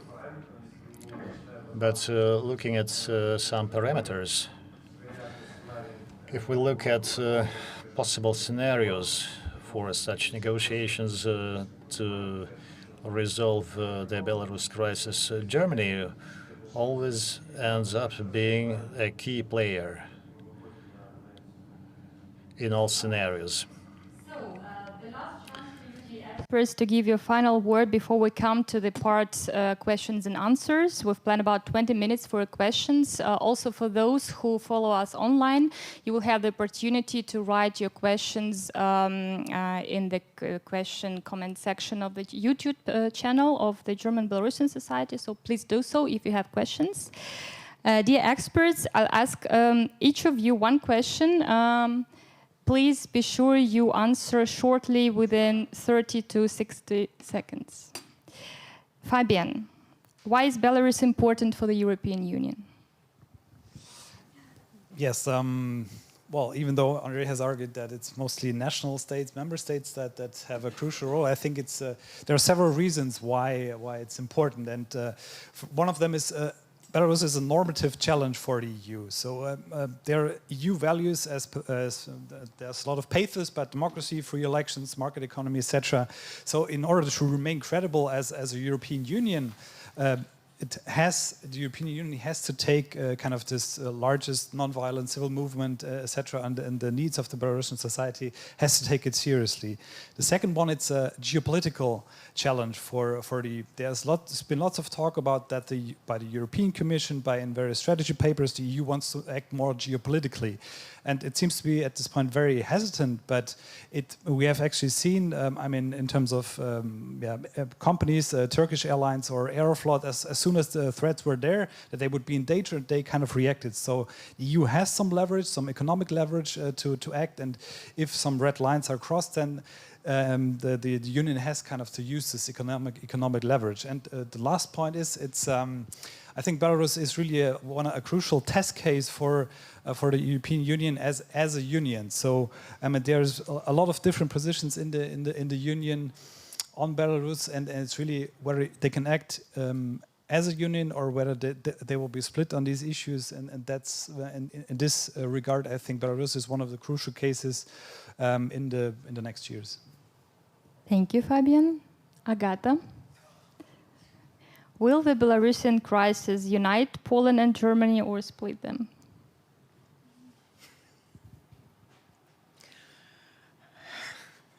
Я хотела бы, чтобы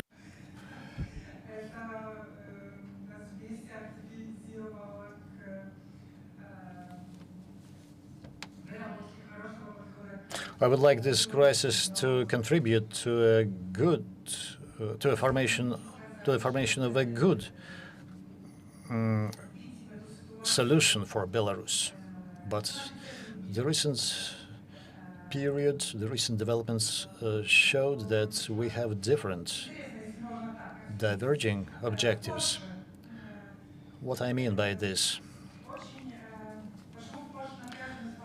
Why is there tension in Poland over the democratic crisis? But please be very short, be very brief.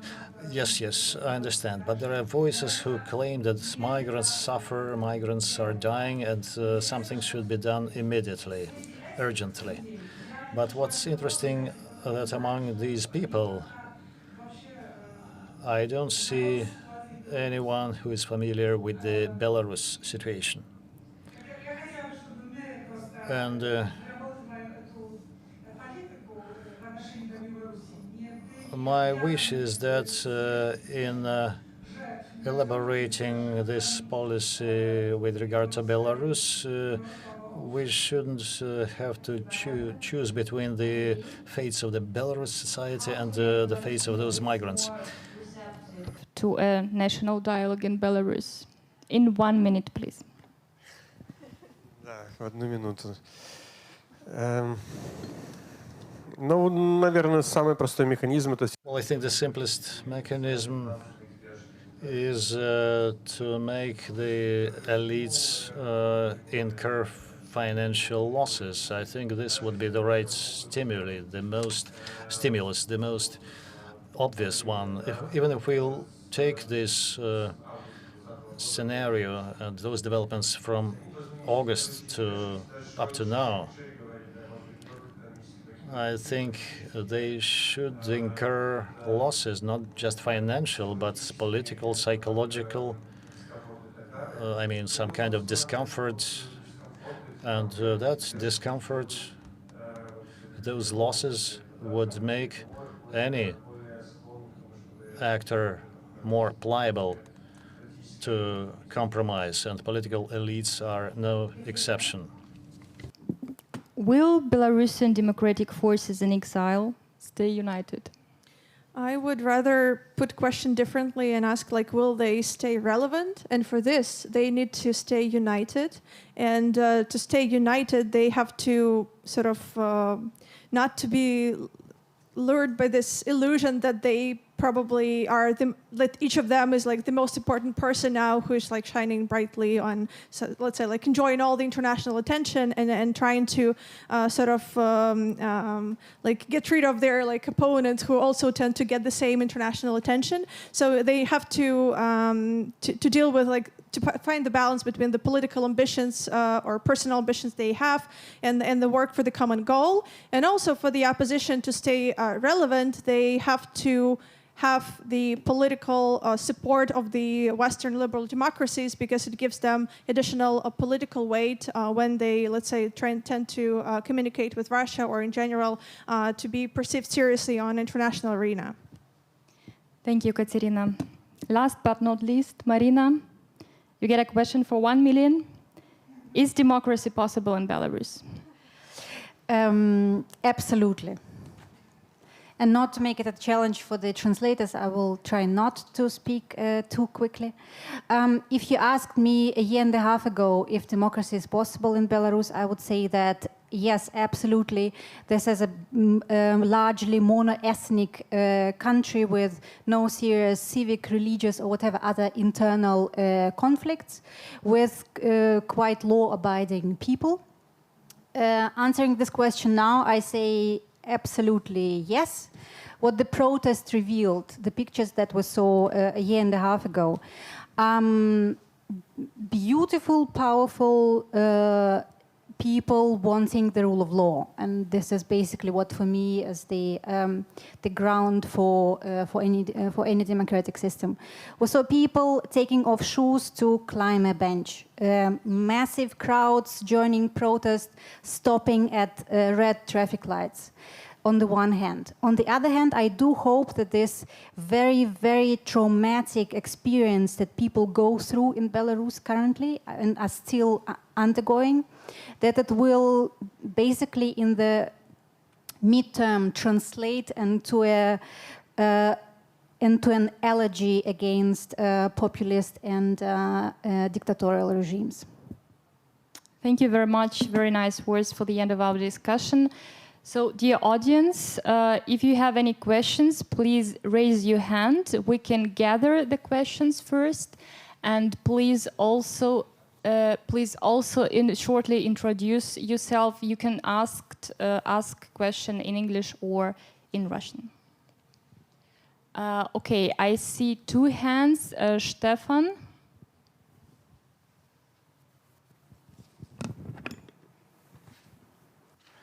Okay, yeah, thank you very much. I stand up so that I can see you. I have three very brief points. So the first, Olga mentioned... Stefan, could you introduce? Yeah. So my name is Stefan Meleas. I'm working for Konrad Adenauer Foundation.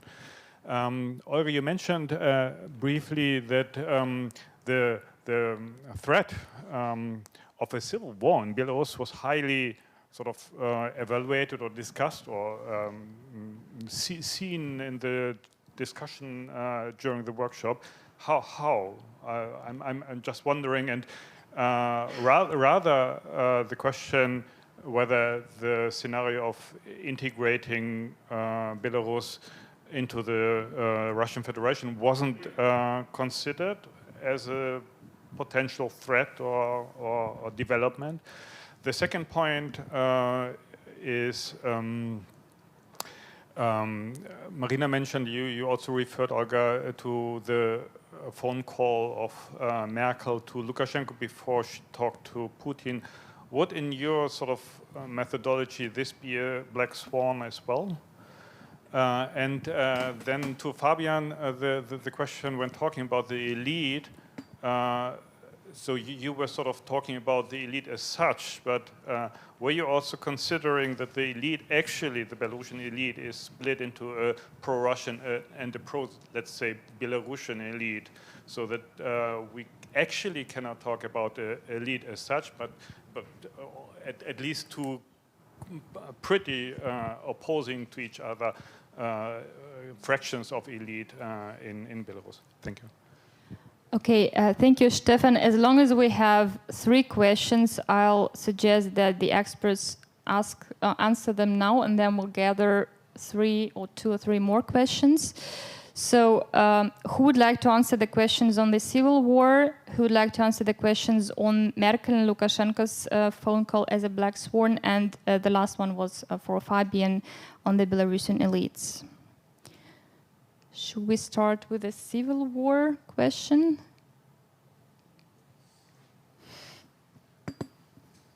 Andrei is responsible for that, right? No, personally, I don't think that any kind of civil war is possible in Belarus. I think it's unlikely, actually. But of course, some kind of civil conflict in long term, even civil conflict is possible, because now we see that Belarusian authorities are trying to broaden the gap between supporters of the regime and those who oppose. So probably not war, but conflict is possible and should be taken into consideration. And concerning Russia and possible integration of Belarus into Russia, I don't think so. I don't think that this scenario is likely to, because there are many restrictions for Russia to do so. Internal restrictions concerning public opinion, external concerning reaction of the West, possible reaction of the West, and also the situation in Belarus. Because Belarusian elites don't want to be integrated, and in Belarusian society this idea is not very popular. No more than 5–10%, according to different polls, support the idea of incorporation, actually. Thank you, Andrei. Fabian, do you have anything to add on the elites question? Maybe just very briefly, I mean, of course, that was a simplified kind of view on the Belarusian elite. It's just that at the moment, the overall impression is that there are no larger elite splits that might have an effect on the macro level of how the regime might develop in the next year. But sure, we could discuss, like, there's certainly like a few that kind of economists versus Siloviki, or it's like the pockets of Lukashenko, not some mini oligarchs and some regional divisions maybe, and certainly pro-Russia and pro-Belarus or pro-more sovereignty oriented elites. That's certainly one of the divisions that need to be taken into account. But the main statement was that at this point, at least, that was the result of our discussion. I think there were not that many agreements that at this point it seems to be fairly united and not willing to act collectively against Lukashenko. Thank you. On the Black Swan question, I'm not sure that I got it right, but if it's the case, I mean, we have a very similar Black Swan in the scenario of Kazakhstan, but it's Poland that is reaching some agreements with Lukashenko, and that demobilize and demoralize the Belarusian society, right? So in this case, it's just another state, but it's more or less, do you see it right? Because, okay, in our scenario, Black Swan was the accident on the border, which provoked the negotiation between, the negotiation with Lukashenko. In that sense, this call Merkel to Lukashenko, it's why we name it as our Black Swan is realized. So you had some Polish soldiers that died during this accident, and that led Poland to negotiations with the Belarusian regime. Okay, I'll proceed with the questions. I have four hands, so please, dear guests, make sure that you have only one question so that all of you could ask it. I think representative of Euroradio wanted to ask something, and then we have 3 more hands. I allow to read a question from our YouTube chat, if it's not a problem. For panel in general, are there any steps being undertaken by the Belarusian or Western organizations to free the political prisoners?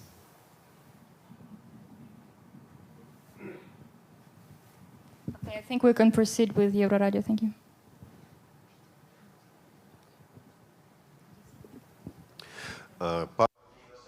Some days ago, Pavel Matsukiewicz, a former diplomat and analyst, was with our channel, and I didn't know that such a big group of experts was working on such a wonderful legend on what Belarus is going to look like in the future. But it seemed that he knew, because when I asked him how he sees the development in Belarus, he answered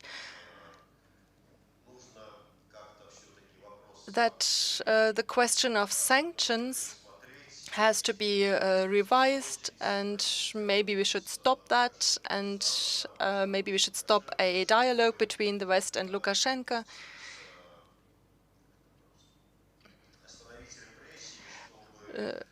We have to stop repressions for the civil society to start to be reborn, so that in 2025 a reborn civil society could start a second attempt at the next presidential elections to change the regime.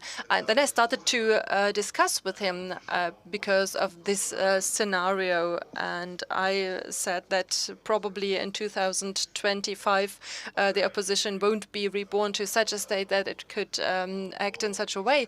But it seems that everything he said is also represented in your wonderful political legend. Thank you very much. Pavel Matsukiewicz was actually not a member of our workshop, but he wrote a different policy paper on politics in terms of Russia, and I also recommend this policy paper to you. The third question, do we have any other questions? Please raise your hands who still want to ask something. So we only have one hand or two hands? Three, okay. So I see, okay. So we give the word to the second row. I'm sorry, I don't know the name, but второй ряд. Then we'll give the word to experts, and then we'll make the last round of questions. Thank you. So my name is Johannes Rohr, and I'm with a small NGO called Institute for Action for Ecology and Action Anthropology, but which doesn't really work in Belarus. So my interest is mostly like really private. But there's one thing I wanted to ask about, because last year in August it felt a bit like 1989 in East Germany. But of course the big difference back then was not only the occupant of the Kremlin, but also that the regime did not dare to use violence. It did not dare to shoot, and that was. I mean, back then there was a big worry that the GDR leadership might actually use the Chinese solution, because that was like shortly after the massacre on the Tiananmen Square. But they didn't, and that's why the peaceful revolution could succeed. And now Lukashenko has seen that, well, using violence and having no red lines, nothing that stops you. You just use violence, continue to use violence, and that's what saved him. And I just wonder if the protests were to come back. I mean, Lukashenko has now learned this lesson that violence will save him. So what's going to happen next time? Do you expect that there could be another wave of protests which is not intimidated by violence? Or, yeah. Okay, thank you. So the question is whether and how the protests could come back. I would suggest that we have one answer for each question. The role of violence, okay. So I suggest that we have only one answer per expert and one answer per question. So I will repeat the questions, and please decide whoever would like to answer them, since we still have another round. So the first question was about steps to free political prisoners. The second question about sanctions and the possibilities to come back to negotiations in order to free prisoners in Belarus and to give the opportunity to civil society to act. And the last question about the protests coming back and the role of violence. Who would like to start for what? I'll start with the first one, and this is the question that I actually heard from different MFAs of EU members, which ask, like, well, what could be done, let's say, to facilitate this, or like to sort of like decrease the level of repressions, and particularly when we speak about the release of political prisoners, well, given that the prisoners are a matter of, like, they have been the matter of trade between Lukashenko in the past years and the EU for exchange of some sort of like liberalization, and then Lukashenko would get some sort of benefits from this. I don't think we are at the point where we can actually negotiate with Lukashenko, because what he would require in return is, of course, like his recognition of his legitimacy, and that the West would sort of make some concessions about, let's say, preserving the status quo. And I think that if there is such a dialogue, again, like all the aspirations of the democratic process would be betrayed. If there are other ways, again, I don't know. Like if there are, like in the eyes of the, let's say, like EU policymakers, if there are other ways to how to maybe pressure Lukashenko so that he would do that, but not at the cost of, again, like other like liberalization and shady deals with the dictator, then would be great to do so.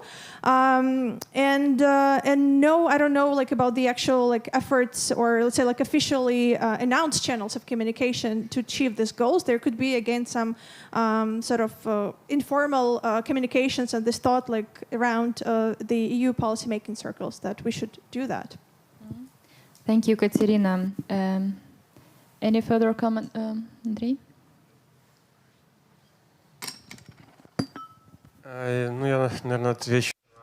I can answer the question of Dimitir about the sanctions and the position of Mazukevich. Yes, well, of course, Mazukevich did not participate in this document, but in another one, Pavel. So he's also a former colleague of us.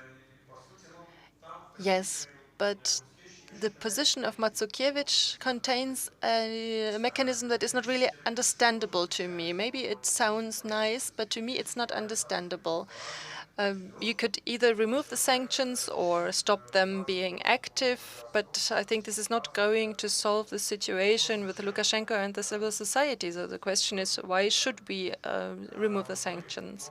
And secondly, if you listen to Lukashenko and to the representatives of the state structures, the media, experts, elites, and so on, then they say that the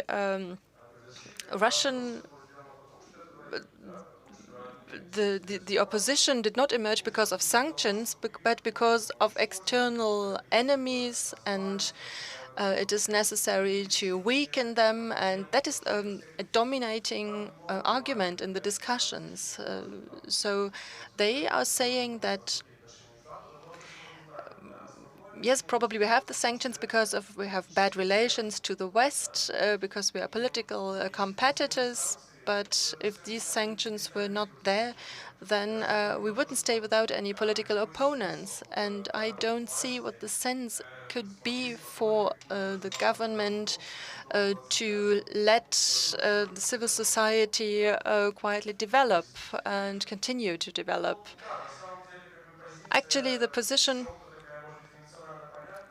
maybe it's understandable on a national level, but it's not really realistic if we are going to take into account precise mechanisms. If there are not going to be new elections in Belarus, if there's not going to be a democratic transformation, then of course, it is necessary to de-escalate the internal dialogue and to find a compromise. But if there will be certain guarantees, then maybe not a complete removal of the sanctions, but maybe some voluntary decisions of Lukashenko to democratize his country and so on, then things could turn out differently. But of course, at first, there have to be some compromises in terms of democratization. At least this is what seems possible to me. It's, I think it's more doable than what Mazukevich proposed. Этот вопрос Агата. Well, I would like to comment on this last question by Agata and the words of Andrei.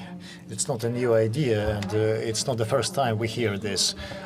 These appeals, let's start a dialogue. Well, in fairness, and I do not claim to represent all experts, I think the openness of Belarusian society in the years before the latest elections, and the increase of contacts with Western actors, and in terms of freedom to act locally, that was one of the reasons, of the causes which caused that crackdown in 2020. And my opinion is that the Belarusian regime was so afraid of those trends that this is why they acted so. So this argument that we're discussing now, I've heard that a lot of times in Germany, on whether they could sanctions could be lifted. Also, my personal condition is that we shouldn't draw up such a plan maximum, because without achieving the completion of the accomplishment of all these conditions, it would be a loss for the EU. So we shouldn't confuse the things, lifting of sanctions, dialogue, and as a dialogue could be useful as a way of contact between communications between parties, but it shouldn't be confused with negotiations with clearly defined powers and lifting of sanctions as a formal result of that. Second question, the third one was also answered. So I just add that if we allow Lukashenko to capture us in this migrant trap, and we made the de-escalation our main goal, and we start the negotiation with Lukashenko, forgetting every internal question in Belarus, for sure the next way for protest will be, let's say, meet the violence, because why somebody should change the mechanism which works? Thank you. So our last round for questions, please ask only one question. So? Okay.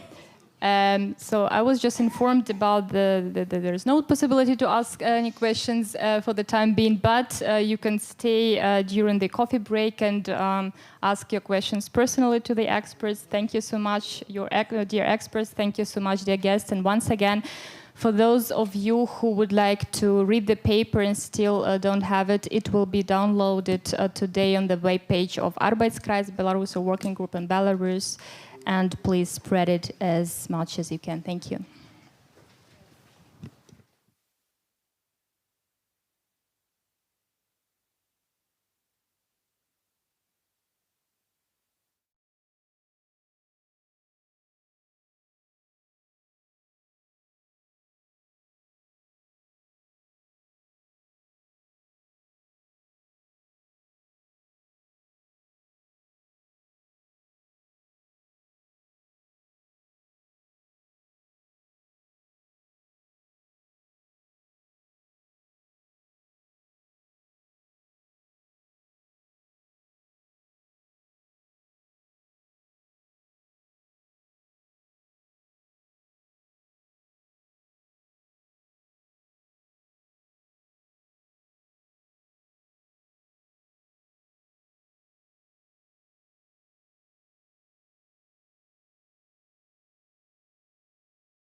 So the longer the day lasts, the later the people are arriving for the next session. This is the last panel for today. The title is 30 Years of Independence, Lessons Learned from the Political and Economic Realities of Belarus. It will be moderated by Markus Meckel, the last foreign minister of GDR and for many, many years a member of German Bundestag.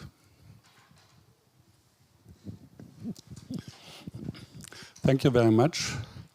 It is said it is the last panel of the Minsk Forum, which took place not only today, but in different places and different days for 3 days. But at first I was asked that it should be to finalize the whole 3 days.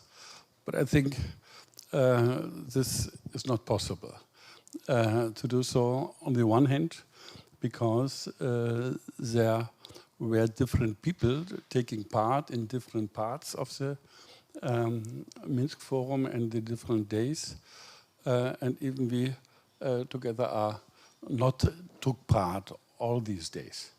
And so I would like to start again, I would say, to have a general approach to that whole issue of the situation of today, and to take that last hour to ask ourselves, on the one hand, lessons learned looking back, that and it's a title, 30 Years of Independence. Is there a future of independence, and what is the role of Russia in it?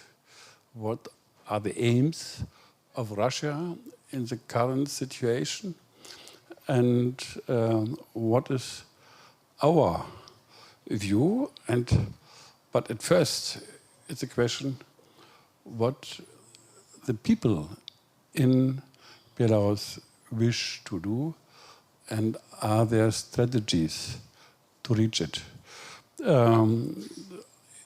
We will not be able to answer all these questions, but I think it would be good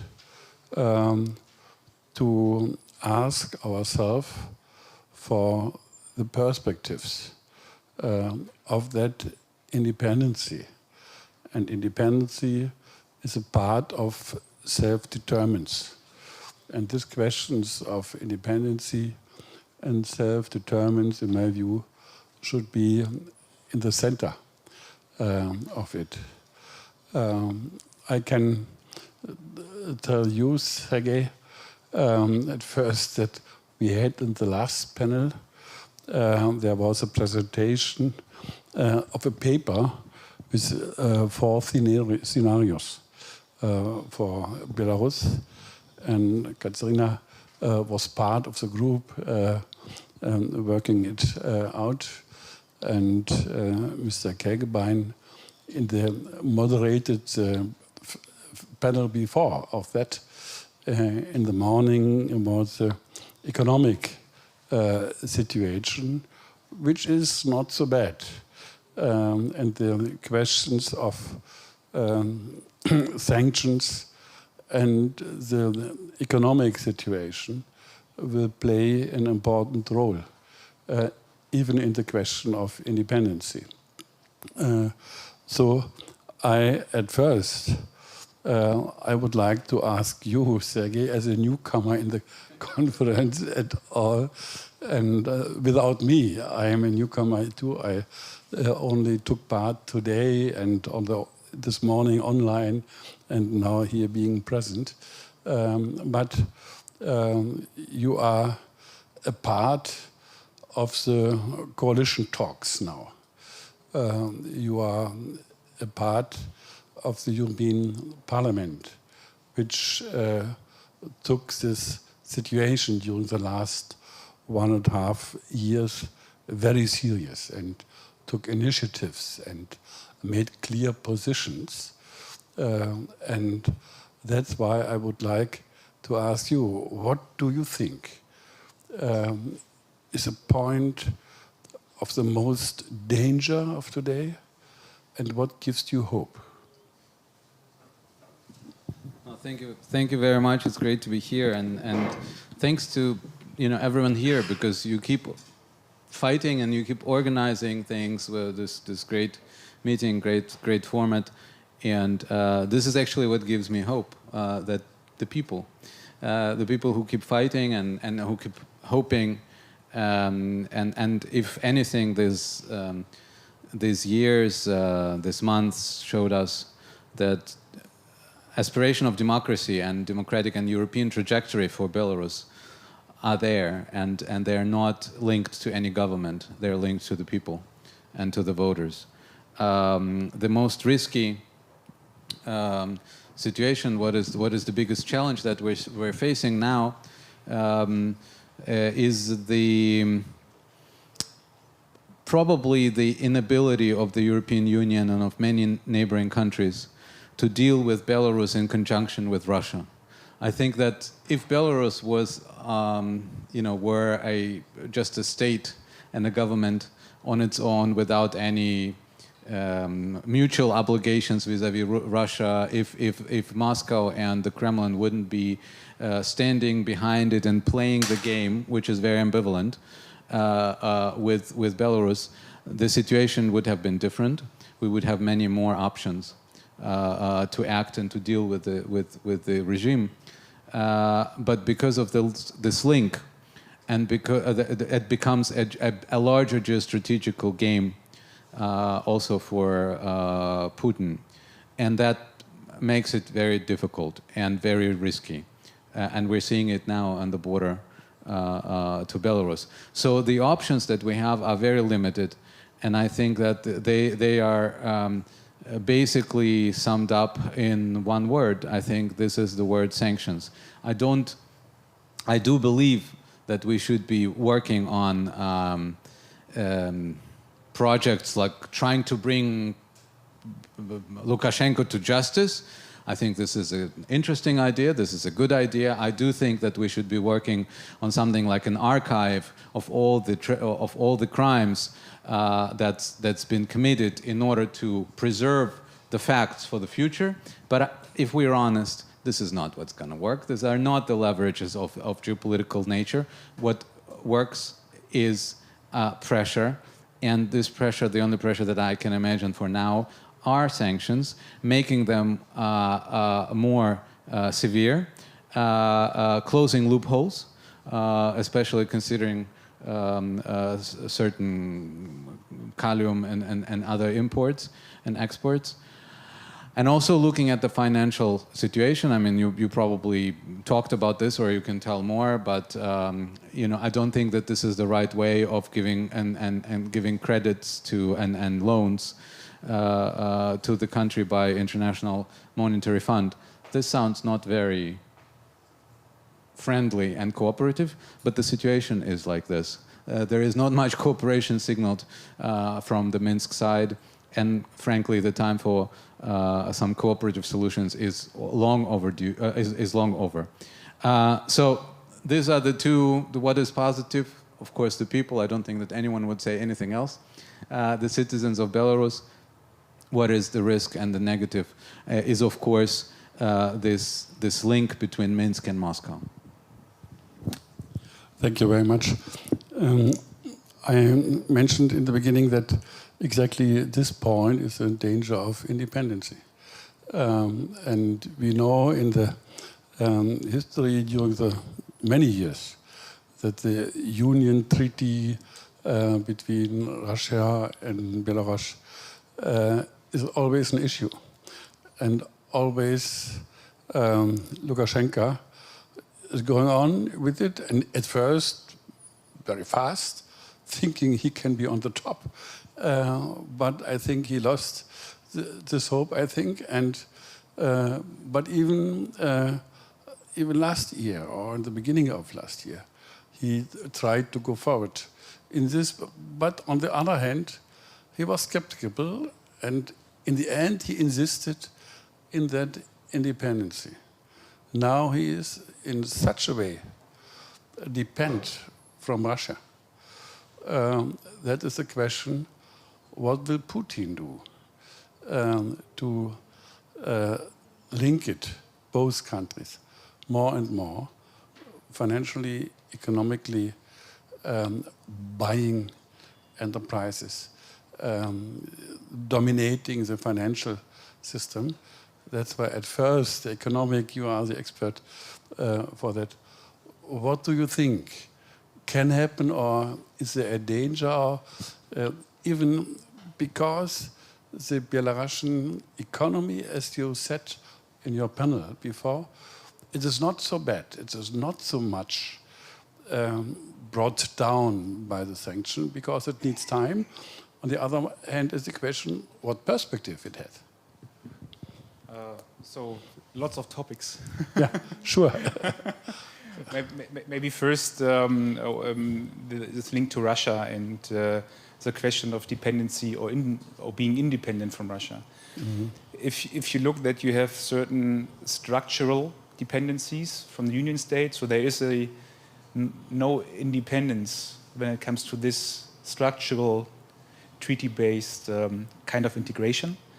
Second, when we look on the trade figures, import-export, Russia is in import-export more or less the half, stands for more or less a half of the Belarusian import-export. Germany, I guess, for the exports is number 7 with 3% share. So if you compare, you see where dependence is or no independence is. And thirdly, in the previous years, the figures differs a bit more roughly. Subsidiaries of more or less $100 billion were paid in terms of reduced fees for oil and gas. So these three facts shows this strategic dependence of the Belarusian economy to Russia. So that means there the question is already more or less answered, that we see a very high level of dependency to Russia. Of course, Lukashenko in the last years tried to be political independent, but if you really look to the figures and to the treaties and to the numbers, you see already a very high level of dependency when it comes to economic terms. What else? That maybe the first statement. Then we talked. Just give me the next question you had. First, Russia and dependency, and what next? I think it's enough. Okay, for the at this moment, I think it's enough to have that clear question. But this will be your analysis now is the basis for the future for every future government, even a democratic one. And so I think this is only the half of the answer for the country at all, and not just economically. And that's why I would like to ask you, if I see right, that if you ask the people in Belarus, especially after the last August, not the last, August last year, that there will be a strong majority insisting in this political independency. Seeing this, on the one hand, seeing the economic situation, what is your view about that tension, and what gives hope for the opposition, for Svetlana Tikhanovskaya and the whole team, the leaders of the opposition and the democratic movement?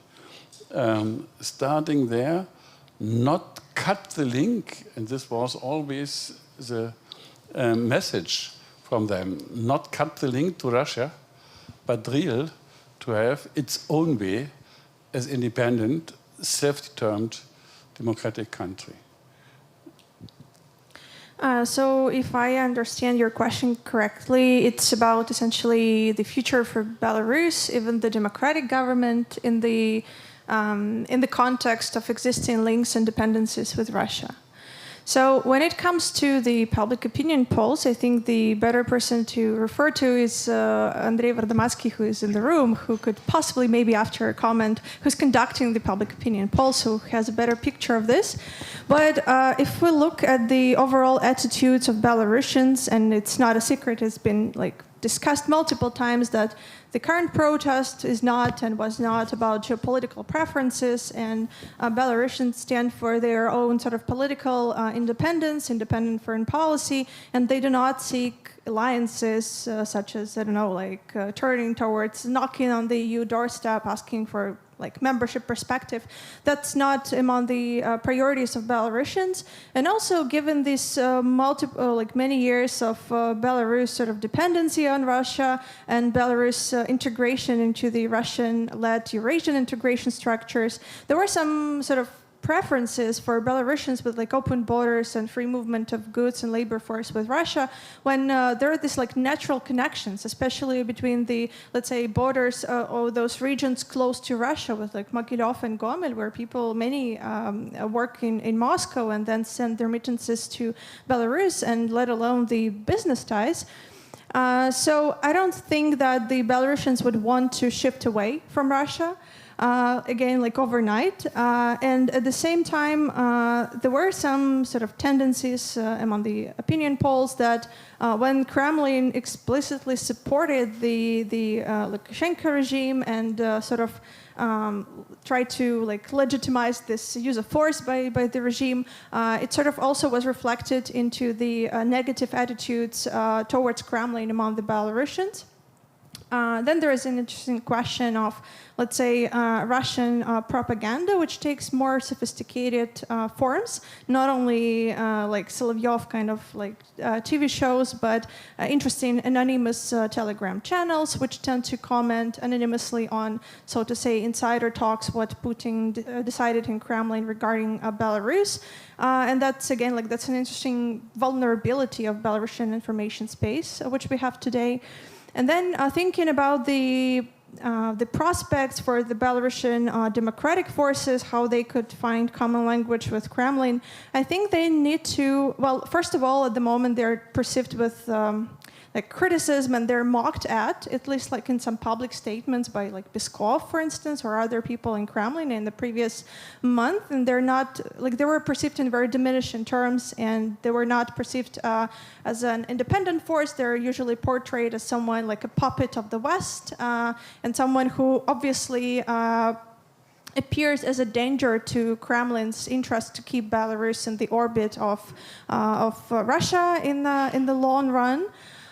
And probably the most acceptable figure for Moscow would be not someone like Svetlana Tikhanovskaya, more of, I think in my view, that would be someone more of like Babarika, who has sort of well-established or used to have well-established ties among, let's say, like Moscow circles. And also what I think is interesting about a figure, again, like Babarika, he was well-perceived and is well-perceived among Belarusian intellectuals and the artists and those like people voters who generally supported him. But knowing also that he has sort of good ties within like some Russian counterparts and maybe like some business partners. So maybe like if we look for the future, if at some point Putin decides to withdraw support from Lukashenko, and I think that's the most sort of crucial part if we think about like how Russia would make concessions over the Belarusian crisis.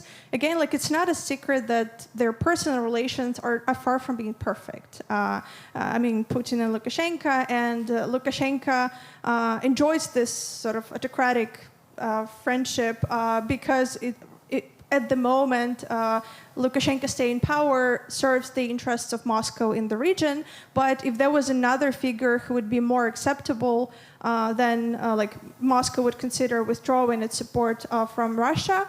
And I think that the policy or sort of the the formulations that the Belarusian democratic forces have been using, they are viable and balanced, in a sense, not to agonize sort of the Russian bear directly, not to sort of shift this, not to throw this like confrontational rhetoric into the Kremlin's face. Also not because we idealize like what Kremlin wants and will do regarding Belarus, but with the understanding that we have open borders at the moment with Russia. We have very little leverage to sort of balance Russian aggression should it happen.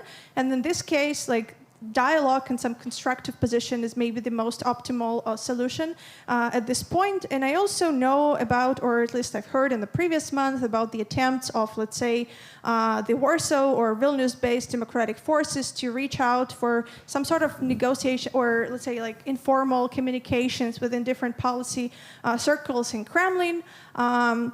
And to establish maybe some sort of like expertise. Again, I'm not saying that this strategy will work out, or maybe it will. There are also some, but this sounds like a good idea to pursue. And there are also interesting calls among the expert circles to encourage maybe the EU and the US to include, let's say, Belarusian issue on the agenda when dealing with Russia. And of course, I don't have like any fast solution or recommendation here, because that's way too complex and has many caveats. But that's another thought that is sort of floating in the air and considered among Belarusian experts. Thank you very much. I think this is a very important point. The Russia issue cannot be solved from Belarus. It has to be solved, or not solved, but changed or involved in the general issues with Russia by United States and European Union, and we are in Germany by Germany itself. This will be a challenge for the next government in Germany, and it will be a challenge for European Union. I think because we all know that, and we have seen the scenarios you discussed and developed it. I will not repeat the last panel about the scenarios, but I think we should concentrate to the question, because in this way we are sitting here, we are from European Union, there's an expert and another expert about economy and financial situation. What should Europe, what should we as Germany do in this field? And there, in the end of this paper, we have seen there are a lot of recommendations, and what you mentioned lastly is one of the recommendations, that in foreign policy the issue of Belarus has to be put on the agenda in talks with Russia. This, I think, is very, very important. Sergei, I know you can't tell us about the negotiations, but you can tell us your position in this field. What, in your view, should increasingly EU and Germany should do in this field? You mentioned you agree with that sanctions. It had to be enlarged. The pressure should be higher. My question is, in which way you are thinking? Sanctions is a lot of. It can be the question of economically, you mentioned some. It's a question of the financial structures. SWIFT, for instance, could be very strong.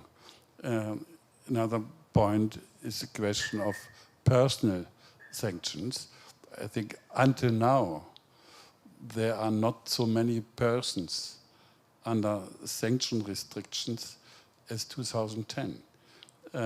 And should this way enlarged, this number of people enlarged, we have that structure with Sweden and other countries who gather that violations and crimes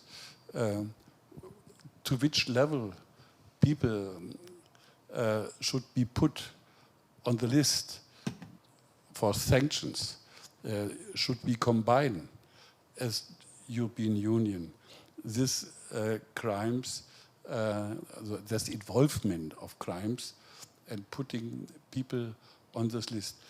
Let's ask in that question, what should we do in this field? I don't believe in personal sanctions vis-à-vis Belarus.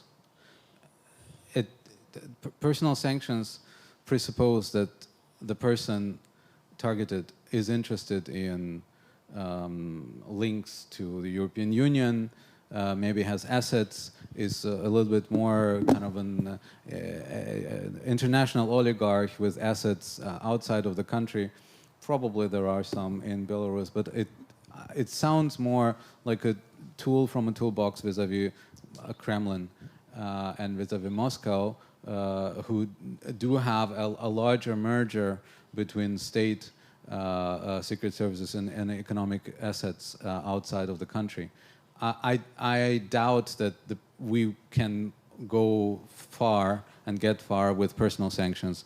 That's why my focus is to say I understand that we generally are very skeptical of sectorial sanctions or economic sanctions because we don't want to hurt people and the country, but I'm not sure whether in this particular case we didn't get to the limits of what is possible to do outside of this toolbox.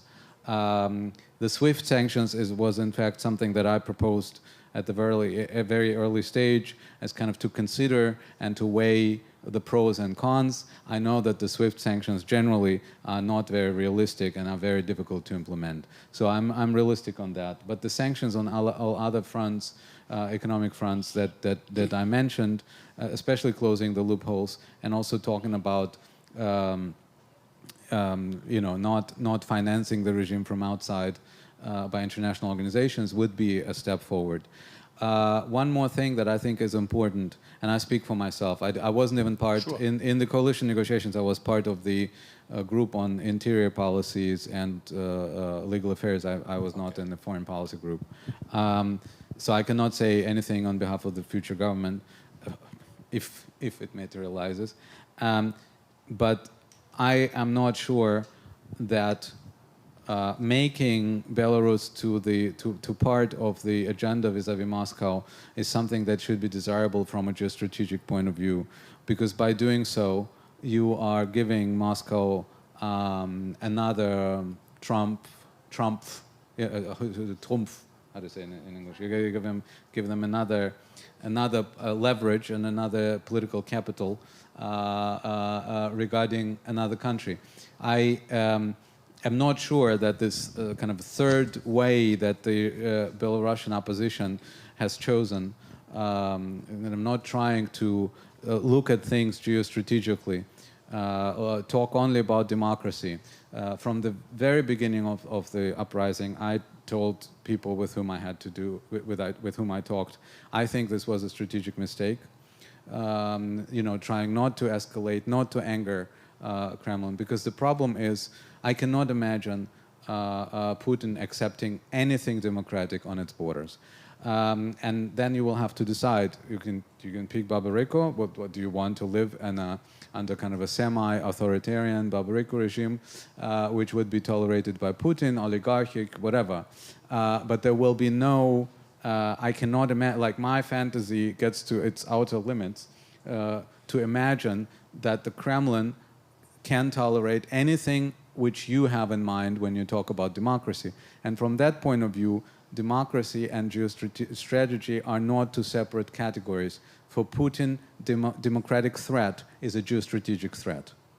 And that's why I think that the opposition, both the opposition and the European Union, from the very beginning, should have chosen the trajectory of a kind of the pro-European path, of more active European involvement, sending someone, like what we demanded, sending an envoy right away to the Minsk during the first phase of protests, and also encouraging the Belarusian opposition, this is my personal view, to to make a more clear statement vis-à-vis democracy and in the direction of European path of development. I understand it's a very, from economic point of view, from the border point of view, from the societal point of view, this is something that is probably would have been quite risky, but at least it wouldn't have gotten us to the situation that we have now. Because then Europe would have been an actor, and you would have chosen Europe to be an actor, because you would have told Europe, we want to be part of you and your kind of world of democracy and values, and therefore you owe us support, just as Ukrainians do this. This is not, and I don't accuse anyone, this is a very difficult decision to make, and it's not up to me, but I think that strategically this could have had the potential of a different development in a different direction. Can I just make brief remarks? Well, I understand this point of view, and maybe I personally would have sort of advocated for this strategy, but I think that in the light, like, what is the guarantee that EU would be really interested into acting more geopolitical and more decisive towards Belarus?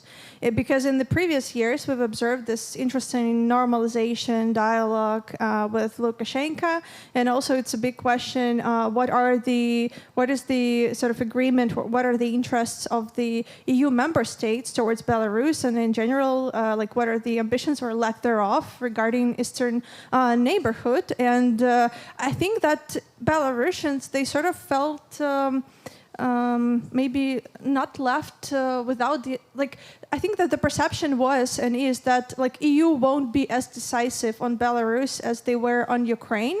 And also, maybe I will bring this example of, like, Ryanair accident and notice that before the Ryanair accident, the European diplomats, at least like the ones I've talked to, they were much less interested into introducing, let's say, sectoral sanctions, because they were saying, like, oh no, that's way too dramatic. This might hurt, like, the interests of our, like, European companies and stuff like that.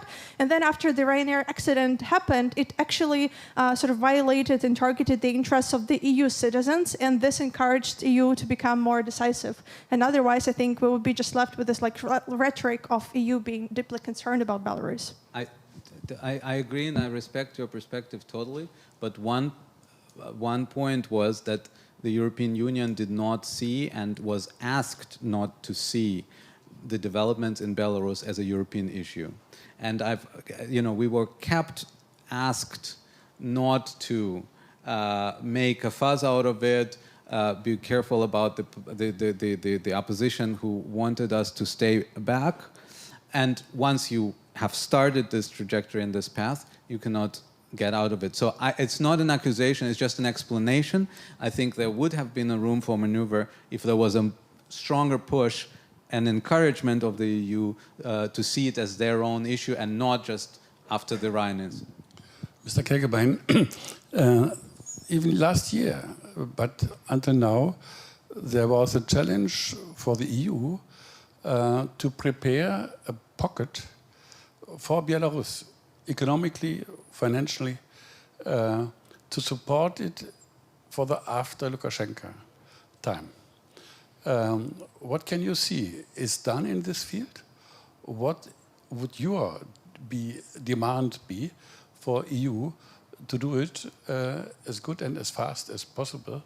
Can you tell us a little bit about it? Of course, it's a bit difficult indeed to answer because it's very future-oriented. But yes. what where we've been engaged together with Konrad Adenauer Foundation, by the way, before in 2019 and 18 and before, we tried indeed to foster this the forces in the administration and in private business associations to really structure themselves, to get used to voice, to structure their positions, to voice these positions, and to start a certain dialogue with the administration, with ministries and so on and so forth. And I was in Minsk personally in 2018 and 19 and took part in some of these exchanges. And if you didn't know that you are in Minsk, you would say, okay, you are in a normal democratic country where people really exchanging somehow emotional opinions, and people from the private business weren't shy to address topics really clear towards the public officials. So that is very interesting situation and an experience I made, that there was at least until end of 2019 really a readiness by the people to start this type of discussions and negotiation between private sector and public sector. And this is a thing, I guess, which one could focus on to support private business companies. So that is what we are doing in the previous 2 years as well. So we're keeping on our formats with the IT industry. So saying, okay, working on with private businesses, especially from the IT sector, is still worth to do. And this would be, I guess, a very important topic to focus on this entrepreneurial issues, on gathering interests, on forming associations, and really getting some exercise how to formulate and voice your position. And this is what we supported together with Adenauer Foundation in a very small scale, but we did it.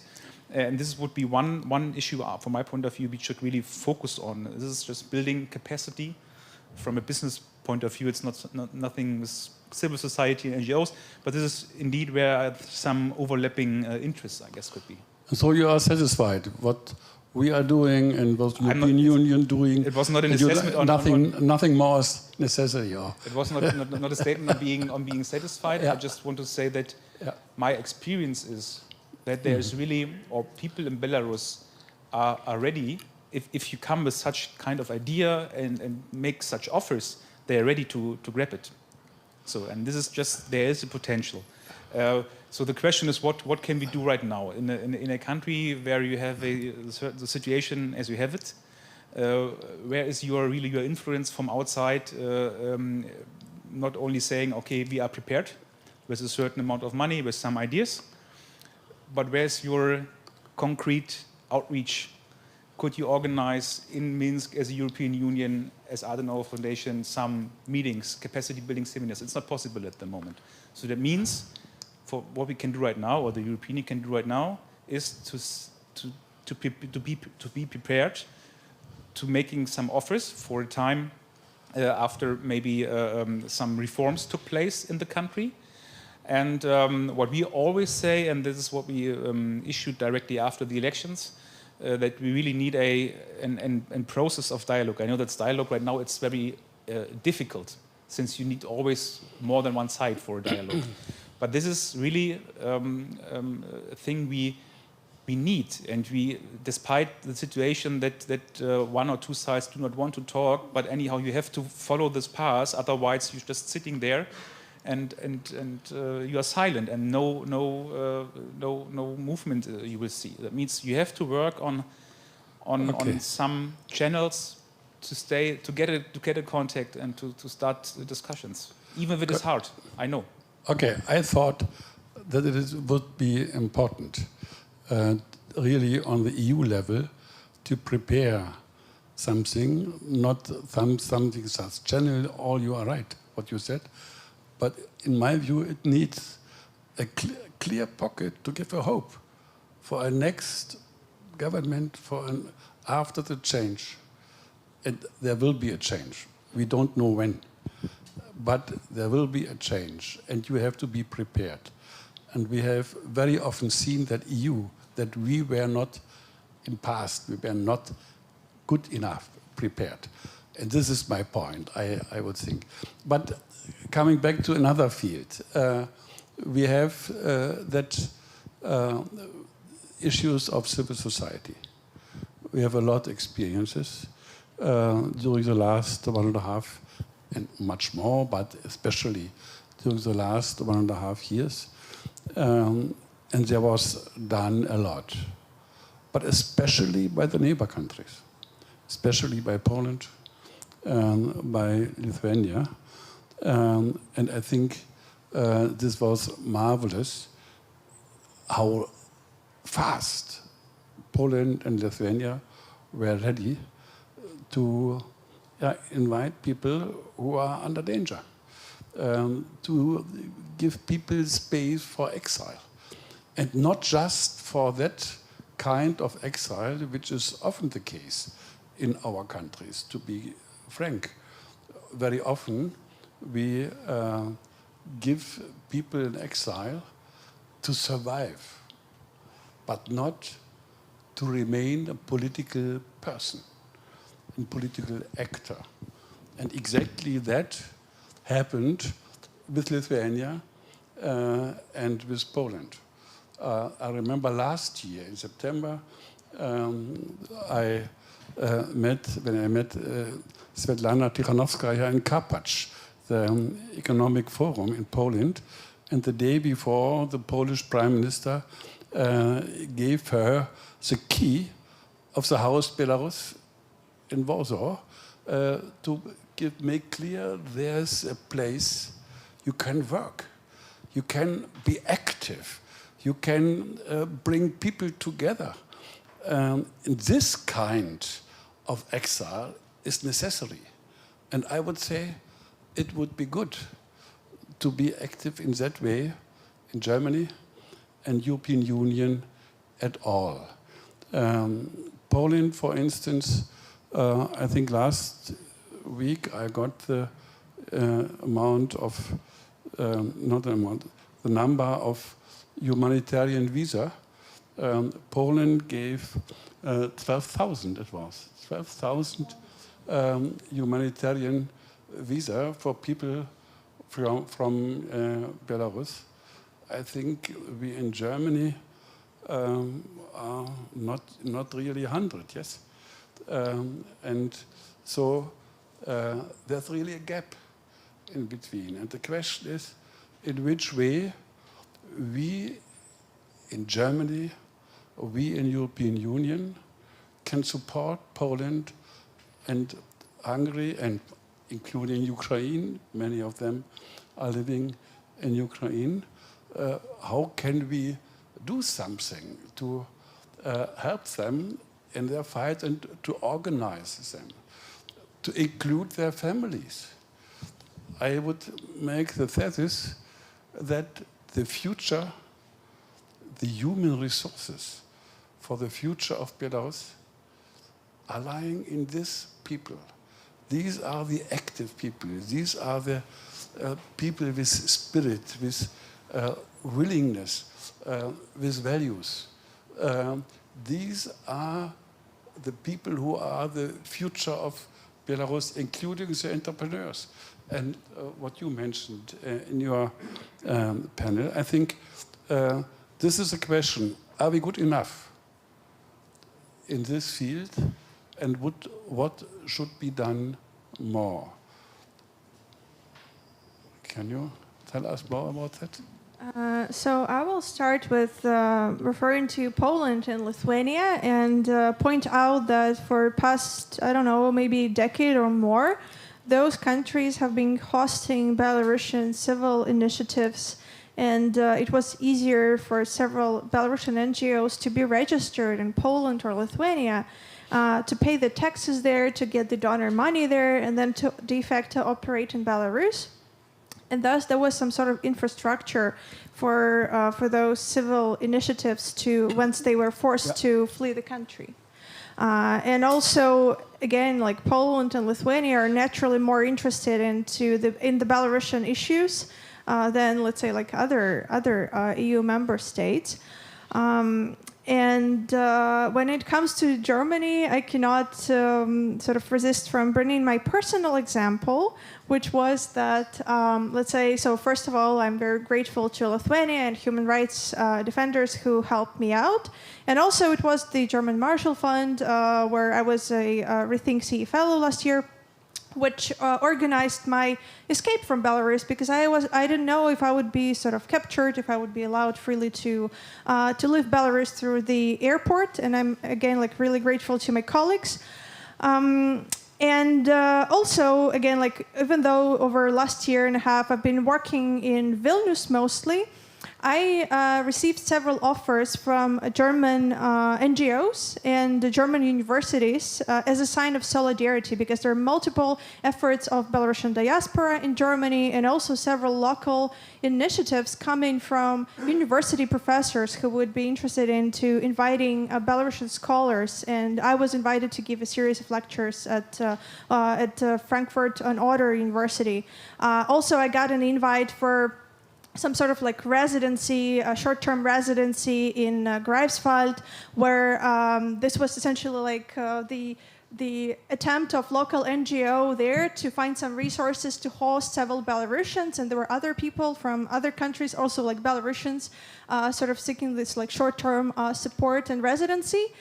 So on one hand, when like speaking to policymakers in Germany or seeing this enormous wave of solidarity across different levels and organizations, I'm very grateful for what I see, also for how again responsive the DGO and like other organizations are for finding opportunities to host the academics who had to escape the country, etc. But then again, coming to my personal example, when I applied, when I had to turn to the embassy in Lithuania, to the German embassy, to request like a very short-term visa for just a short-term stay in Germany, I was declined. My application was declined because I had a very weird sort of papers on my hands. I did not have at that time, like let's say, the residency permit in Lithuania, and it looked very suspicious to the officer who was processing my application. And then sort of there was an interesting case how even the German initiatives to support the civil society actors in exile, it was essentially turned down by the sort of priorities of the Ministry of Interior, which Germany has. And again, I was not so much in need because I was already safe, and I was again looking for like a short-term exchange program, whatever. I didn't really suffer from this, but I also know multiple cases where people were applying for some sort of visa in Belarus to the German embassy, and of course they were in much more dire situation. They also did not happen to have this or that paperwork, and then like their applications were turned down. So again, this is one instance of like hard to stay maybe like away from like emotional assessments of this sort of situation. But at the same time, I know like enormous sort of the solidarity and the position of the German MFA, which is very much like pro-Belarusian. And then there is another question of how to support those efforts, like what platforms could be given to the Belarusian opposition forces, whether other countries, EU members, should seek ways to maybe establish their like representation offices. I would say like it's on your, like it depends on EU member states, because like that would be your money in the end. Like if you can afford this, like we will be like very grateful, but we also understand the sort of the other side of it. But I think the most important thing is just to keep supporting the Belarusian civil society and democratic forces, because that's important for, again, like how those, how essentially like Belarusian forces sound or are perceived on the international arena if they're backed up by EU support.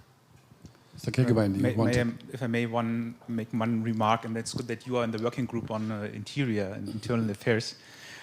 We at Ostausschuss, we have throughout the years several internship programs. Since 2003 for Southeastern Europe, then we were engaged 4 or 5 years with Ukraine. We had one with Uzbekistan, and what we see is that not necessarily the ideas or intention of the foreign ministry or Ministry of Economic Development and Cooperation overlays one-to-one with the interests of the Minister of Interior, and in the end, the visa is issued by a person from the Ministry of Interior, and this is, I guess, the gap you felt personally. This is really a gap, even in programs like we have, financed and supported by state structures. It is always not that easy to get at least a half-year visa for a person with a working contract, with enough finance from private and public side. Even then, it's not that easy to get this visa, and in cases like yours, even more harder. And maybe that's why more people went to Ukraine or Poland, or we learned in our panel that these days in other countries like Georgia, for example, as well, is much more easy than coming to Germany. But just one thing for your working group, maybe to have this in mind. Sergei. The work of the working group is done. Now this week, all our everything that we negotiated is being negotiated in the final round. But I'm sure that those issues would be probably viewed differently by the new interior minister. This is my hope. I cannot promise anything, but this is my hope, because in any case we will not have the representatives of the CSU who would be, it's just not feasible for this part. I'm sorry for this house, but well, this house is CDU anyway. It's Hans Seidel is a different house. Anyway, I do share though the view that Germany should improve a situation there with both humanitarian visas, emergency visas, also with other ways beyond asylum seekers opportunities, because this is something, by the way, it's not just a Belarusian problem, it's also a Russia problem, it's also a Turkey problem, which I also deal with in the parliament, that for many people, they do not want to go through the asylum procedure. They want to be here, they want to have an opportunity to go back and to have ties and just to work here.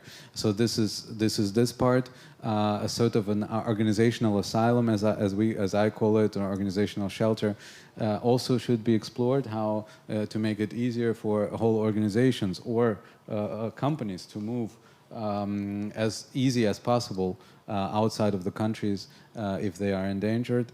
So there is a lot of homework to be done, and of course projects like the Free University Project, or whatever the new name is, that where people are trying to create a platform here for people from the respective countries, is something that I think this government or the new government should very much support.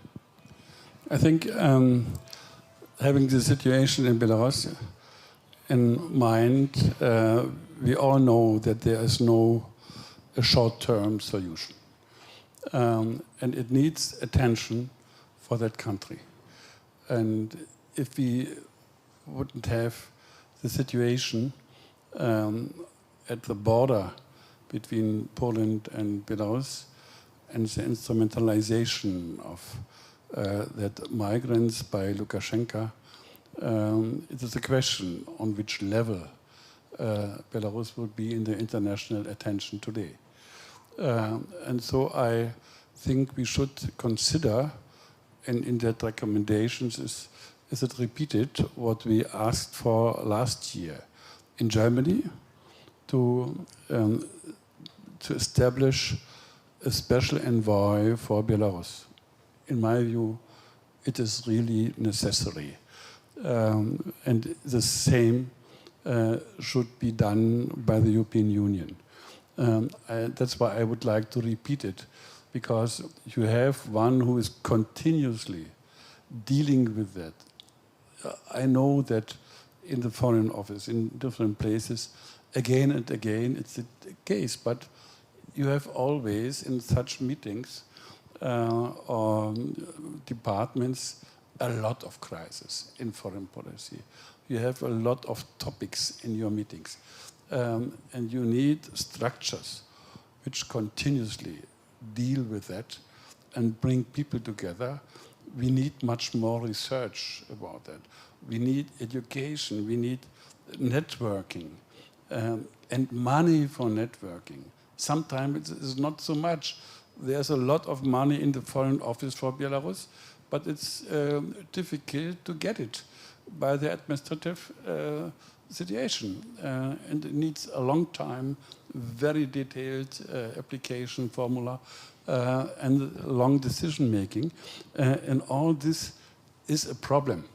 And that's why I think let's start with a long-term perspective to develop long-term strategies, and even to, wie nennt man das auf Englisch, zu dicke Bretter zu bohren. How to... Okay, thank you very much. and this, I think, should be done in this field, and especially the question of civil society, which are the most important people. Not that the other are not, who are in the country not so important, but there's much more hope. They have opportunities which the people in the country today very often not have. And we can give them the space. We have seen that the diaspora, which until last year was not so political, it is during these months so much politicized. This is a new chance again for the country. In this field, we have a chance to help the future of democracy in Poland. We cannot export democracy to Belarus, but we can support actors for that. And these are living in European Union, and we should be in solidarity with these countries who are more in the neighborhood than we, but we should share the burdens in that field. My last point is we cannot put it by side, is the situation at the border. I would say, on the one hand, I appreciated Poland very much, what Poland did for Belarus. But I can follow the policy of Poland, how Poland deals with that question, putting transparency away. NGOs and media refused to observe it. That experience of pushbacks, all of that is a disaster. And if you see the dignity of that people, it is violated in a strong way. And I can't really get it in my head that both happens together. In this way, the instrumentalizing of the refugees is doing by both of these, even when Lukashenko is the reason and he instrumentalizing it, but it has to be solved. I would like to ask you, all three of you, if you can give your positions and messages in this field shortly. So shortly, do not be be lured by the promises of whatever Lukashenko tells you. And if we talk about the migration crisis, I cannot resist from bringing up his quote, like Lukashenko's quote from 2009, which he delivered at some, let's say, like international border something conference, where he was first thanking the EU for giving the money to reinforce the cross-border infrastructure, and then reassuring that every euro allocated to Belarusian side would be used to to reinforce, like first the EU-Belarus connections, but also to reinforce common security. And what we observed in the past years. Again, like all the efforts of EU to deliver maybe some technical assistance to avoid some sensitive issues during the time of normalization, they were sort of working only up to the point when it came up to the point of Lukashenko's personal survival, and then every word and promise he delivered, it was just swept away. And this just brings me about the reminder of what his words are worth. When some, let's say, EU policymakers might consider establishing a dialogue and actually trusting his words that he won't that he will deliver on his promises. I mean, first of all, my attitude towards the current Polish government is not very good. for various issues, and we do have a rule of law problem, and we continue to have rule of law problem.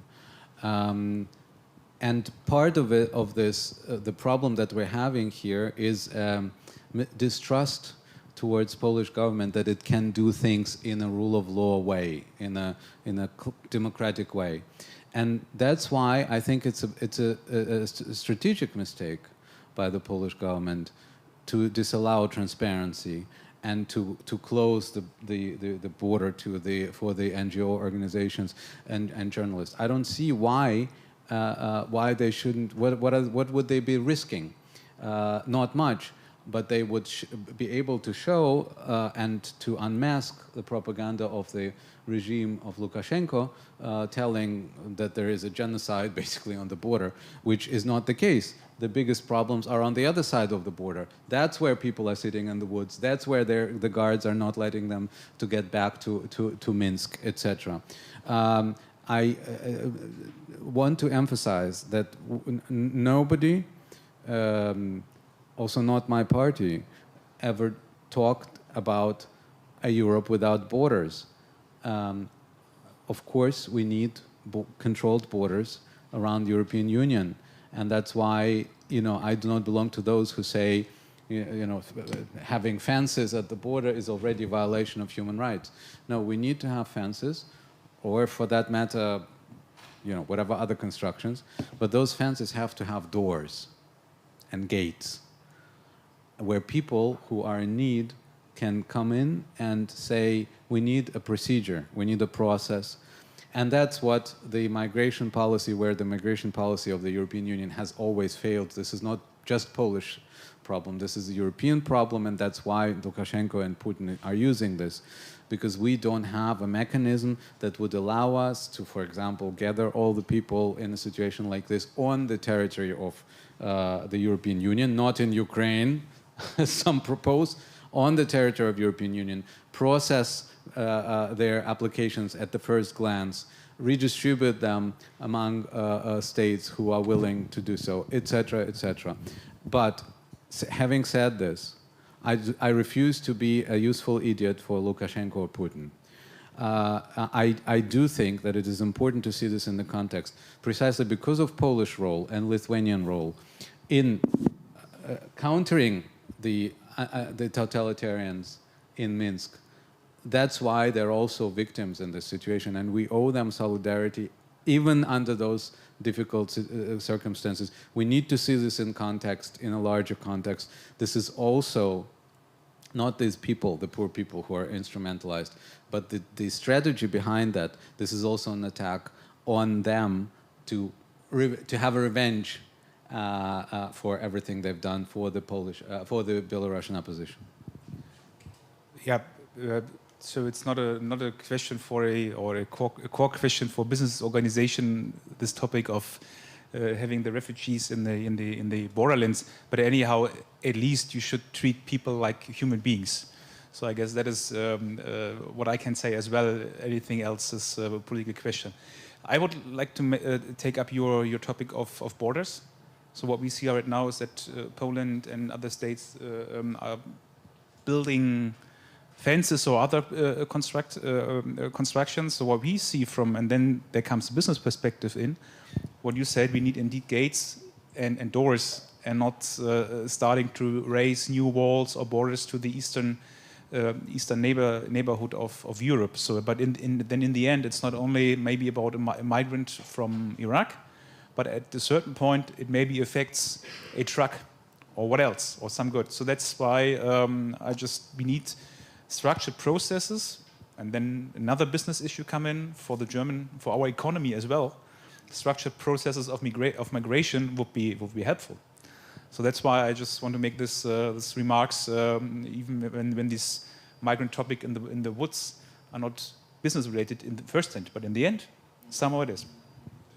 Thank you very much. Thank you for this, I think, good discussion. So we open that discussion for some questions for the auditorium. Is there one who have a question or a remark? Yes, here.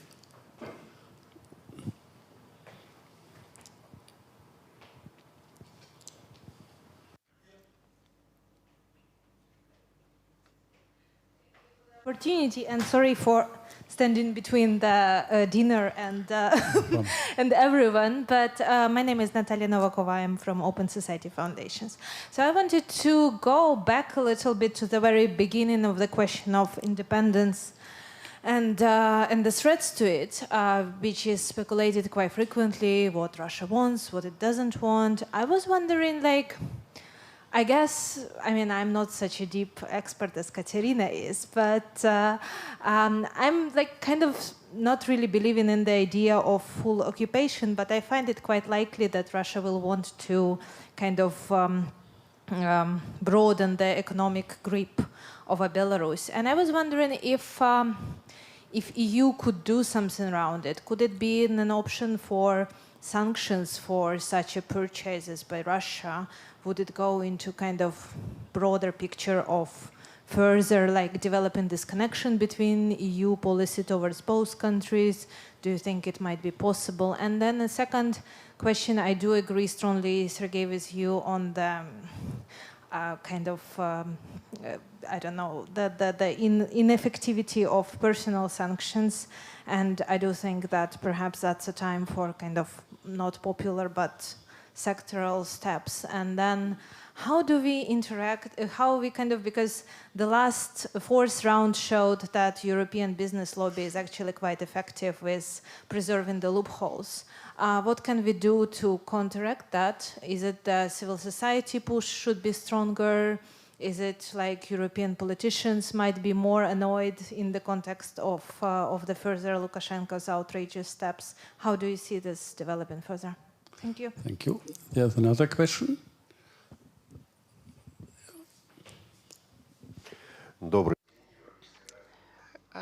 Лукашук, Европейское радио. I've got a question to Sergei. As a representative of the European Parliament and, as I understood, a representative of the Green Party, you said that the time for dialogue has long passed. Sanctions, which were mentioned, yeah, there are many experts here who, as the politolog Kazakiewicz or the economist Lev Lvovsky said that there are no examples that sanctions could lead to a regime change, and that thanks to sanctions a regime could fall, and that we could get democratic changes. And still, if you say that there shouldn't be a dialogue but sanctions, and if experts of the Green Party, maybe they will be represented in the new Ministry of Foreign Affairs in Germany, how do you see a policy in terms of Belarus? How can this position continue? How can you continue the pressure on Belarus? I understood that if there will be more migrants, Lukashenko will not stop them because they don't want to go to Belarus, as they said on BBC. So this crisis could be repeated, couldn't it? Question, who is there? There's no, that was the last question. Thank you very much. I think it is clear it won't be possible to answer all these both questions at all. But it is not the ability of such kind of conference or a podium panel that we can solve all of that. And that's why give open questions to the sky and to the consideration should be included. So I would like to ask every of you to put out one of these dimensions of these questions for your own short answer. Yeah, I'll refer to what Natalia mentioned about Russian actually appetites towards Belarus. So from one hand, I think it's not in Russia's interest to sort of annex Belarus violently and in the broad daylight, but naturally, like Russia seeks to have more grip through like some indirect influences over Belarus and Belarusian economy. And I think it's an important observation that we don't know the actual cost of Russian support to the survival that ensured the survival of Lukashenko regime during past month of the crisis, because it was like very much sort of clear that Lukashenko, without Moscow's money and political support, like his sustained power and his ability to consolidate his positions among the elites, among like Siloviki structures, it'll be very much in question. And at the same time, when we talk about sanctions, I would maybe, and maybe like sanctioning or like the question like whether we need sanctions against Russia, I would point out to the Belarus Democracy Act and the possibility that it envisions to introduce the US sanctions against the individuals and companies who support essentially, who are involved into supporting the Lukashenko regime and ensuring his survival. So I think this, and the US sanctions are like really, if properly sort of implemented, they're, I think, a substantial threat to the US or to the Russian, let's say, like oligarchs and Russian groups. I'm not saying that we need to introduce those sort of on the broad scale right away. I think it could be an interesting point of maybe pressure or leverage in some sort of negotiations. And then I'm just keep thinking about this again, like idea among the experts about whether we need to put the EU on, like Belarus on the EU-Russia or let's say US-Russia negotiations. It's very questionable, has many risks attached to it. But I think that maybe like there is a way for some sort of like dialogue and engagement with Russia over Belarusian. Or like encouraging ways so the Kremlin reduces its support to Lukashenko.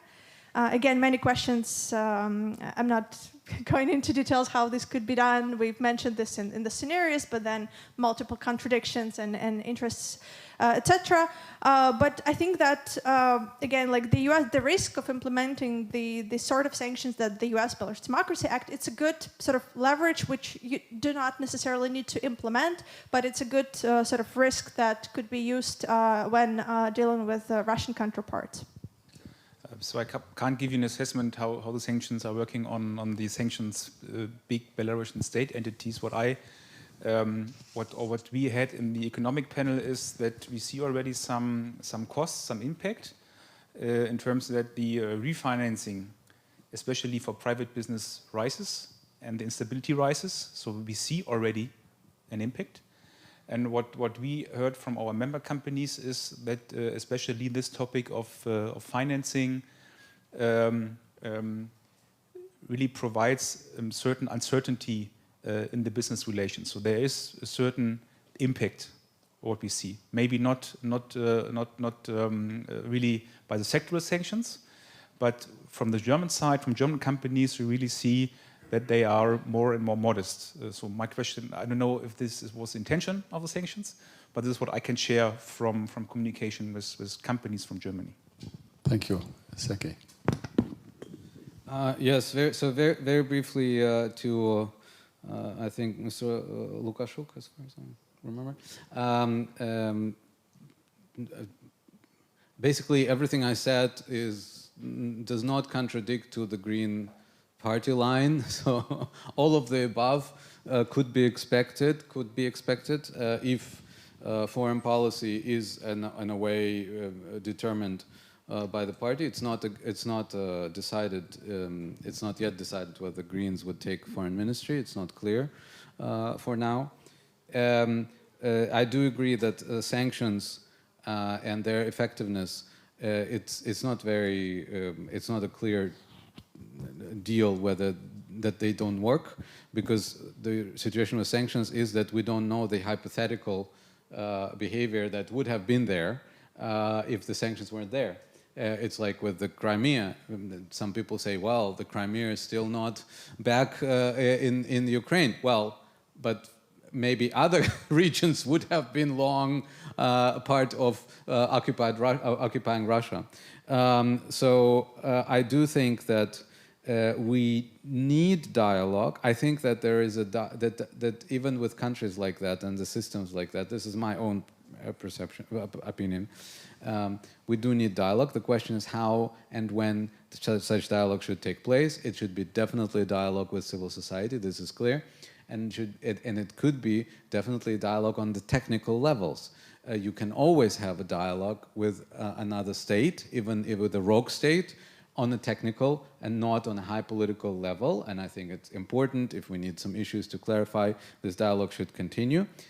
And if it is about political dialogue, then only under certain conditions and in the right context. I don't think that a high political dialogue in the context of blackmail, even if it's a phone call, is something that we should do. Because we know exactly, even for humanitarian reasons, I understand kind of the humanitarian motives for that, but even in a situation like that, we should avoid any signal that we are giving in to this regime in the situation of this very anti-humanitarian blackmail. But otherwise, technical and civil society dialogue and contacts should, of course, continue. Thank you very much for all you three. We had to come to an end. 30 years of independence, that was the issue we discussed. We have to add to that not the question only of independency, but also of solidarity and freedom. And self-determination, that's the challenge. And we know that democracy cannot be exported, and the domestic issues cannot be directly changed by us. But what we can do is to give attention to that country, to have it in mind, to have it as a basis for our acting, and to give and to improve our solidarity with this country and with the people of this country, and especially that who are suffering now. Thank you very much. All the best for you. This panel is coming to an end. So after a whole day of discussions 2 weeks ago in Vilnius, 1 week ago in Warsaw, today we had a fruitful day of discussions here in Berlin. Thank you to all the panelists and the moderators for being here and enriching this discussion. Of course, this kind of event in today's world does not only take place here in this room, but is being transmitted and stays in internet. A very special thanks to Euroradio for making this possible and streaming. And a very special thanks to the translators for making the communication possible and making the translation in the internet possible. Thank you very much.